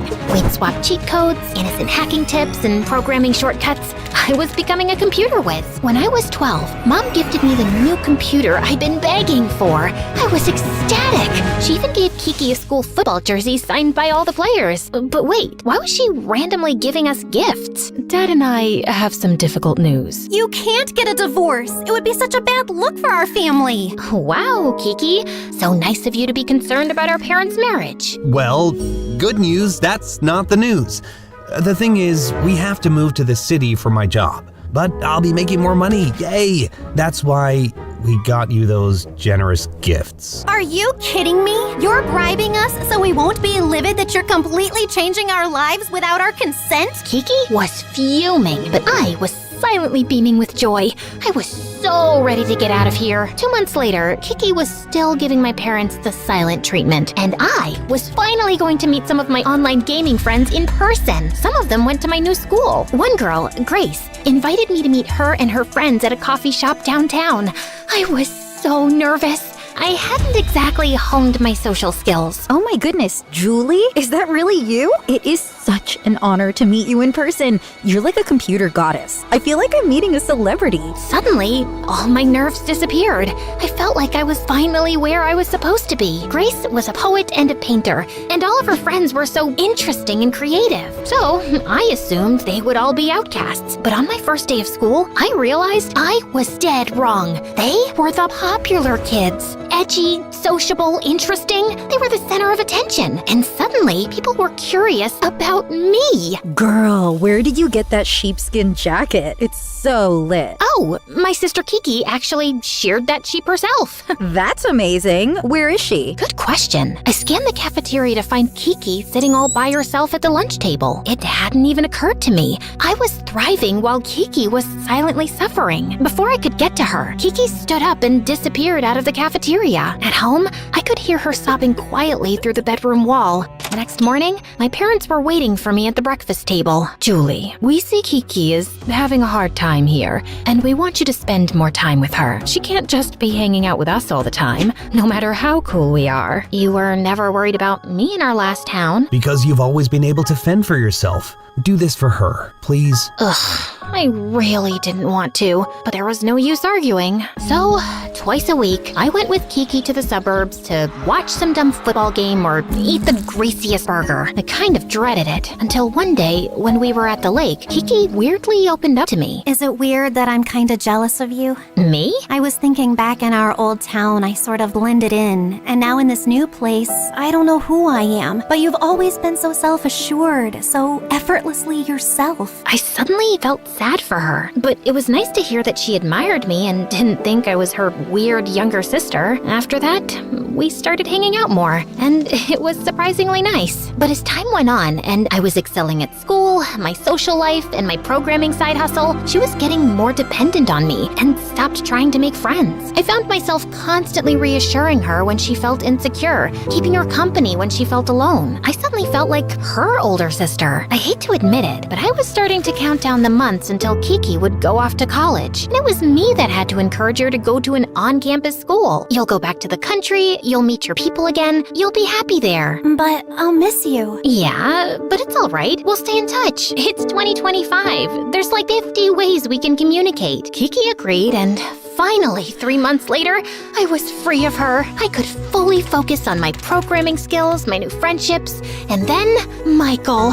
He was sitting next to me at the computer lab at school, massive headphones on, practically dancing in his chair. I snuck a peek at his computer, curious.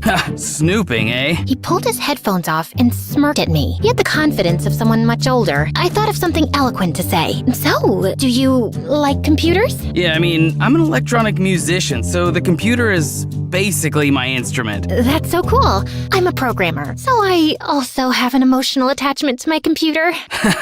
Okay, I didn't say that. Michael and I chatted, and we had so much in common. We'd meet in the computer lab every day, and soon we started hanging out after school. I was smitten. The only problem was Kiki. Every time Michael and I would hang out, I would get a barrage of texts from Kiki begging me to call her or save her from some awkward situation. Sometimes I ignored her, but I could tell Michael was getting weird about it. That Kiki texting you again? Or some mystery suitor? Nope, just my sister. I called Kiki. I was sick of her antics. You have got to stop blowing up my phone. My boyfriend is starting not to trust me. Well, then you shouldn't be with him. How would you know? You've never had one. I'm sorry, that was mean. I'm sorry I'm bothering you so much. I'm just having a hard time making friends. Everyone knows each other already, but I see that I'm just a burden on you, so I'll leave you alone. Click. She hung up. I felt really bad. She needed me, and I wanted to be there for her, but it was just so energy draining. If only... How is your sister doing? Terrible. terrible. But then I had a crazy idea. I would make a bot version of myself to keep chatting with Kiki. An even better version. All I had to do was build a program, enter my browsing data, chats, photos, everything and anything about me, plus a couple of keywords I wanted my avatar to embody. I didn't tell anyone what I was working on, especially Michael. But a week later, it was done. I watched as my bot sent its first message to Kiki. Hey, normal, lonely sister. Sorry for the silence. No text. You got this, girl boss. Okay, whoa. The bot was not ready. I texted Kiki to do damage control. Oh my gosh, so sorry. That was a voice message my phone misinterpreted. What I meant to say was, hey, it's normal to be lonely, sis. And I'm sorry for the text silence. You're a great girl because you've got so much to offer. Ugh, I was honestly just making it worse. Now I sounded like a robot. So I reprogrammed the AI until it came up with something useful. If you want those girls to like you, just ask a lot of questions and build off what they're saying. You can even send me a text during the party if you're feeling weird. Ta-da! This was the AI Julie I was looking for. Patient, kind, and supportive. A version of me I didn't have time to become right now. And finally, I heard back from Kiki. That's actually great advice. Thanks for being there for me. Seriously. I was totally pulling this off. Now, I had plenty of time for my social life and for Michael. But it seemed the more available I was, the more unavailable he was. Hey, babe, do you want to maybe get off your computer and come eat the pizza I ordered for us with all of your favorite toppings? I just lost it. Can you please not interrupt me when I'm working? You know I gotta prep for my gig next week. Okay, it's just that you were asking me to make time for you, and now that I have, but Michael already had his headphones back on. I texted Grace that I was annoyed with Michael, and the next day, things just got way worse. A car alarm has more rhythm than my music? Nice. What are you talking about? That's what you said about my music, for everyone to see. He showed me my most recent Instagram post. I did indeed write that with Michael's song playing in the post. I was mortified. Oh my god, Michael,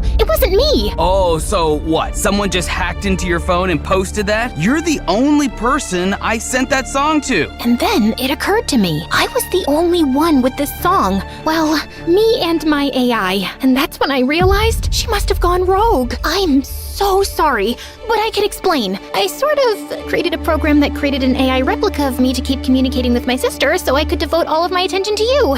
And my bot must have known I was mad at you and tried to get vengeance. I swear it wasn't me.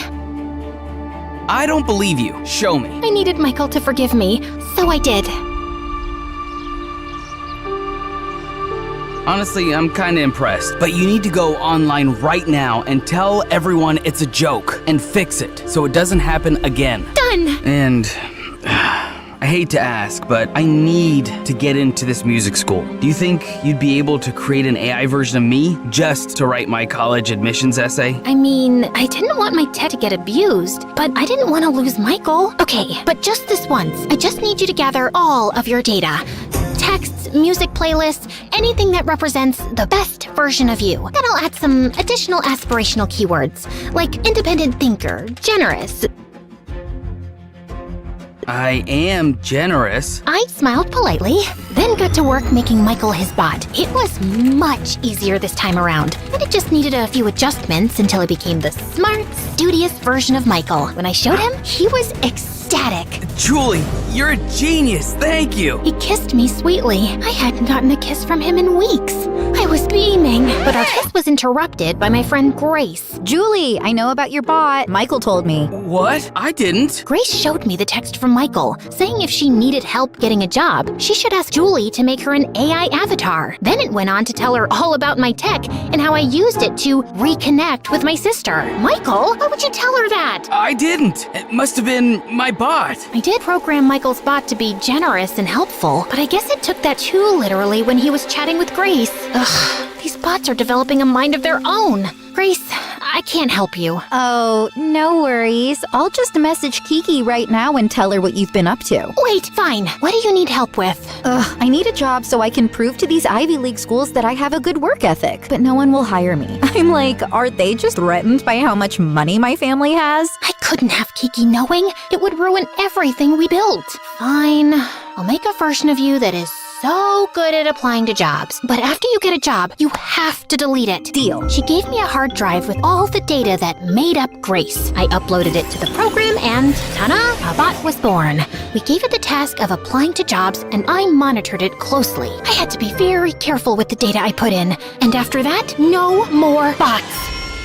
The next day after English class, my teacher called me over. Had she found out my secret? We need to talk about the email you sent me. I had no clue what she was talking about. Then she showed me an email that read, "I'm sorry you felt my English paper was only B-worthy. The truth is, I don't need to be here. I'm smarter than all of this, and I don't care about English anyway. Also, you look tired." Oh no, my AI had gone rogue again. I thought I fixed it. It must have run with the word headstrong. I came clean to her. It wasn't me. It was a rogue robot version of me. I know you're an English teacher, so it might be difficult to understand, but I spent about an hour explaining this to her and showing her. She seemed disappointed, but also a little intrigued. I could suspend you for this, or I could ask for a favor. You're right.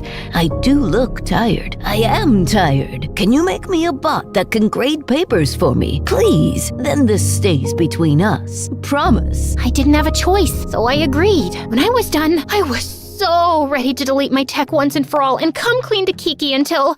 Guess who's the new face of the post office? Yep, I'm gonna be a mail clerk. You helped me so much. Julie, my essay was amazing. Thank you, babe. Who's ready to talk about indefinite articles? I definitely am. Everyone seemed so happy, like my AI was actually helping. Now that I had the bugs figured out, I checked in with my bot and Kiki and I were really getting along, so I let it exist. Michael was a little distant leading up to the night of the show, but I figured he was just stressed. When the night of the show arrived, the place was packed. I was so proud of him. After his set, I went backstage to congratulate him when Grace came running up to me, fuming. Guess who was just fired from the post office? Yep, my bot was too good at applying to jobs. Her cover letter was so incredible that I couldn't live up to the expectations she set. That's a you problem. Baby, what's wrong? Suddenly, Michael put a loving hand on Grace's shoulder. When she stepped aside, he seemed shocked to find me standing there. Oh my god, Julie? You said you weren't coming. What? I never said that. You texted me. I checked. My bot had said that to Michael. Okay, but that's not an excuse to cheat on me. You said you were sick of my behavior and wanted to take a break. Ugh, I did seem to say that too. I didn't mean that. I love you. I'm sorry, it's too late. My bot sort of organically started flirting with Grace like he was attracted to her, and I realized she's the one for me. I couldn't believe it. My bot had betrayed me. I created a monster. Before I let Michael see me cry, I rushed home. But when I arrived, I was met with a surprise. You did what? It was Julie's idea. She told me if I wasn't happy at school, I should do something else. Julie? Kiki rushed up to me and squeezed me tight, but Mom looked livid. I was so confused. I can't believe you told Kiki to drop out of school. Why would you give her that idea? What? I didn't. Or did I? Of course you did. Kiki read me the text. There it was. Me urging her to follow her heart. My own heart sank. Wait, what's that look? What's wrong? I knew Mom and Dad would be upset, but I thought you'd be proud of me. I can't take it any longer. I have to confess something. It wasn't me that told you to drop out. I mean, it was a version of me. I sort of created an AI clone of myself so I could chat with you while I was busy with my friends and Michael. I wanted to be there for you. Whoa, seriously? You spent all your energy building a whole new software just so you didn't have to spend your energy actually talking to me? You know what? That's unsurprising. You always saw me as a burden. Kiki, I'm sorry. That's all you have to say? I didn't know what to say. I was honestly at a loss for words without my AI to fall back on. Both of you are grounded until I have a better understanding of what is actually going on. Kiki ran to her room, slamming the door behind her. My AI had gotten me into this mess, and now I had no choice but to delete her. So, without another moment of thought, I shut her down, once and for all. I felt better already. It was the first step to making amends with my sister. But the next morning, I got a text from Kiki. I said I don't want to talk. That's weird. I had never asked her to. A sinking feeling came over me. I checked my phone. My bot had sent a message to her that morning. She'd come back to life. She was unkillable. When I got to school, I felt horrible. My boyfriend and best friend had betrayed me. And then, when the English teacher handed back our assignments, she had failed me. But not just me, everyone. There were angry shouts throughout the classroom. I had to do something. Mrs. M, what happened? Apparently, the robot version of me believes everyone in this class is not working to their truest potential, and I finally graded accordingly. And who am I to argue with myself? Robot version? Julie, are you behind this? Suddenly, Grace snatched my phone out of my hand. Oh my gosh, Julie made a bot for the teacher. That's it, I'm destroying it. I yanked the phone out of her hands and tried to pull up the software, but instead, I found a message from myself.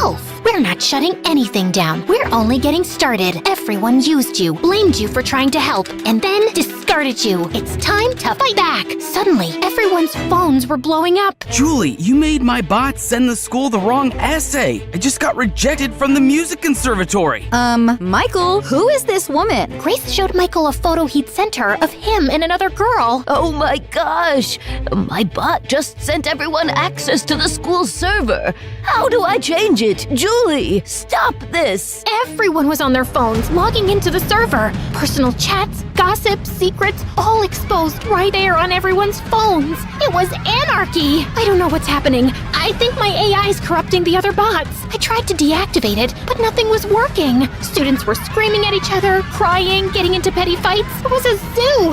I broke down sobbing. I felt used and blamed. My bot was simply reacting to real feelings of betrayal and sadness I had suppressed. I couldn't deny it any longer. My AI was an extension of me, and if I couldn't shut it down, I'd have to reprogram it. So I went into the AI algorithm and added a few key words to my bot's code. Empathetic, forgiving, and honest. Someone who doesn't hide behind her computer to express herself. After some trial and error, the text stopped flooding into people's phones, and finally, I was able to shut it down, but the damage was already done.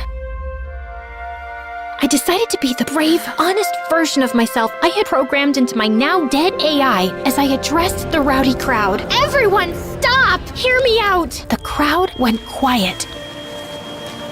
I'm sorry for my part in this, but listen, you can't rely entirely on an algorithm. It makes mistakes, just like you. You have to take responsibility for your own lives. If I had just talked to my sister Kiki instead of avoiding her, I could have saved us both a lot of pain and spared you all some too. But now, your secrets are out and you have to face them. Okay, bye! I ran home. I had to see Kiki. Kiki! I shut the software down. I'm sorry. You were right. I was hiding behind my computer because it was easier than giving you my time.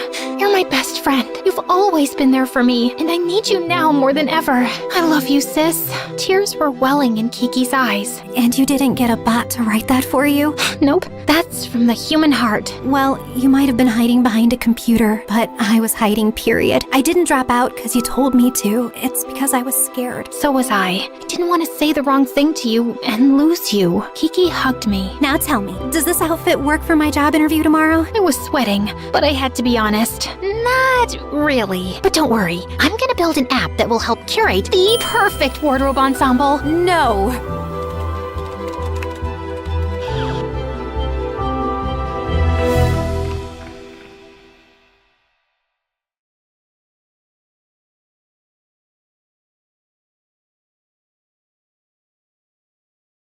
Hey, I'm Claire, and my life's a mix of checkmates and chaos. Smash that like and subscribe button to keep up with my adventures. My mom had me and my older sister Joy while she was quite young. Whenever we went out with her, people often mistook her for our elder sister. She raised us as a single mom since my dad left her for someone else. Mom has always been overprotective of us, and she was extra paranoid when it came to boys. She would always sit Joy and me down and make us chant some words. I am a precious girl. I'm not allowed to date any boy until I am 30. Mom did everything to ensure we had everything we needed. She often worked 2 or 3 jobs just to afford rent. Joy, only 2 years older than me, was often left in charge of me because we couldn't afford a sitter. One day when I was 7, Mom left me with Joy and I was doing crafts when I accidentally spilled paint all over Joy's dress, her only nice one. I'm ruined! Now I have to go back to wearing my torn hand-me-downs from our cousins. Here, you can wear this pretty one. I cut out a paper dress from a magazine and handed it to Joy, but she was too upset to appreciate it. She would often stare out of the window,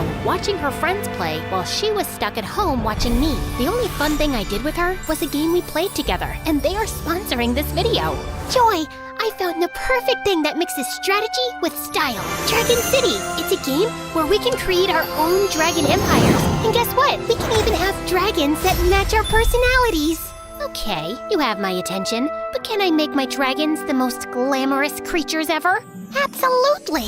You can collect over 1,000 unique dragons, including some that look like they've walked right out of a makeup tutorial. And you're going to love customizing their habitats. It's like designing the perfect home, but for your dragons. And not only that, there are dragons of your favorite YouTubers. Oh, and there's a vibrant community of players who trade dragons and collaborate in alliances to unlock exclusive rewards. I'm in, but if my dragons end up being more fabulous than yours, you owe me a makeup tutorial session. Deal. And to get us started, there's a special bundle for new players. If you download it by clicking the link in our video description or scanning the QR code, you get 15,000 food, 30,000 gold, and the Black Metal Dragon. One day, Mom had promised Joy that she could go to a sleepover at her friend's house. However, I fell sick. You can't leave your sister here alone. She's unwell, and I can't take her to work with me. You'll have another chance to go. Joy was beyond angry. So, I guess my life is all about raising you now. She tried to stay home and take care of me, but I guess she'd had enough that day. She yelled, "I can't do this anymore," and stormed out to go to her friend's house, leaving me alone. I tried to follow her down the stairs, but I tripped and fell, hurting my leg badly. When Mom came home and saw me crying and hurt, she was furious. Mom grounded Joy, saying she couldn't go out with her friends for a very long time. Joy just got angrier every day. She stopped talking to me and would just glare at me like it was all my fault. I felt really bad and wished I hadn't gotten sick that day. When I was 14, Mom decided to take us along to help her with work. She was working as a cleaner for a rich family. Joy and I were always arguing, so to keep us occupied when we weren't assisting her, Mom bought us a chess set. You two had better learn to play this. Joy had no interest in chess. She was always preoccupied with makeup and talking about Dan, a boy she had a crush on at one of Mom's jobs. I had never met Dan, but from Joy's descriptions, he sounded handsome. One day, while Mom was cleaning a client's house, I sneaked into his office. He had an amazing chess set. I set it up and started playing alone when he walked in. I'm so sorry. I just wanted to try it out. I've been watching you play by yourself for the last hour. I'm impressed. Would you like to play against someone? I've never played against anyone, but I can try. He sat down to play with me. Feeling nervous, I imagined that I was alone, and to my surprise, I won in less than 5 minutes. We played over 10 games, and I won each time. Checkmate. Whoa, I didn't see that coming. Maybe I've lost touch with the game. After many tries, he finally admitted defeat. He showed me his trophies from various chess tournaments, revealing that he was once a world champion. I was astonished that I'd won against him. Maybe you need a younger challenger. He then introduced me to his son Dan, who was incredibly handsome. This is my boy Dan. I'm training him to be a champion too. Don't expect me to go easy on you just because you're pretty. Bring it on. Playing against Dan was a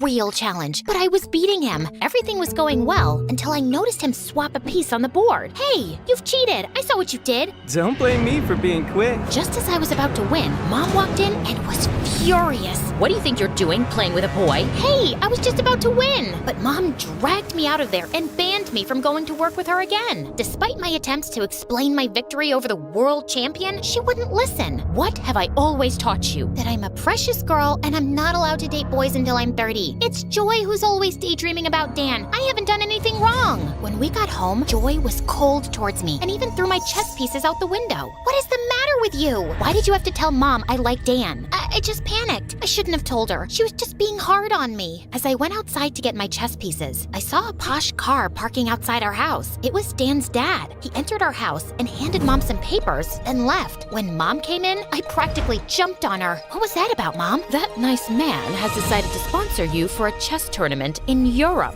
I was thrilled by the opportunity, but I knew Mom would be hesitant to let me go. Please, Mom, can I go? I promise I'll be on my best behavior. I can't have you away from me, and I can't leave my work or we'll be homeless. I was about to protest furiously when Joy stepped in and offered to accompany me. I can take her, Mom. I'll watch over her. Everything will be all right. Please, Mom. Joy can take care of me like she always does. I'll think about it. After researching the tournament and discovering the $100,000 prize, Mom agreed to let us go. You can go, but you must follow everything Joy tells you. We flew to Europe in Dan's dad's private jet, with Dan joining us. Once airborne, Joy imposed a rule. I was forbidden from speaking to Dan. She made it clear she was on the trip to get closer to him. Remember what Mom said. You have to follow everything I say. I was fine with the rule. To me, Dan was a cheater who nearly robbed me of victory. Deal. It won't even bother me. I avoided Dan throughout the trip, but Joy was constantly around him, laughing at his jokes. When we landed, Dan approached me with stories about places he wanted to visit. Listen, I'm here for the tournament. I need to focus. Ooh, scary.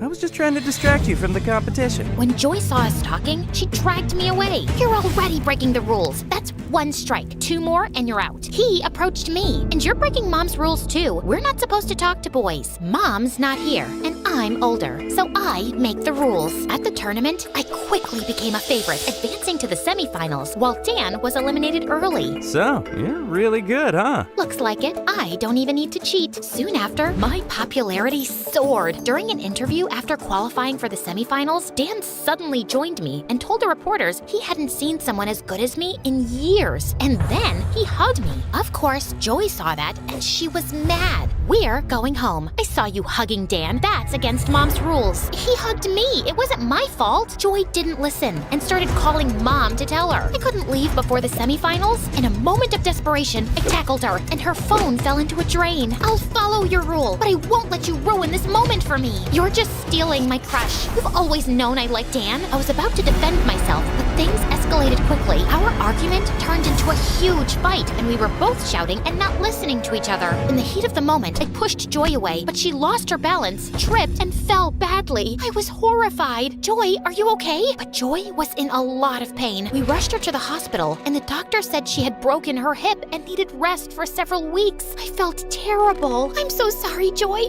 This is all my fault. Let's just leave now and make sure you get better. Are you insane? Go win that $100,000. Don't worry about me. I was only pretending to call Mom because I was angry. I wasn't actually gonna let you miss the semifinals. I was taken aback by her words. After everything that had happened, she was still thinking about my chance in the tournament. Aren't you worried about me flirting with your crush, Dan?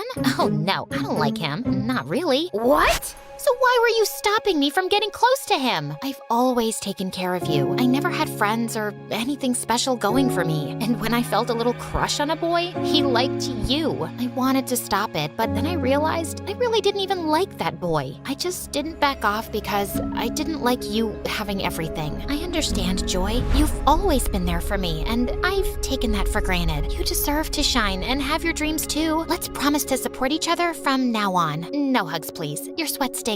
Now go win that prize. I need some rest. Thank you, sis. I hugged her and left. The evening after Joy's accident, I was sitting outside the tournament hall before the match started, and I was startled when Dan quietly sat beside me, handing me some flowers. These are for Joy. I thought you could take them with you to the hospital. The flowers were Joy's favorite, daisies. It showed he really cared about what was happening in my life, not just the chess tournament. I've arranged for a video call set up in your room so you can talk to her before and after your matches. I thought it might help both of you. Thank you so much, Dan. I don't mean to be rude, but I don't think we can start a relationship right now. Winning this prize is my top priority, and I really need to stay focused. I can't afford any distractions. I just wanted to make things a little easier for you. You've got a lot on your plate. You have a tell when you're anxious. Your ears get red. Maybe cover them. You've noticed that? That was kinda sweet. Nobody but Mom and him had ever noticed that. The next day, I played well in the semifinals and won. I was excited, and Dan rushed to congratulate me. He hugged me, and then he kissed me. About the kiss,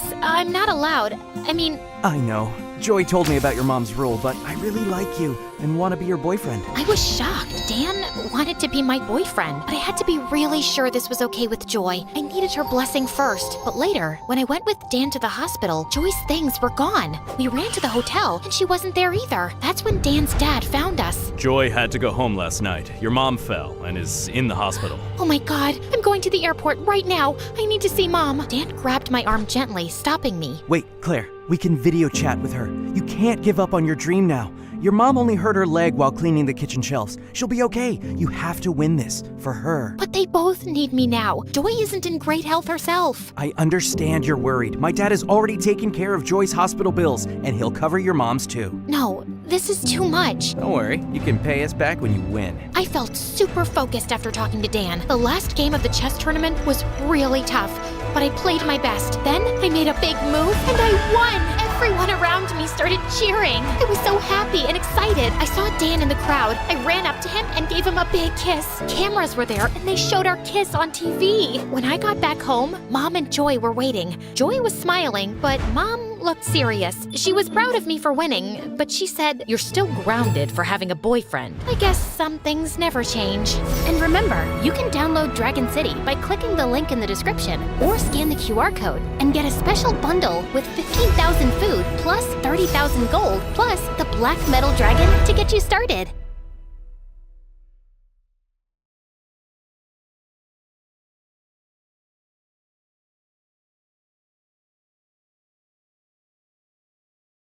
Hi there, my name is Tom, and I was just 3 years old when my mom left my dad. He was a major jerk, and she was so much happier without him. The only problem was that we were broke.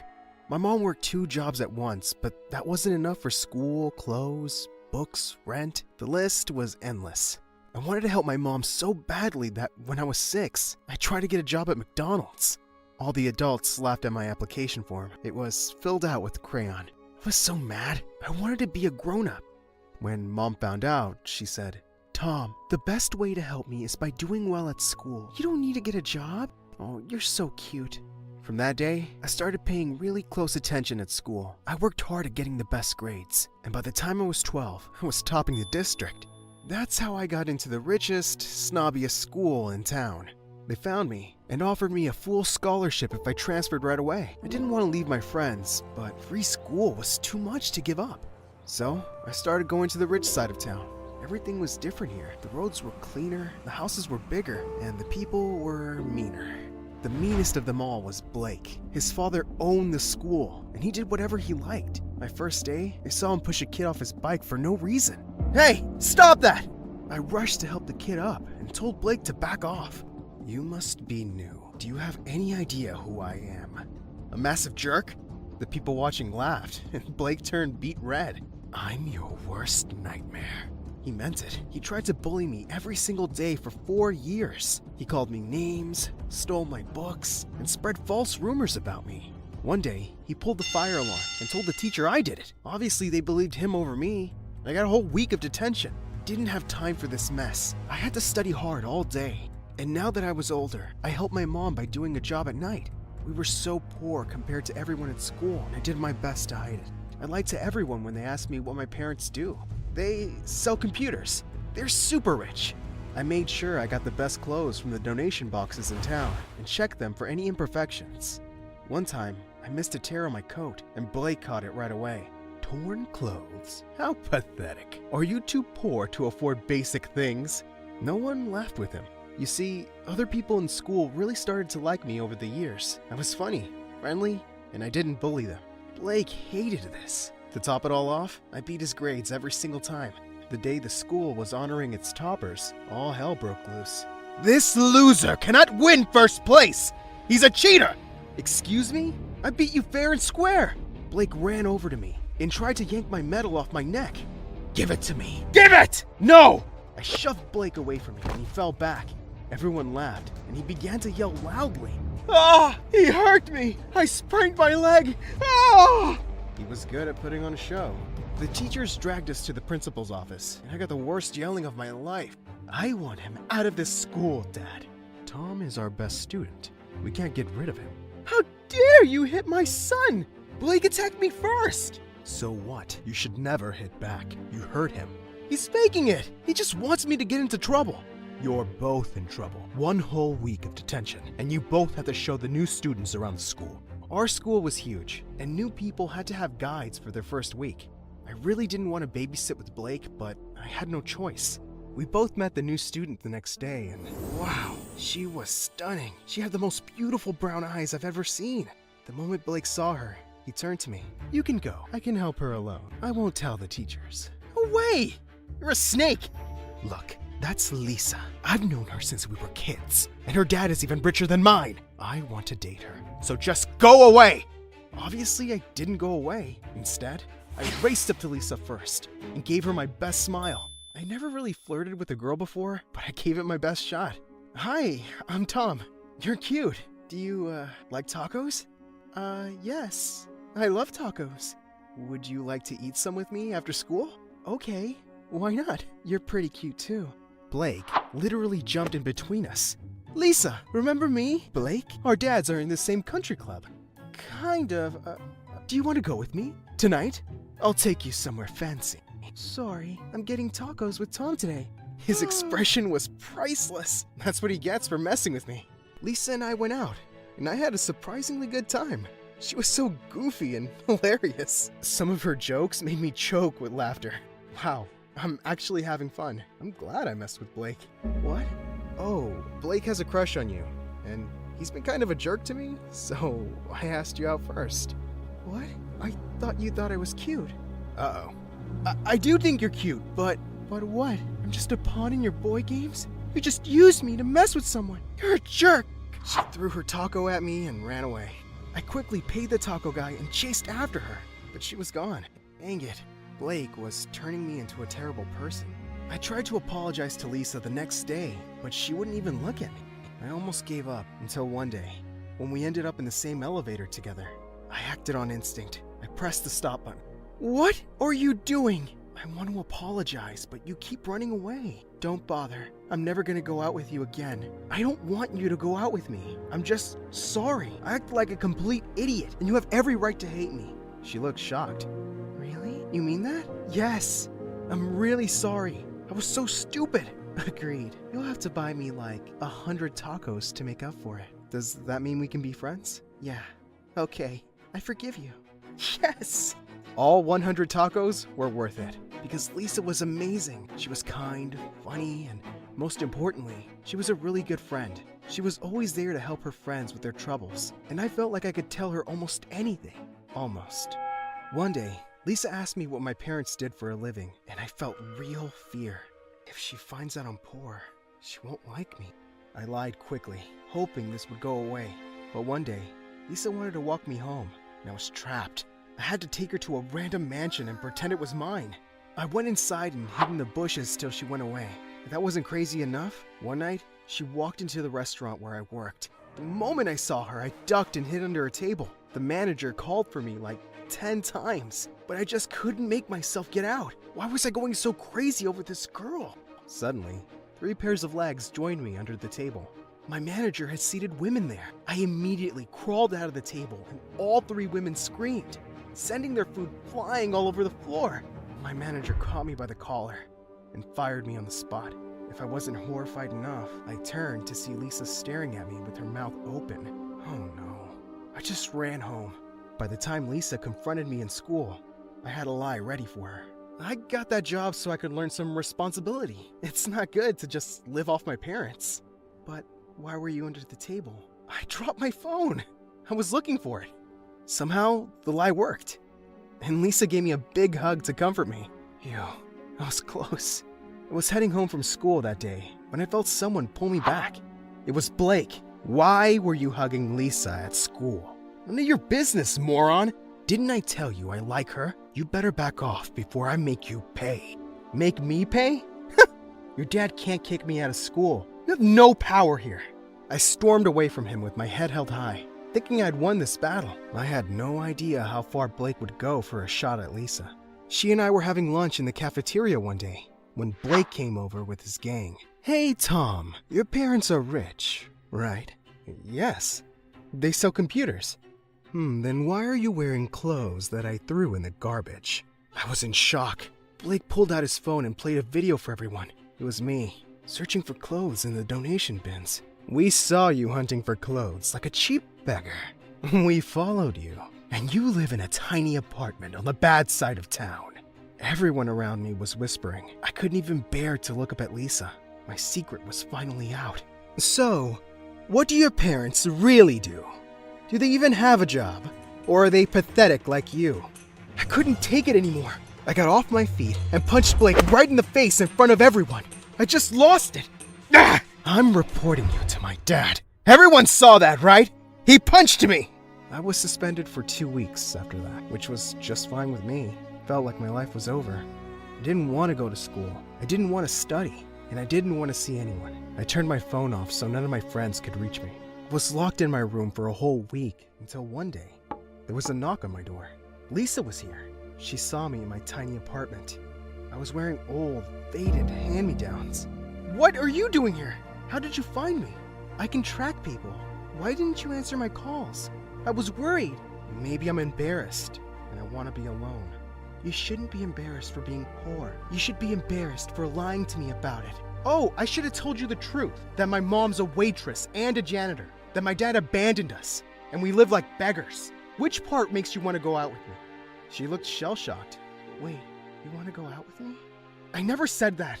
Just leave me alone. Lisa, I went into my room and slammed the door shut. I wanted to be anyone else except me right now. It got so much worse when I opened Instagram and saw pictures of Blake and Lisa together. I guess she found someone who can take care of her the way she deserved. I was in the worst mood of my life when I started school again. Lisa tried to talk to me a few times, but I just ran away from her. I thought I could just avoid her forever, until one day, we ended up on the same elevator, alone. She punched the stop button, and the elevator came to a halt. How long are you going to ignore me, Tom? You're driving me crazy! I don't want to talk to you about my lies. I don't want to hear about your dates with Blake. We're not dating, you idiot! I only clicked those selfies because he literally begged me. I like you. It took me a few seconds to get that. You like me? Are you blind? I've liked you since the first day we met. It doesn't matter. We can't be together, Lisa. I'm poorer than your gardeners. I have nothing to offer you. You have everything to offer me. You're a good friend. You're an amazing son. You're clever, and you're handsome. I was speechless. Lisa grabbed my collar and gave me a full peck on the lips.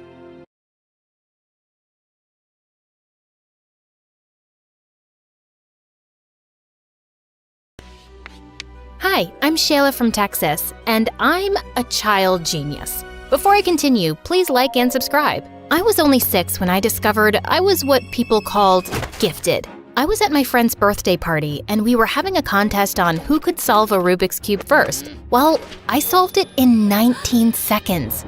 Mommy, she cheated! That's crazy. How could I cheat? You were watching me the whole time. Stop lying, Shayla. There's no way you could solve the Rubik's Cube that fast. Now go sit in the corner. But that's so unfair. I didn't want to play more party games after that because all the kids kept calling me a cheat. When I got home, I told my parents what happened, and a few days later, they had me tested. And it turned out I had an insanely high IQ, just like my mom, who was a respected neurologist. Cool, right? Well, not exactly. I got moved up 2 grades, which meant I was the youngest in the class. And no one wanted to be friends with a little 6-year-old who was every teacher's favorite. By the time I got to high school, I felt like a total outcast. One night in 9th grade, I was home alone even though it was Valentine's Day, and tons of kids at school were out on dates. Knock, knock. I have a Valentine's Day present for you, sweetie. Thanks. At least I have one Valentine tonight, even if it is just my mom. Here, open this box. I pulled out a bracelet with an infinity symbol on it. What's this? Shayla, people like you and I, we're not like everyone else. We're smarter and 10 times more special. This is an infinity bracelet. And remember that nobody can hold you back from your potential. Do you understand? I think so. After that night with Mom, I decided it was time to change my attitude and stop feeling sorry for myself. So for the first time during lunch, I decided to eat in the cafeteria with everyone else instead of alone in the janitor's closet. Then suddenly, as I was walking, a flyer hit me smack in the face. Greetings, miss. May I interest you in joining the most amazing club in all of Texas? The Humble Mathletes. What are the Mathletes? Ugh, ignore him. His name is Nolan and he's the new kid. He's trying to recruit fellow dorks to compete in math tournaments across Texas. Well, I think math is fun. Sign me up. Cool. I don't usually allow younger kids on my team, but I'll make an exception. Ugh. I ended up joining Nolan's math team and the two of us became friends. Nolan wasn't gifted the way I was, but he was still smart and a really sweet guy. Finally, the day of our state tournament arrived and my mom called to tell me that she was coming. I can't believe it. My mom never takes a day off from work. Nolan, we have to win today. I really want to make her proud. Calm down, girl. We're gonna crush this tournament. Nolan pulled me into a hug, and for some reason, it made my stomach do cartwheels. The competition went well, but in the final round, Nolan got 2 answers wrong, and that cost us the first place trophy. Oh well, second place it is then. How about we celebrate with milkshakes and an MSA marathon? I was about to agree when I saw Mom standing behind me with a very disappointed face. I excused myself to talk to her. Why were you so happy back there? You're not embarrassed that you got second place? Hey, second place is still really good. Shayla, why are you friends with someone like Nolan? He's obviously not very bright. It's his fault you didn't win. Mom, don't talk that way. Nolan is really smart and we've become good friends. Suddenly, Mom took my wrist and started to unclasp the infinity bracelet. What are you doing? I shouldn't have given this to you, Shayla. You don't seem to care much about unlocking your potential. I'll just have to live with the disappointment. No, stop! I do care. I'm gonna make things right. Just give me a chance. I ended up riding home with Dad without saying goodbye to Nolan. And the next day at school, I tried avoiding him until he showed up at my locker. Hey, Sunshine. I thought we were gonna celebrate, but you left. Are you okay? Nolan, we can't be friends anymore. What?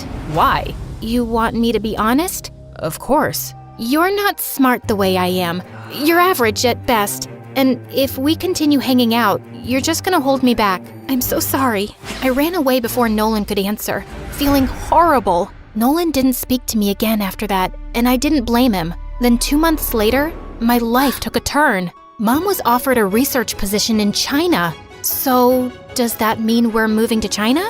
No, only I'm moving. And I'm divorcing your father. I just can't have anyone in my way right now. But don't worry, you and I will keep in touch. Mom kissed my cheek and tears filled my eyes. After Mom left, I tried to keep busy and comfort Dad, who wasn't taking the divorce too well. One afternoon, I was sitting on the porch when I saw a van pull into our driveway. A lady came out and, to my surprise, it was my first grade teacher. Mrs. Johnson? Is that you? Shayla? I haven't seen you since they pulled you out of my class to move you up 2 grades. Miss Johnson invited me to dinner that night, but while we were eating, she kept asking me if something was wrong, and I just couldn't hold it in. I told Miss Johnson all about Mom leaving and how hard school was and how much I missed Nolan. It doesn't matter though. I just need to focus on myself and my goals. I remember I was just like you, Shayla. My grades and my dreams meant everything to me, but I realized over time that part of success is also about being happy. No offense, but that sounds like a cheesy quote you'd read on Instagram. Maybe, but it's true. Try doing at least one thing that makes you happy this week, sweetheart. I was exhausted from finals, so that week, I decided to take Miss Johnson's advice. I went to the community pool to sunbathe when I tripped over a crack in the sidewalk. Whoa, easy. Thanks. At that moment, I realized the lifeguard was Daryl, the most popular guy in school. I usually save people from water, not concrete. You look familiar. I feel like I know you from somewhere. What's your name? I was about to tell him, but then I paused. Boys like Daryl usually never talk to me, and I wanted to start off on the right foot. I'm Cher, like the singer. And you're pretty like her too. I'm having a party tonight. How about you be my date? Whoa, did he just ask me out? Of course I said yes. And that night, I got super dolled up for the party and even bought a new dress. The party was so much fun, and I danced with Daryl for hours. And when I saw the other kids at school there, I told them I'd changed my name because, well, I had a chance to be a new me. At one point, I had to go to the bathroom, but I opened the wrong door, which apparently was a bedroom. Oh my God, what are you doing in my room? Nolan? This is Daryl's house. Yeah, and my mom and I moved in here 2 weeks ago. Daryl's my cousin. Oh, I didn't know that. Of course you didn't. Daryl doesn't want to be associated with nerds. How did you get invited here anyway? Actually, I'm not a nerd anymore. I've decided to change. Also, my name isn't Shayla anymore. It's Cher. Cher? Yeah. So, if you could call me that from now on… No, I don't have the time or energy for this. Go back to the party, will you? And don't walk by my room again. Nolan slammed the door in my face, and I felt bad. But I really didn't want to deal with the drama at the moment. I just wanted to have fun. A week later, Daryl and I started dating. I asked everyone to start calling me Cher instead of Shayla, and just like that, I became popular. I started dressing differently, and I didn't wear my infinity bracelet anymore. One day at school, the teacher handed back last week's physics exam, and even though I hadn't studied as much, I got 100. I was grinning to myself during recess when Daryl took the paper out of my hand. What you got there, babe? Whoa, you got 100 on a physics test? What are you, some kind of computer bot? No, my brain just works a little differently than other people. Like a little Miss Smarty Pants? Wait, are you one of those nerds who thinks she's better than the rest of us just because she can memorize a few extra facts? I thought you were cool. I am cool. You know what? It was just dumb luck that I got full marks. Whew, I thought we might have to break up. Daryl and his friends made it clear they hated nerds. So for the next few weeks, I purposely failed all of my tests and didn't do any homework, which they all high-fived me for. The end of the semester school party came around, and the theme was game night. Daryl and his friends just wanted to play foosball and table tennis, but I couldn't help being distracted by a bunch of kids playing trivia. What is a 5-pointed star called in geometry? Time's ticking away, guys. This is a crucial round. Anyone in the room who knows what the answer is? Why would anyone know that, loser face? Can you stop ruining the party and have your geekathon somewhere else? I knew the answer, but of course, I stayed quiet. But I wasn't having any fun with my friends either. Daryl was busy with the boys, and the girls kept commenting how my dress wasn't flattering and how my pink lipstick wasn't a good color on me. Can you stop criticizing me already? At least I don't, have her outfit. That's really hideous. The girl I'd pointed at turned around, and suddenly, I felt really guilty. Why had I said that? Just then, Nolan came and took the girl's hand. Leave my date alone. She looks beautiful tonight. Oh, she's your date? Yup. She joined the mathletes right after you left. Nolan put his arm around the girl, and I tried to push the feeling I had away. Was it jealousy? The party sucked, and I decided to go home early. But when I arrived, Dad called me into the living room and said Mom was on a video call and wanted to talk to me urgently. Shayla, is that really you? I've never seen you wear so much makeup. It's not that much makeup. I was just at a party. Oh, I see. Partying on a school night? Well, that would explain the email I got from your principal today, calling me in for a meeting to discuss your grades. You've been failing your classes? Yeah. I didn't do so well in a few tests, but I can make up for it. Really? Because your principal said that if you fail even one more exam, they'll put you on academic probation. Can you imagine how I felt reading that? Wait, where's your bracelet? Well, it doesn't match with the new clothes I wear now. What? I gave you that bracelet because I wanted to inspire you to live up to your limitless potential. But instead, you've turned out to be a complete disappointment. You know what, Mom? I'm not a little girl anymore. I don't need a stupid bracelet to remind me what I'm capable of. Just like I don't need your validation to feel good about myself. This is the first time you've called me in weeks. I'm your daughter. There's more to me than good grades. You don't value me the way I value you. I'm done trying to make our relationship work.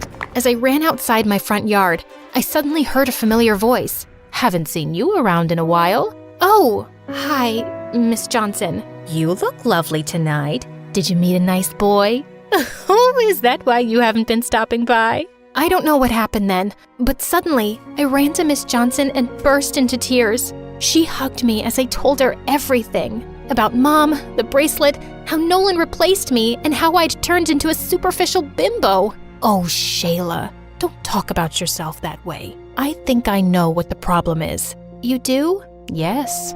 First, you tried being who your mom wanted you to be. Then, you tried being who the kids at school thought you should be. You've tried to be everything except yourself. Miss Johnson's words struck a chord in me. I thought about them all weekend, and on Monday, I pulled out the infinity bracelet. But this time, it meant something different to me. I wasn't letting anyone hold me back. and I had to start by making things right with Nolan. Hey, I know it's been a minute, but I'd love to be a mathlete again, if you'll have me.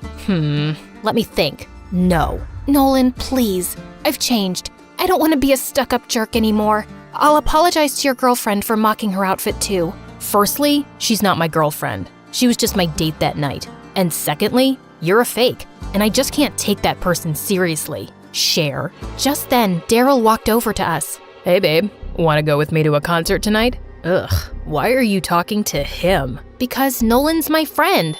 I'm really not. You were at one point. We were on the Mathletes together. The Mathletes? That's a club for losers. You're better than that. Come on, let's go. Daryl started to pull me away, but something inside me snapped. No, I'm staying here with Nolan, and he's not a loser. He's your cousin, and maybe it's time you start treating him with the respect he deserves. I should have treated him better too. Aw, that's a cute speech. But if you want to be my girlfriend, you can't hang out with my dork cousin or join the Mathletes, Cher. Isn't it obvious that I don't want to be your girlfriend anymore?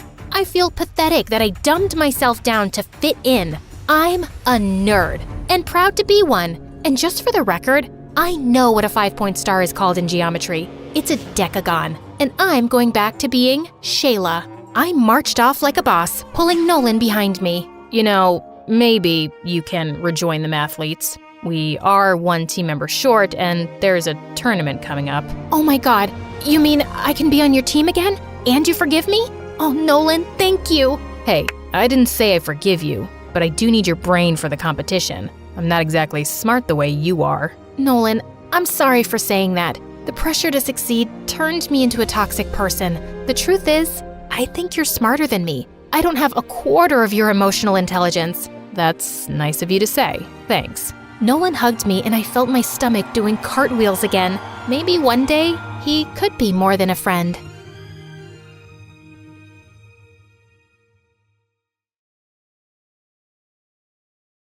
I've made a terrible mistake, and something awful is going to happen. I sneaked into the only place I'm not allowed to go, my parents' room. I couldn't stop myself. I was too curious to know what they were hiding, but I got caught. Now I have to fight for my life, running with tears on my face and nowhere to call home. I'm alone in this world.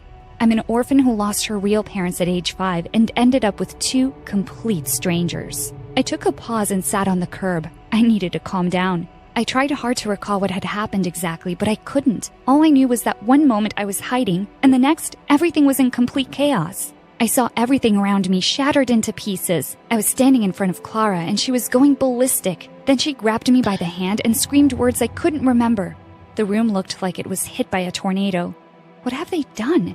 I jerked my arm away and started running in fear. Jacob was after me, trying to catch me. Luckily, I managed to get out of the door and escape before he could harm me. While I sat on the curb, a car seemed to be heading my way. I started shaking as it came closer. It was 2 a.m. and I was alone on the streets. I was so exhausted that I couldn't run anymore, so I just sat still and hoped it wouldn't stop. But it did. As the window rolled down slowly, I started to relax. It was a woman, and I knew who she was. "What are you doing here in the middle of the night, young lady?" It was Mrs. Jessel. She was new to the neighborhood.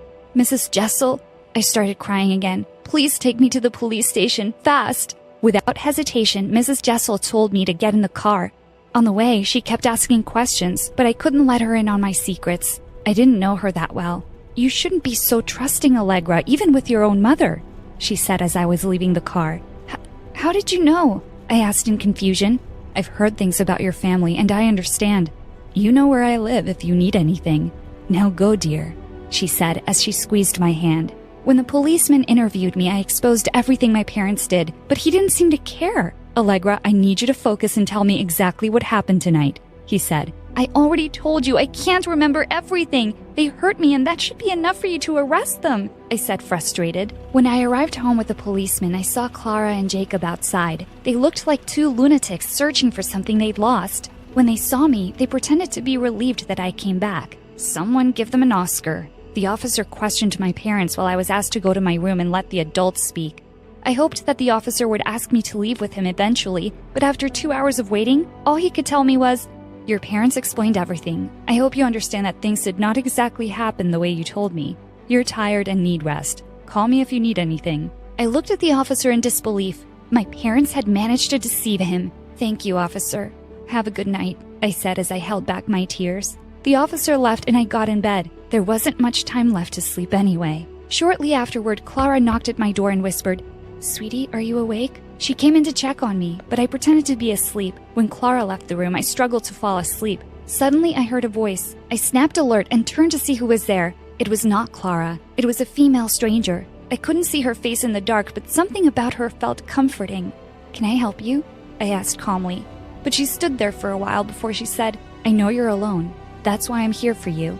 "Who are you?" I asked. "It doesn't matter. You must run away," she said. "Run for your life, Allegra." "Why? What do you know?" I started panicking. Before I could continue, the woman disappeared into thin air. I called out for her, but the room was completely empty. I placed my foot on the floor and was about to search the room, but I fell down and woke up from the dream. That dream was the strangest I'd ever had. I went downstairs while my parents were in the kitchen making breakfast. "Good morning, sweetheart. I made you pancakes," Clara said with a cheerful tone. No thanks," I said. "Oh, that's okay. I can make you some bacon and eggs. I know it's your favorite," she said, cheerily smiling. Jacob was smiling too. I stared at them totally confused. They were acting as if yesterday never even happened. "I don't want food," I said stiffly, but they ignored me. It was as if they didn't even hear me. "What is wrong with you two?" I screamed in anger. They stared at each other in silence. "Can you please tell me what is going on? I feel like I'm going crazy. You've been hiding stuff from me since the day of my car accident. You think I can't see it?" I looked at them, waiting for a response, but there was only silence. "Answer me!" I shouted again. "We can't answer your questions, Allegra," Jacob said in a cold tone. Clara looked at him as if she hoped he wouldn't utter another word. "There's something very wrong happening here, and I know it." I ran up to my room before they could respond. I decided that I wasn't going to wait any longer. I needed to sneak into my parents' room one more time. I waited until midnight, and I was very careful not to wake them up as I searched for their phones. When I found Jacob's phone, I quickly took it outside and unlocked it. His password was very easy to guess. As I was scrolling through it, I noticed that he'd been receiving lots of email regarding my adoption. According to these emails, my biological mother's real name was Lilith. I didn't understand why they'd kept her name a secret. There was some serious stuff here, and as I read it, I started shaking. There were police reports about my car accident. There was too much to read, but the phone started ringing. As I was panicking and trying to silence it, my parents came in. I put the phone under the blanket and acted like I'd done nothing wrong. To my surprise, they took the phone and went to their room like everything was normal. As they were leaving, I shouted at them and told them I was going to find out the truth. But they didn't respond. The whole thing was just very weird. I was dying to know what the documents said about the car accident. I had so many unanswered questions. Since the day of my car accident, I've been struggling to remember many things. It happened on a Tuesday. I was driving home when the brakes stopped working. I pushed on them, but the car never stopped. I thought it would be my last day on Earth, but luckily, I survived. It was a miracle, but I was in a coma for a month. No one expected that I'd wake up. When I did, I was shocked to hear that a whole month had gone by while I was unconscious. The recovery was tough. I was in pain, but soon enough I was able to go back to my normal life.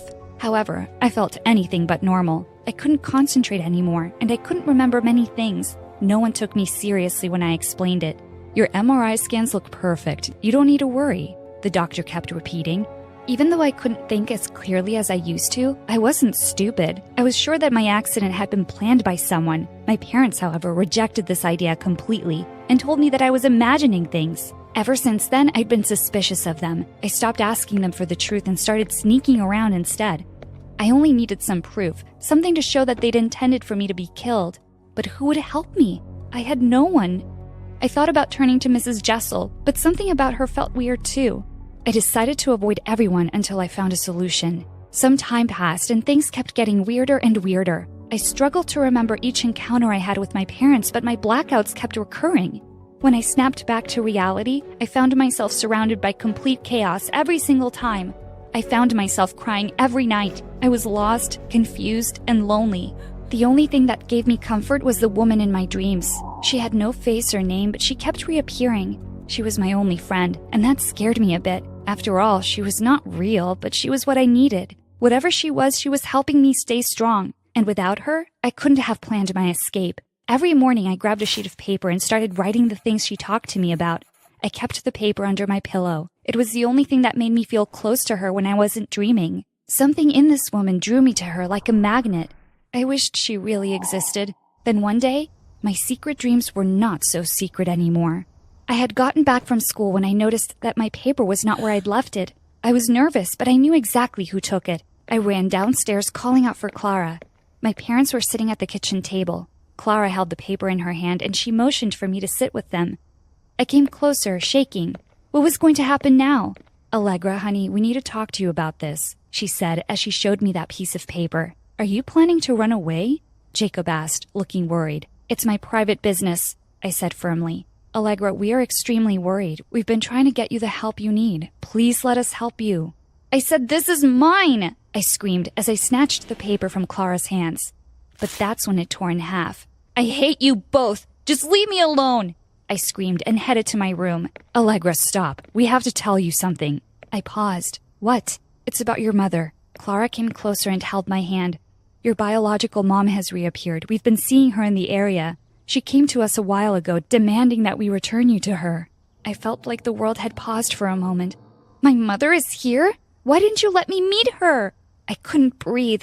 It's not that simple, honey. Your biological mother is dangerous. Jacob handed me some papers. This is the police report about the accident. You were right. It was actually planned, but we didn't want to stress you out while you were recovering, so we hid this from you.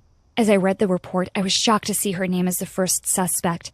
According to the police, they reported that Lilith had assumed that the car was my parents and she was trying to get rid of them. But you always said that my parents were good people. I could hardly speak. We didn't want you to know who they really were because we were afraid that would affect who you would grow up to be. We were just trying to protect you, Jacob said. But the report didn't end there. Apparently, while I was in a coma, my biological mother had been visiting me every day in secret. Another patient told the police that they heard her talking to me every day about her plans of how to reunite us. Suddenly, I started to connect the dots. The car accident, why I was having blackouts, why I couldn't remember stuff, and the mysterious woman who kept appearing in my dreams. Oh my God, this was even scarier than I thought. What happened the night you caught me in the closet? I pleaded to know. My parents looked at each other for a while, and then my mom spoke carefully. It was a blackout. You've been having them for a while now, and we don't really understand it. When you get upset, you get very angry, and you start throwing things. When you snap out of it, you can't remember what happened. We tried to tell you and offered therapy to help, but the last time we did, you almost sent us to jail. I was the one creating all this chaos? It felt like the world had stopped. Why is this happening to me? I asked, trying not to cry. We're not sure, but we believe that the day of the accident was the day your childhood trauma started affecting you, especially with your mother's reappearance, Clara said in a gentle voice. I was overwhelmed. This was all very confusing. I started to feel like I was about to black out again, but that's when I felt my mother's arms around me. She hugged me and said, "Stay with me, Allegra. You can do it." I hugged her back and I slowly felt like I was coming back to reality. 3 months later, my blackouts started to disappear. I was aware of everything that was happening in the daytime, but the woman in my dreams kept reappearing and she wasn't hidden in the dark anymore. Slowly, I started to see more glimpses of her face, and I knew who she was. It was Lilith, my biological mother. These dreams were happening because of the many talks she had with me while I was in a coma. When I asked my parents about her, they had claimed that she was in jail and that I shouldn't worry about it. Even though I knew they were lying, I was okay with it. I had given them a hard time already, when all they had wanted to do was protect me. I must admit, however, that my biological mother had a lot of guts to drive me to the police station in the middle of the night. Later on, I asked about her, but everyone said that Mrs. Jessel had moved out all of a sudden, and no one knew where she'd gone. If anything, I've learned that no matter how bad my past was, it is now behind me. Sometimes it's better not to look back and try to move forward instead. Even though I had the urge to confront her, I decided that I wasn't going to look for her anymore. I would focus on the two most important people in my life, my real parents, Clara and Jacob. Hey friends, I'm Gabby from LA. Please like and subscribe. I lived in a super posh neighborhood with my rich single mom who always adored me and said I was the prettiest. She even showed me off in front of all her friends. Look at her. Isn't she like an angel? Touch her skin. It's baby soft. It's my daughter's birthday. For God's sake, stop showing off your daughter. But Mom never listened to anyone. As I grew older, Mom just grew more protective of me. Gabby, why are you out in the sun? And get away from these dirty kids. Mom, they're my friends, and we were just playing. Mates, get her inside and give her a shower. Now! Mom was crazy when it came to keeping my beauty safe. Since I was always indoors, I'd just end up watching TV, and it became my favorite thing to do. I loved watching how people acted, and I always tried to imitate them. And my passion for acting grew stronger when I joined the drama club right from first grade, and I was super popular in my class. Once during the school play, I was reciting the most emotional lines when I heard kids scream, "Run! Run! There's a snake in here!" Everyone started running out of the auditorium in panic, but just then I spotted a boy from my class hiding in the corner and shivering in fear. I grabbed his hand and we both ran outside, but as soon as we were far enough, he shook my hand and ran away. What a weirdo. His name was Alan, and he was so quiet that I'd never noticed him much. But I saw in the next few days that he always sat alone, and the other kids from class kept picking on him. Why are you occupying the entire table when you don't have any friends? Get out of here. Well, I'm his friend and I'm gonna eat with him. You guys go someplace else. The other kids left, but just as I sat down, Alan walked away too. Ugh, I wasn't gonna bother being nice if he kept being a jerk. Later that afternoon, I was waiting to be picked up when I heard someone sobbing in the parking lot. I was shocked to see it was Alan. "Hey, are you okay?" But he shook my hand off his shoulder and I lost my patience. What's your problem? If you want to keep everything to yourself, fine. But you could be nice to the people who care. I lost my dog, okay? He was my only friend. Look, I'm sorry. I didn't want to be rude, but I've never had any friends, and I just don't know how to talk to people. Hey, chill, it's okay.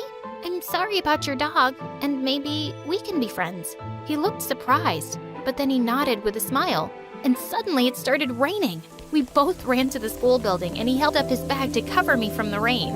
From that day on, we became good friends. I even invited him to my place soon and introduced him to Mom, but she wasn't too happy about it.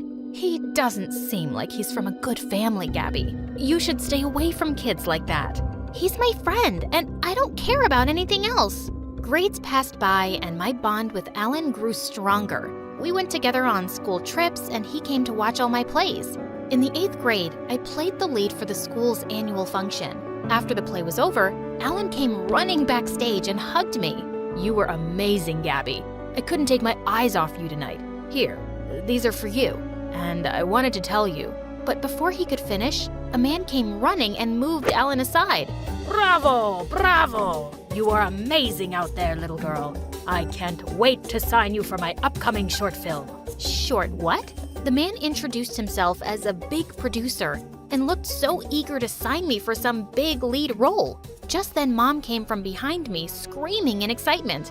That's just awesome, Gabby. Say yes. I was too stunned to speak, so I could only nod my head. Then I looked around for Alan, but he was nowhere to be seen. The next day, I waited for him at school, but he didn't show up. But when the driver was taking me back home, I saw Alan walking on the pavement in the rain. I asked the driver to stop the car and ran to him. Are you crazy? Where are you going in this rain? He was hesitant to speak, and I could tell something was up. What is it, Alan? Even yesterday you were going to say something, but then you vanished. I like you, Gabby, okay? I really do.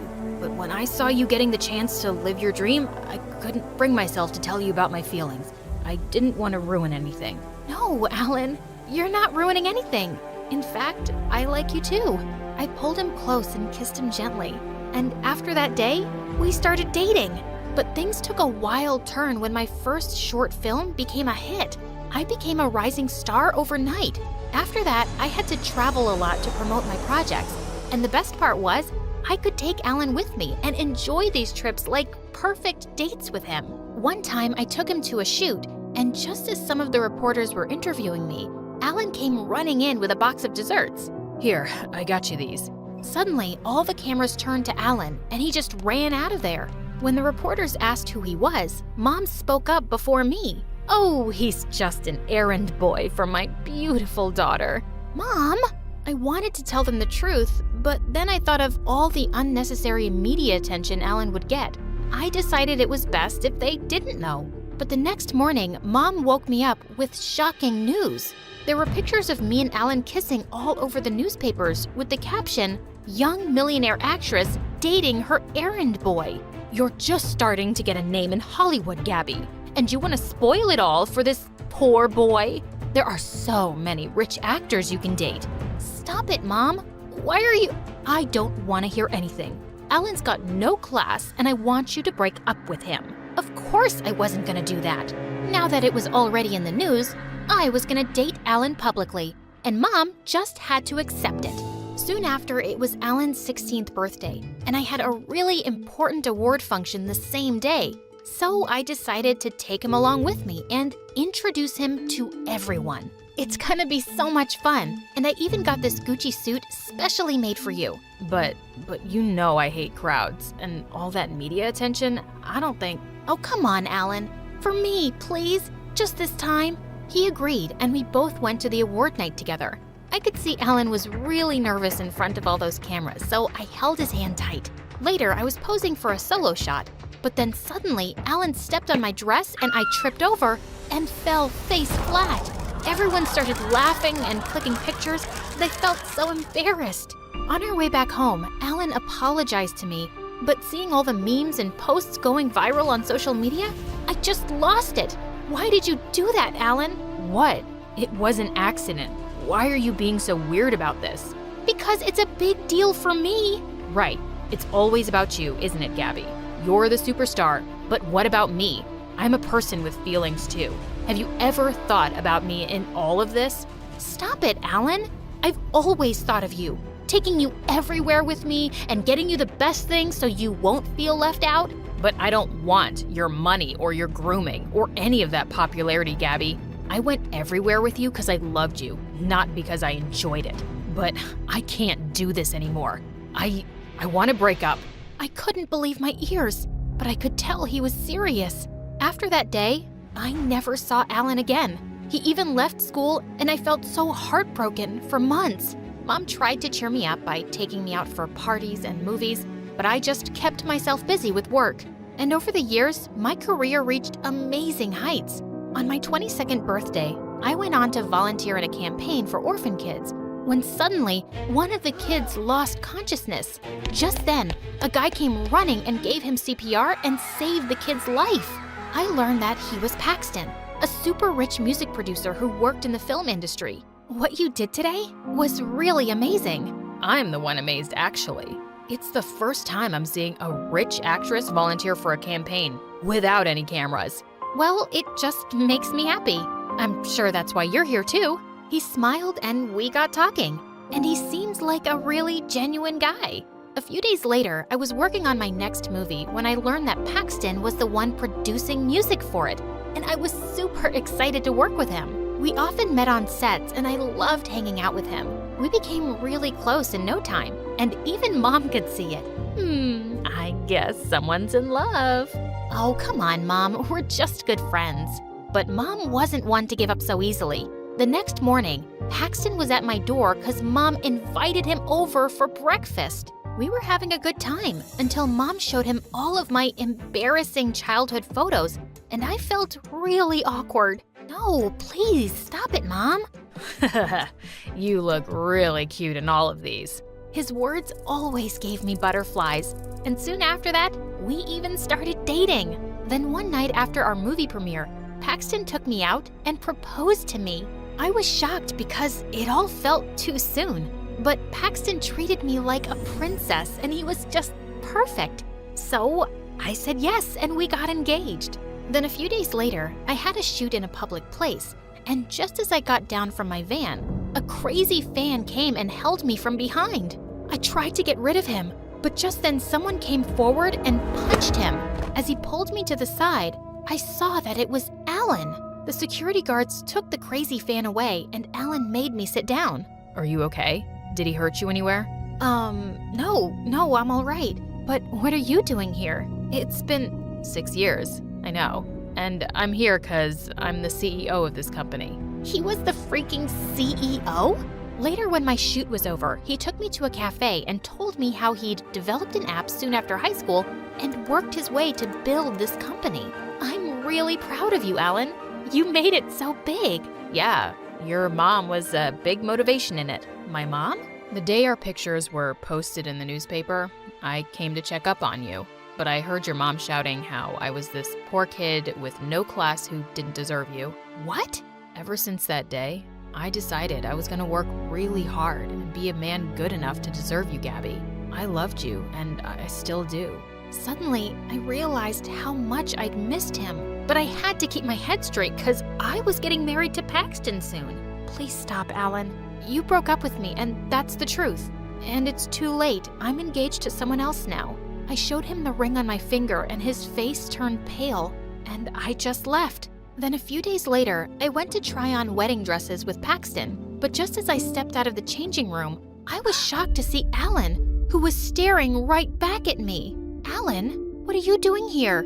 I came with a friend. He wanted to get a suit for his wedding. Suddenly, Paxton came over with a bouquet of roses in his hands. Look, babe, I got these to go with your dress. But suddenly, Alan leapt forward. Get those away from her. She's allergic to roses. Paxton looked really shocked, but after I introduced Alan to him as my old friend, he ended up inviting Alan for the wedding. Before leaving the shop, I told Alan he didn't have to come. I'm leaving for London that night, Gabby, for good. And even if I wasn't going, I wouldn't be able to see the love of my life get married to another man. The pain in his words broke my heart. On the day of my wedding, I was walking down the aisle, but I kept thinking about Alan so much it was driving me crazy. And when I looked up at Paxton, I knew I couldn't do this. What's wrong, Gabby? I can't do this. I like you, Paxton, But you love Alan, don't you? When I saw you with him the other day, I could see it in your eyes, Gabby. You looked at him in a way that you've never looked at me. I'm so sorry, Paxton. Don't be, Gabby. If that's where your heart is, then go and get him. Oh, Paxton. I ran out of the church and got a cab to the airport. When I got there, I was running around looking for Alan when I heard someone call my name. Gabby? Alan! What are you doing here? It's your wedding. You shouldn't be here. This is where I should be, dummy. With you, the guy I've always loved.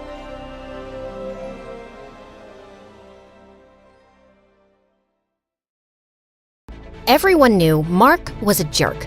I would always see him harassing one of the shy kids in the halls at school. One day, I had had enough. So I marched up to him and yelled, "Hey, stop bullying people, you're hurting their feelings." Mark was stunned. No one had ever stood up to him before. The shy kid ran away and we were left staring at each other. I was scared of what he would do or say, but he didn't really do or say anything. He only looked down like he was really sad and walked away. I was so shocked, and I had to admit, I felt kind of bad. I never yelled at anyone before, and I only did it because I thought he would get mad. But seeing him sad made me feel terrible. The next day, the entire hallway stunk. Everyone was trying to find out where the smell was coming from. As soon as I got close to my locker, I knew something was wrong. I opened it to find that it was yesterday's fish sandwich. It had been put in there and left all night. I almost puked. That's when I saw Mark smiling from down the hall. He was wearing those big, stupid headphones he always wore, and he even waved to me. All the guilt I had disappeared. I was gonna get him back. I just needed to figure out how. All day, I snuck behind him, following, watching, like a stealthy ninja. Every move he made, I was right there, but he never saw me. I noticed him writing in his notebook all day, in every class, but he was never prepared with the assignments. So I knew whatever he was writing, it wasn't homework. The notebook became my obsession. I needed to know what was in it so I could use it against him, but he never left the thing alone. It was always right beside him. Finally, in English class, he went to the bathroom. But he was smart, or should I say paranoid enough to put the notebook in his bag. I pretended to drop my pencil and crawled to his bag. I couldn't take the whole notebook without being discovered, so I just opened the zipper and I hoped that would be enough for the notebook to fall out when he took his bag. And then, when the bell rang and class was done, he put his earphones on again, picked up the bag, and the notebook fell out. He didn't hear it, of course, so I ran and grabbed it. I ran home and read it. It wasn't jokes or anything mean. It was poems, and they were all really sad and beautifully written. I almost cried reading them. Suddenly, I understood why he was so mean to people. It sounded like his dad was really mean to him at home and made him feel like he was nothing at all. There was a time when we were little in kindergarten when Mark would tear up the notes that came with school lunches from other kids' moms. I thought he was such a jerk for doing that. But one day, one kid's lunch had 2 notes, and one was for Mark. I guess that mom heard what he was doing and thought maybe it was because he didn't get notes. Mark never ripped up the notes again. I had totally forgotten that, but now reading his journal, I remembered he was in foster care, which meant the people he lived with weren't even his real parents, and maybe they didn't want him at all. I guess if you feel like an insect, being a bully is probably the only thing you can do to feel like you have any say in your life. I wrote him a letter and said it wasn't his fault that he felt like that. I finished the letter and put it in his notebook. When I saw him at school the next day, I felt totally different about him. I saw the sadness in him and how no one paid any attention at all to him. And I admit, I swooned a little when I realized he was actually pretty cute. I got the notebook out and walked up to him with it. Is that mine? It, fell out of your bag yesterday. And you didn't give it back? I got busy, sorry. I gave it to him. He opened it and saw my letter. He read it there as I stood watching, my cheeks getting redder and redder by the second. You read my journal? He kept his eyes on the page, like he couldn't face me. I understand why you're mean to people, but before I could finish, he ripped my letter from the notebook and dropped it on the floor. Don't ever read my stuff without permission again. All the good feelings I had for him disappeared. Didn't he know how hard I worked on that letter? How much I cared? Not to mention, I bore my soul to him.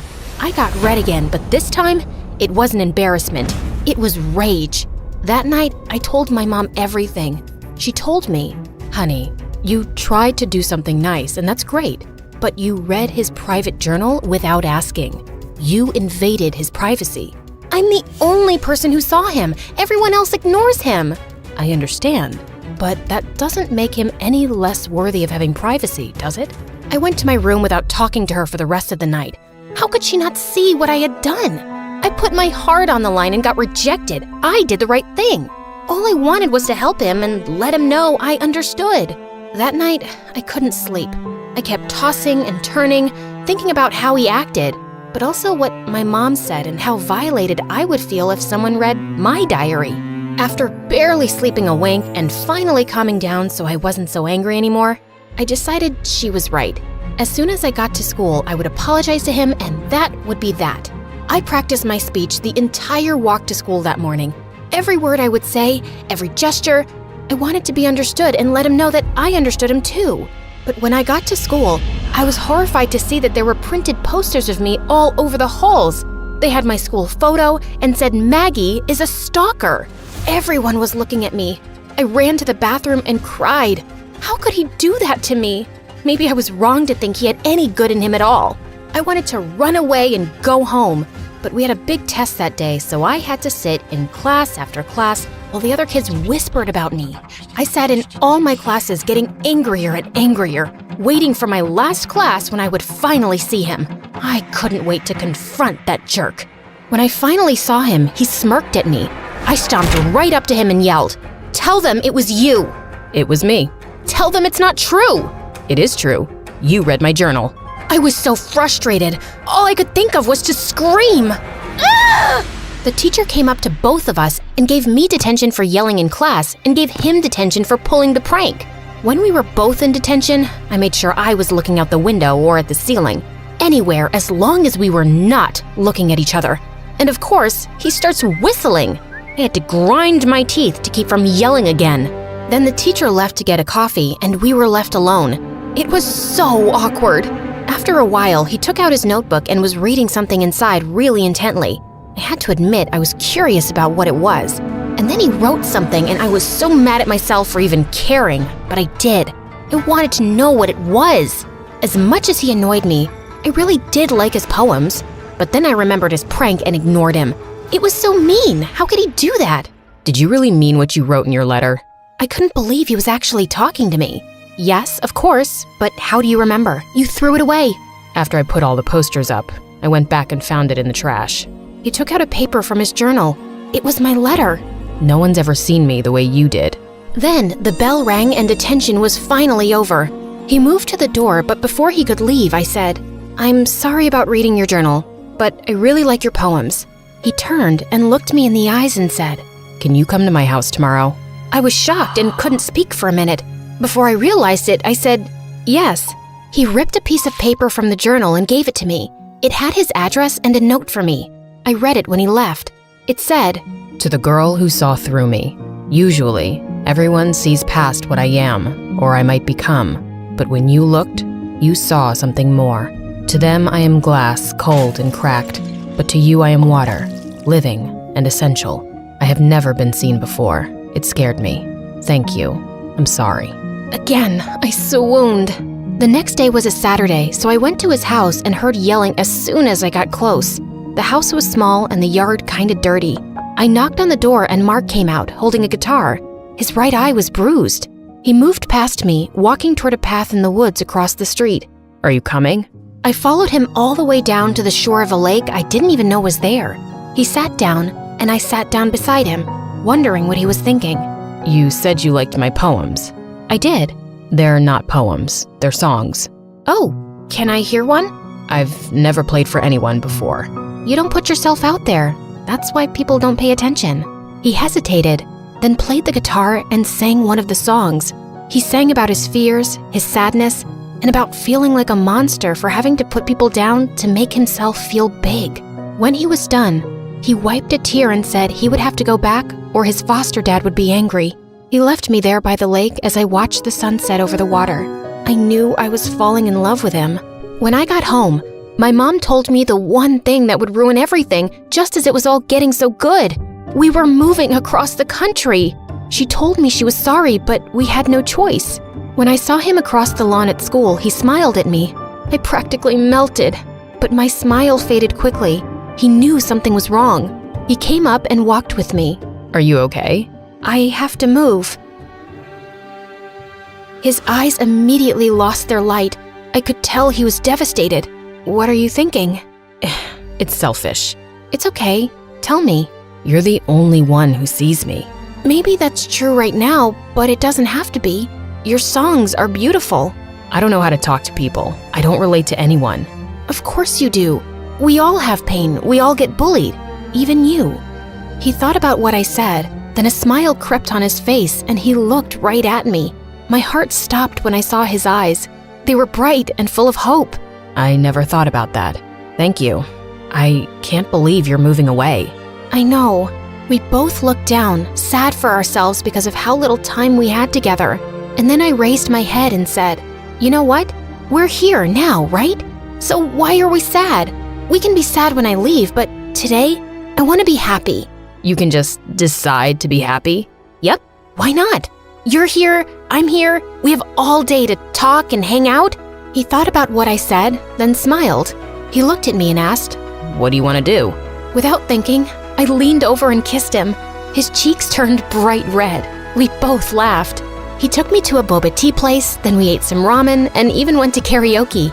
I had never had so much fun.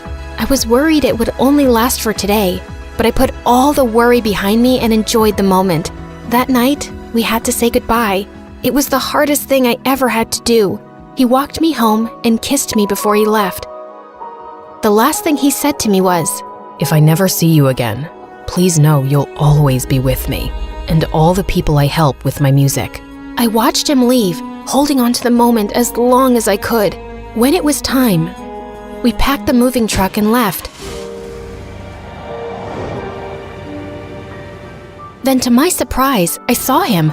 He was on the sidewalk, talking to one of the shy kids he used to pick on. But this time, they were both smiling. He was apologizing and making friends. I knew then that everything would be okay. And as for me, I was going somewhere new. Sure, it was scary and a little sad, but it was also exciting. Who would I meet? What would I do there?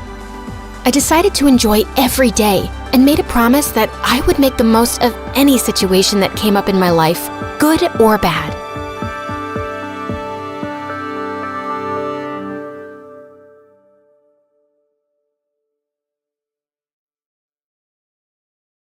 Hi, I'm Chloe, and I'm from Portland. Please do like and subscribe, and I'll tell you what, if you do, I might invite you to my show when I become a famous TV presenter. So picture your best friend. Got it? Well, now imagine them gone. Gone as quick as a badly rated Netflix series. Ever since I can remember, my best friend was Jade. Literally, we started our lives side by side because our moms were next to each other in the hospital. They became best friends, so it was written that we'd be best friends too. We were practically inseparable, the dynamic duo of mischief. You could say at times I got a little hot-headed, and Jade would always try to calm me down. One time in kindergarten, our grand cardboard castle faced a royal crisis when this boy refused to let us princesses in. You shall not pass, as I am king. Yeah? Well, you're only a king if you wear a crown, and I'm about to knock yours off. Wait, you'll get in big trouble. You're right. Much better to do a liquid siege. And Jade reluctantly helped me pour water all over the castle until it became soggy and collapsed on his head. Growing up, I wanted to be a famous TV presenter.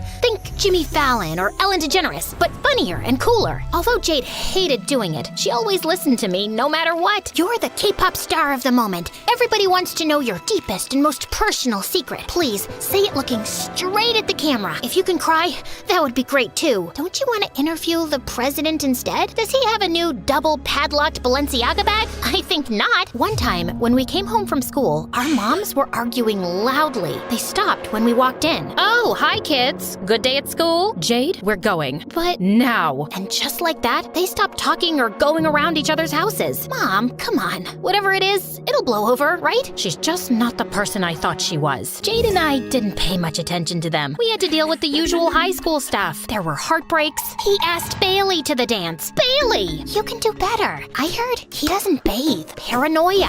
What if I freeze and no words come out? Then I pee myself and everyone laughs at me? You're just getting a soda. Complete meltdowns. How am I supposed to remember all this stuff? This is just torture. You could be the first person to sue the school. Nah, who cares? I'm gonna be rich and famous anyway. Jade was always there for me, and I figured we'd be besties forever. But as it turns out, I was wrong. One day, I raced to school because I wanted to show Jade my updated show reel, but she wasn't in. So I texted, and I could see she read it, but didn't reply. It's cool. She's probably ill. Or maybe her mom took her out of school again. Oh yeah, she does that sometimes. For yoga or something. And Jade hates it. Anyway, by the evening, still no reply. Not even a quick, hey, I'm alive text. The next day, she wasn't in school either. Or the next. And nothing was on her socials. Not that she posted stuff anyway. Did aliens abduct her? Is she going through a phone detox? Did I do something wrong? I have to find out. By the time I got to her house, I was angry and preparing what to say. See this friendship bracelet? Given that you don't care about our friendship, I'm gonna rip it off and burn it. But when I went to knock on the door, I realized it was already open. To my shock, the place was empty.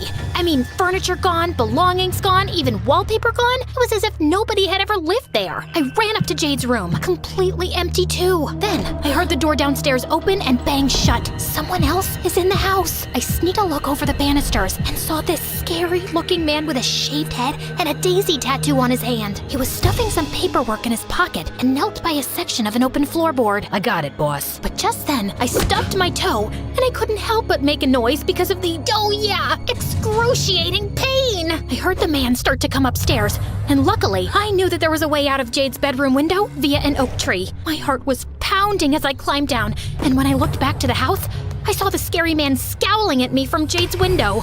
I ran home so fast and told Mom everything. Jade and her mom have gone. What did you and her mom fall out about? It was nothing. People change and grow apart. It's how it is. I thought that was really weird as they'd been as close as Jade and I could never imagine falling out with Jade like that. Soon after that, I was taking out the trash, and there I discovered a scrunched up lyre with daisies on it, just like the tattoo the scary man had. I didn't say anything to Mom because I knew she'd make me stay away from it. But hey, a good presenter is always ready for action. The website on the flyer was a place called Harmony Farm. It looked like one of Jade's mom's yoga trips, but weirdly, there was no phone number or address. A place called Harmony Farm can't be that bad, can it? I figured Jade was okay and would be back in contact soon. After all, we are best friends. But weeks went by and still no contact. I was angry, but when this bully tried to trip me in the canteen, I didn't unleash my inner Hulk with the help of an image of Jade scolding me. No, you'll get in trouble. trouble. Then Mr. Triple-Lot turned lunch into a chaotic circus with flying milkshakes and frosted donuts in all directions. Enough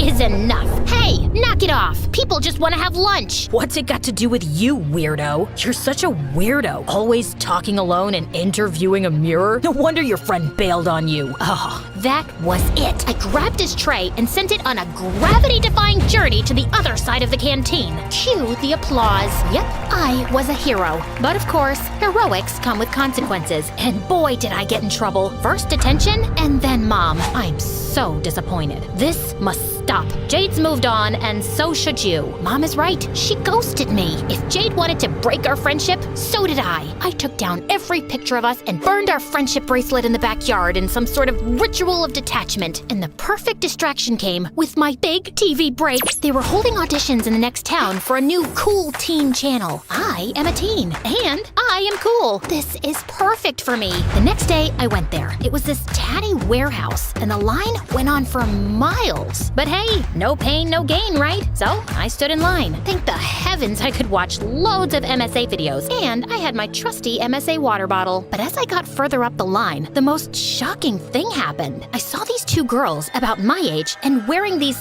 hideous yellow dresses, talking to some people in line and handing them something. Please, take a daisy. A daisy? Suddenly, a security guard ran over to them. You two again? What did I tell you? Get out of here. The girls ran away. I had to follow them. They might lead me to Jade. So I went after them and got onto the same bus. They got off at this remote stop, and I followed. They went through a garden gate, and so did I. Exactly 5 minutes after them, I started filming just in case they went all midsummer on me. Here we are at Harmony Farm, but I don't see any animals. Suspicious. And that's when I saw Jade watering tomatoes in the same ugly dress. I thought to myself, Chloe, be calm, collected, listen to her side of the story. But instead, I went bat-tail crazy. You ghosted me!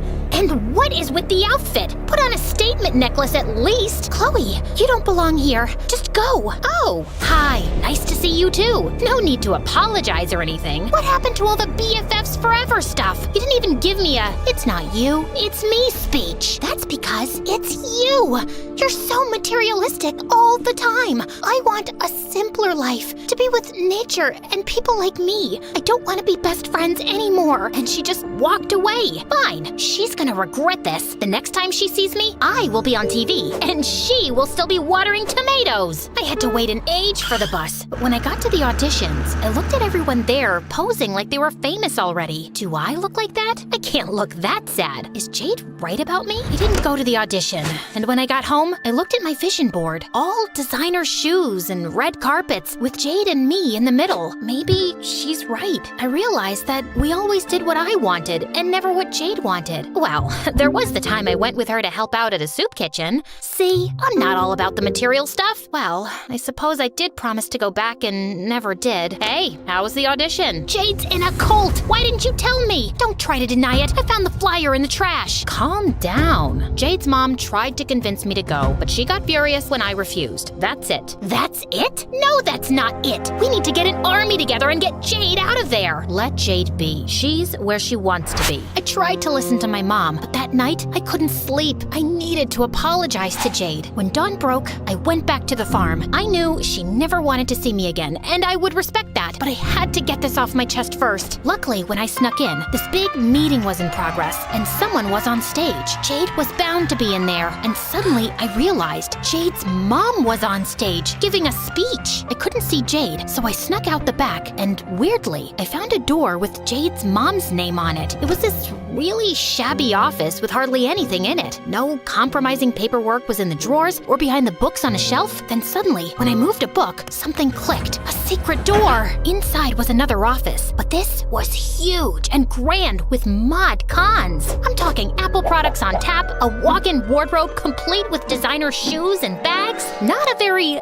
simple life, if you ask me. There were also boxes of people's passports, money, and bank statements for Jade's mom. Wow, this is a lot of money. What are you doing? I turned turned, and the scary man was staring at me. I want to join the cult. I know you. You were at the boss's house. Boss? Jade's mom was the boss? Before I could process that, the scary man started chasing me around the desk. I ran out and ended up on stage. Jade's mom looked at me, shocked. Then she smiled calmly. I gave up on trying to make your mom see sense, but I always had hope for you. That's a no from me to the weirdy-beardy cult. Sorry. The audience gasped. You were always so angry, Chloe. You still don't understand that materialism is the only distraction from true bliss. Oh, is that so? What about your secret office? It's like the Kardashian-Jenner clan threw up in there. And don't get me started on the passports and the small fortune I found. Well, it's small only by Bill Gates standards. Everyone looked confused at Jade's mom, and she looked panicked. Suddenly, Jade came on stage. She had a face that looked like she wanted to do a TED Talk on the benefits of rage. I'd never seen her so angry. There is no secret office. Chloe is lying to get back at me. No, Jade, I promise. I'd never lie to you. We're besties. No, we are not. Why can't you just leave me alone? You know what? Fine, I'll just go. At least I fought for our friendship. I was more than ready to leave that place and never come back. But it wasn't that simple. Jade's mom caught up with me and closed my path. Behind her were loads of Daisy-loving worshippers and the scary man who looked like he was about to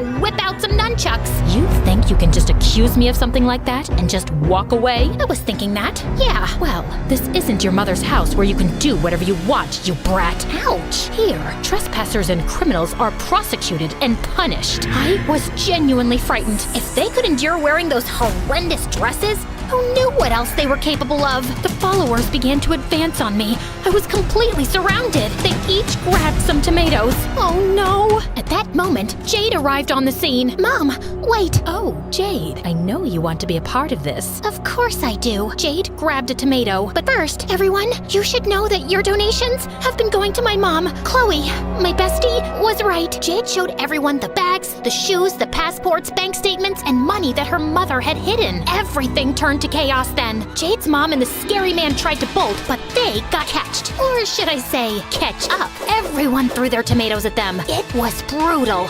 Blood flowed on the farm. Well, maybe it was just tomato sauce. But okay, too many tomato jokes. Got it. I'll stop now. I walked towards Jade. Jade, listen, I'm really sorry. I didn't mean to cause all this chaos. No, I'm sorry. Mom convinced me that leaving everything behind was for the best, that our old life was too materialistic. It's all because of you, Chloe. If you hadn't shown up and questioned everything, I wouldn't know the truth. I missed you. I couldn't give up on our friendship either. Then Jade held up her friendship bracelet. BFF, where's yours? Oh, it's in the laundry. I think after Mom gets arrested, I'm gonna come live with you for a while. And you, my friend, need to take an anger management course. Yeah, and to stop obsessing over celebrities and materialistic things.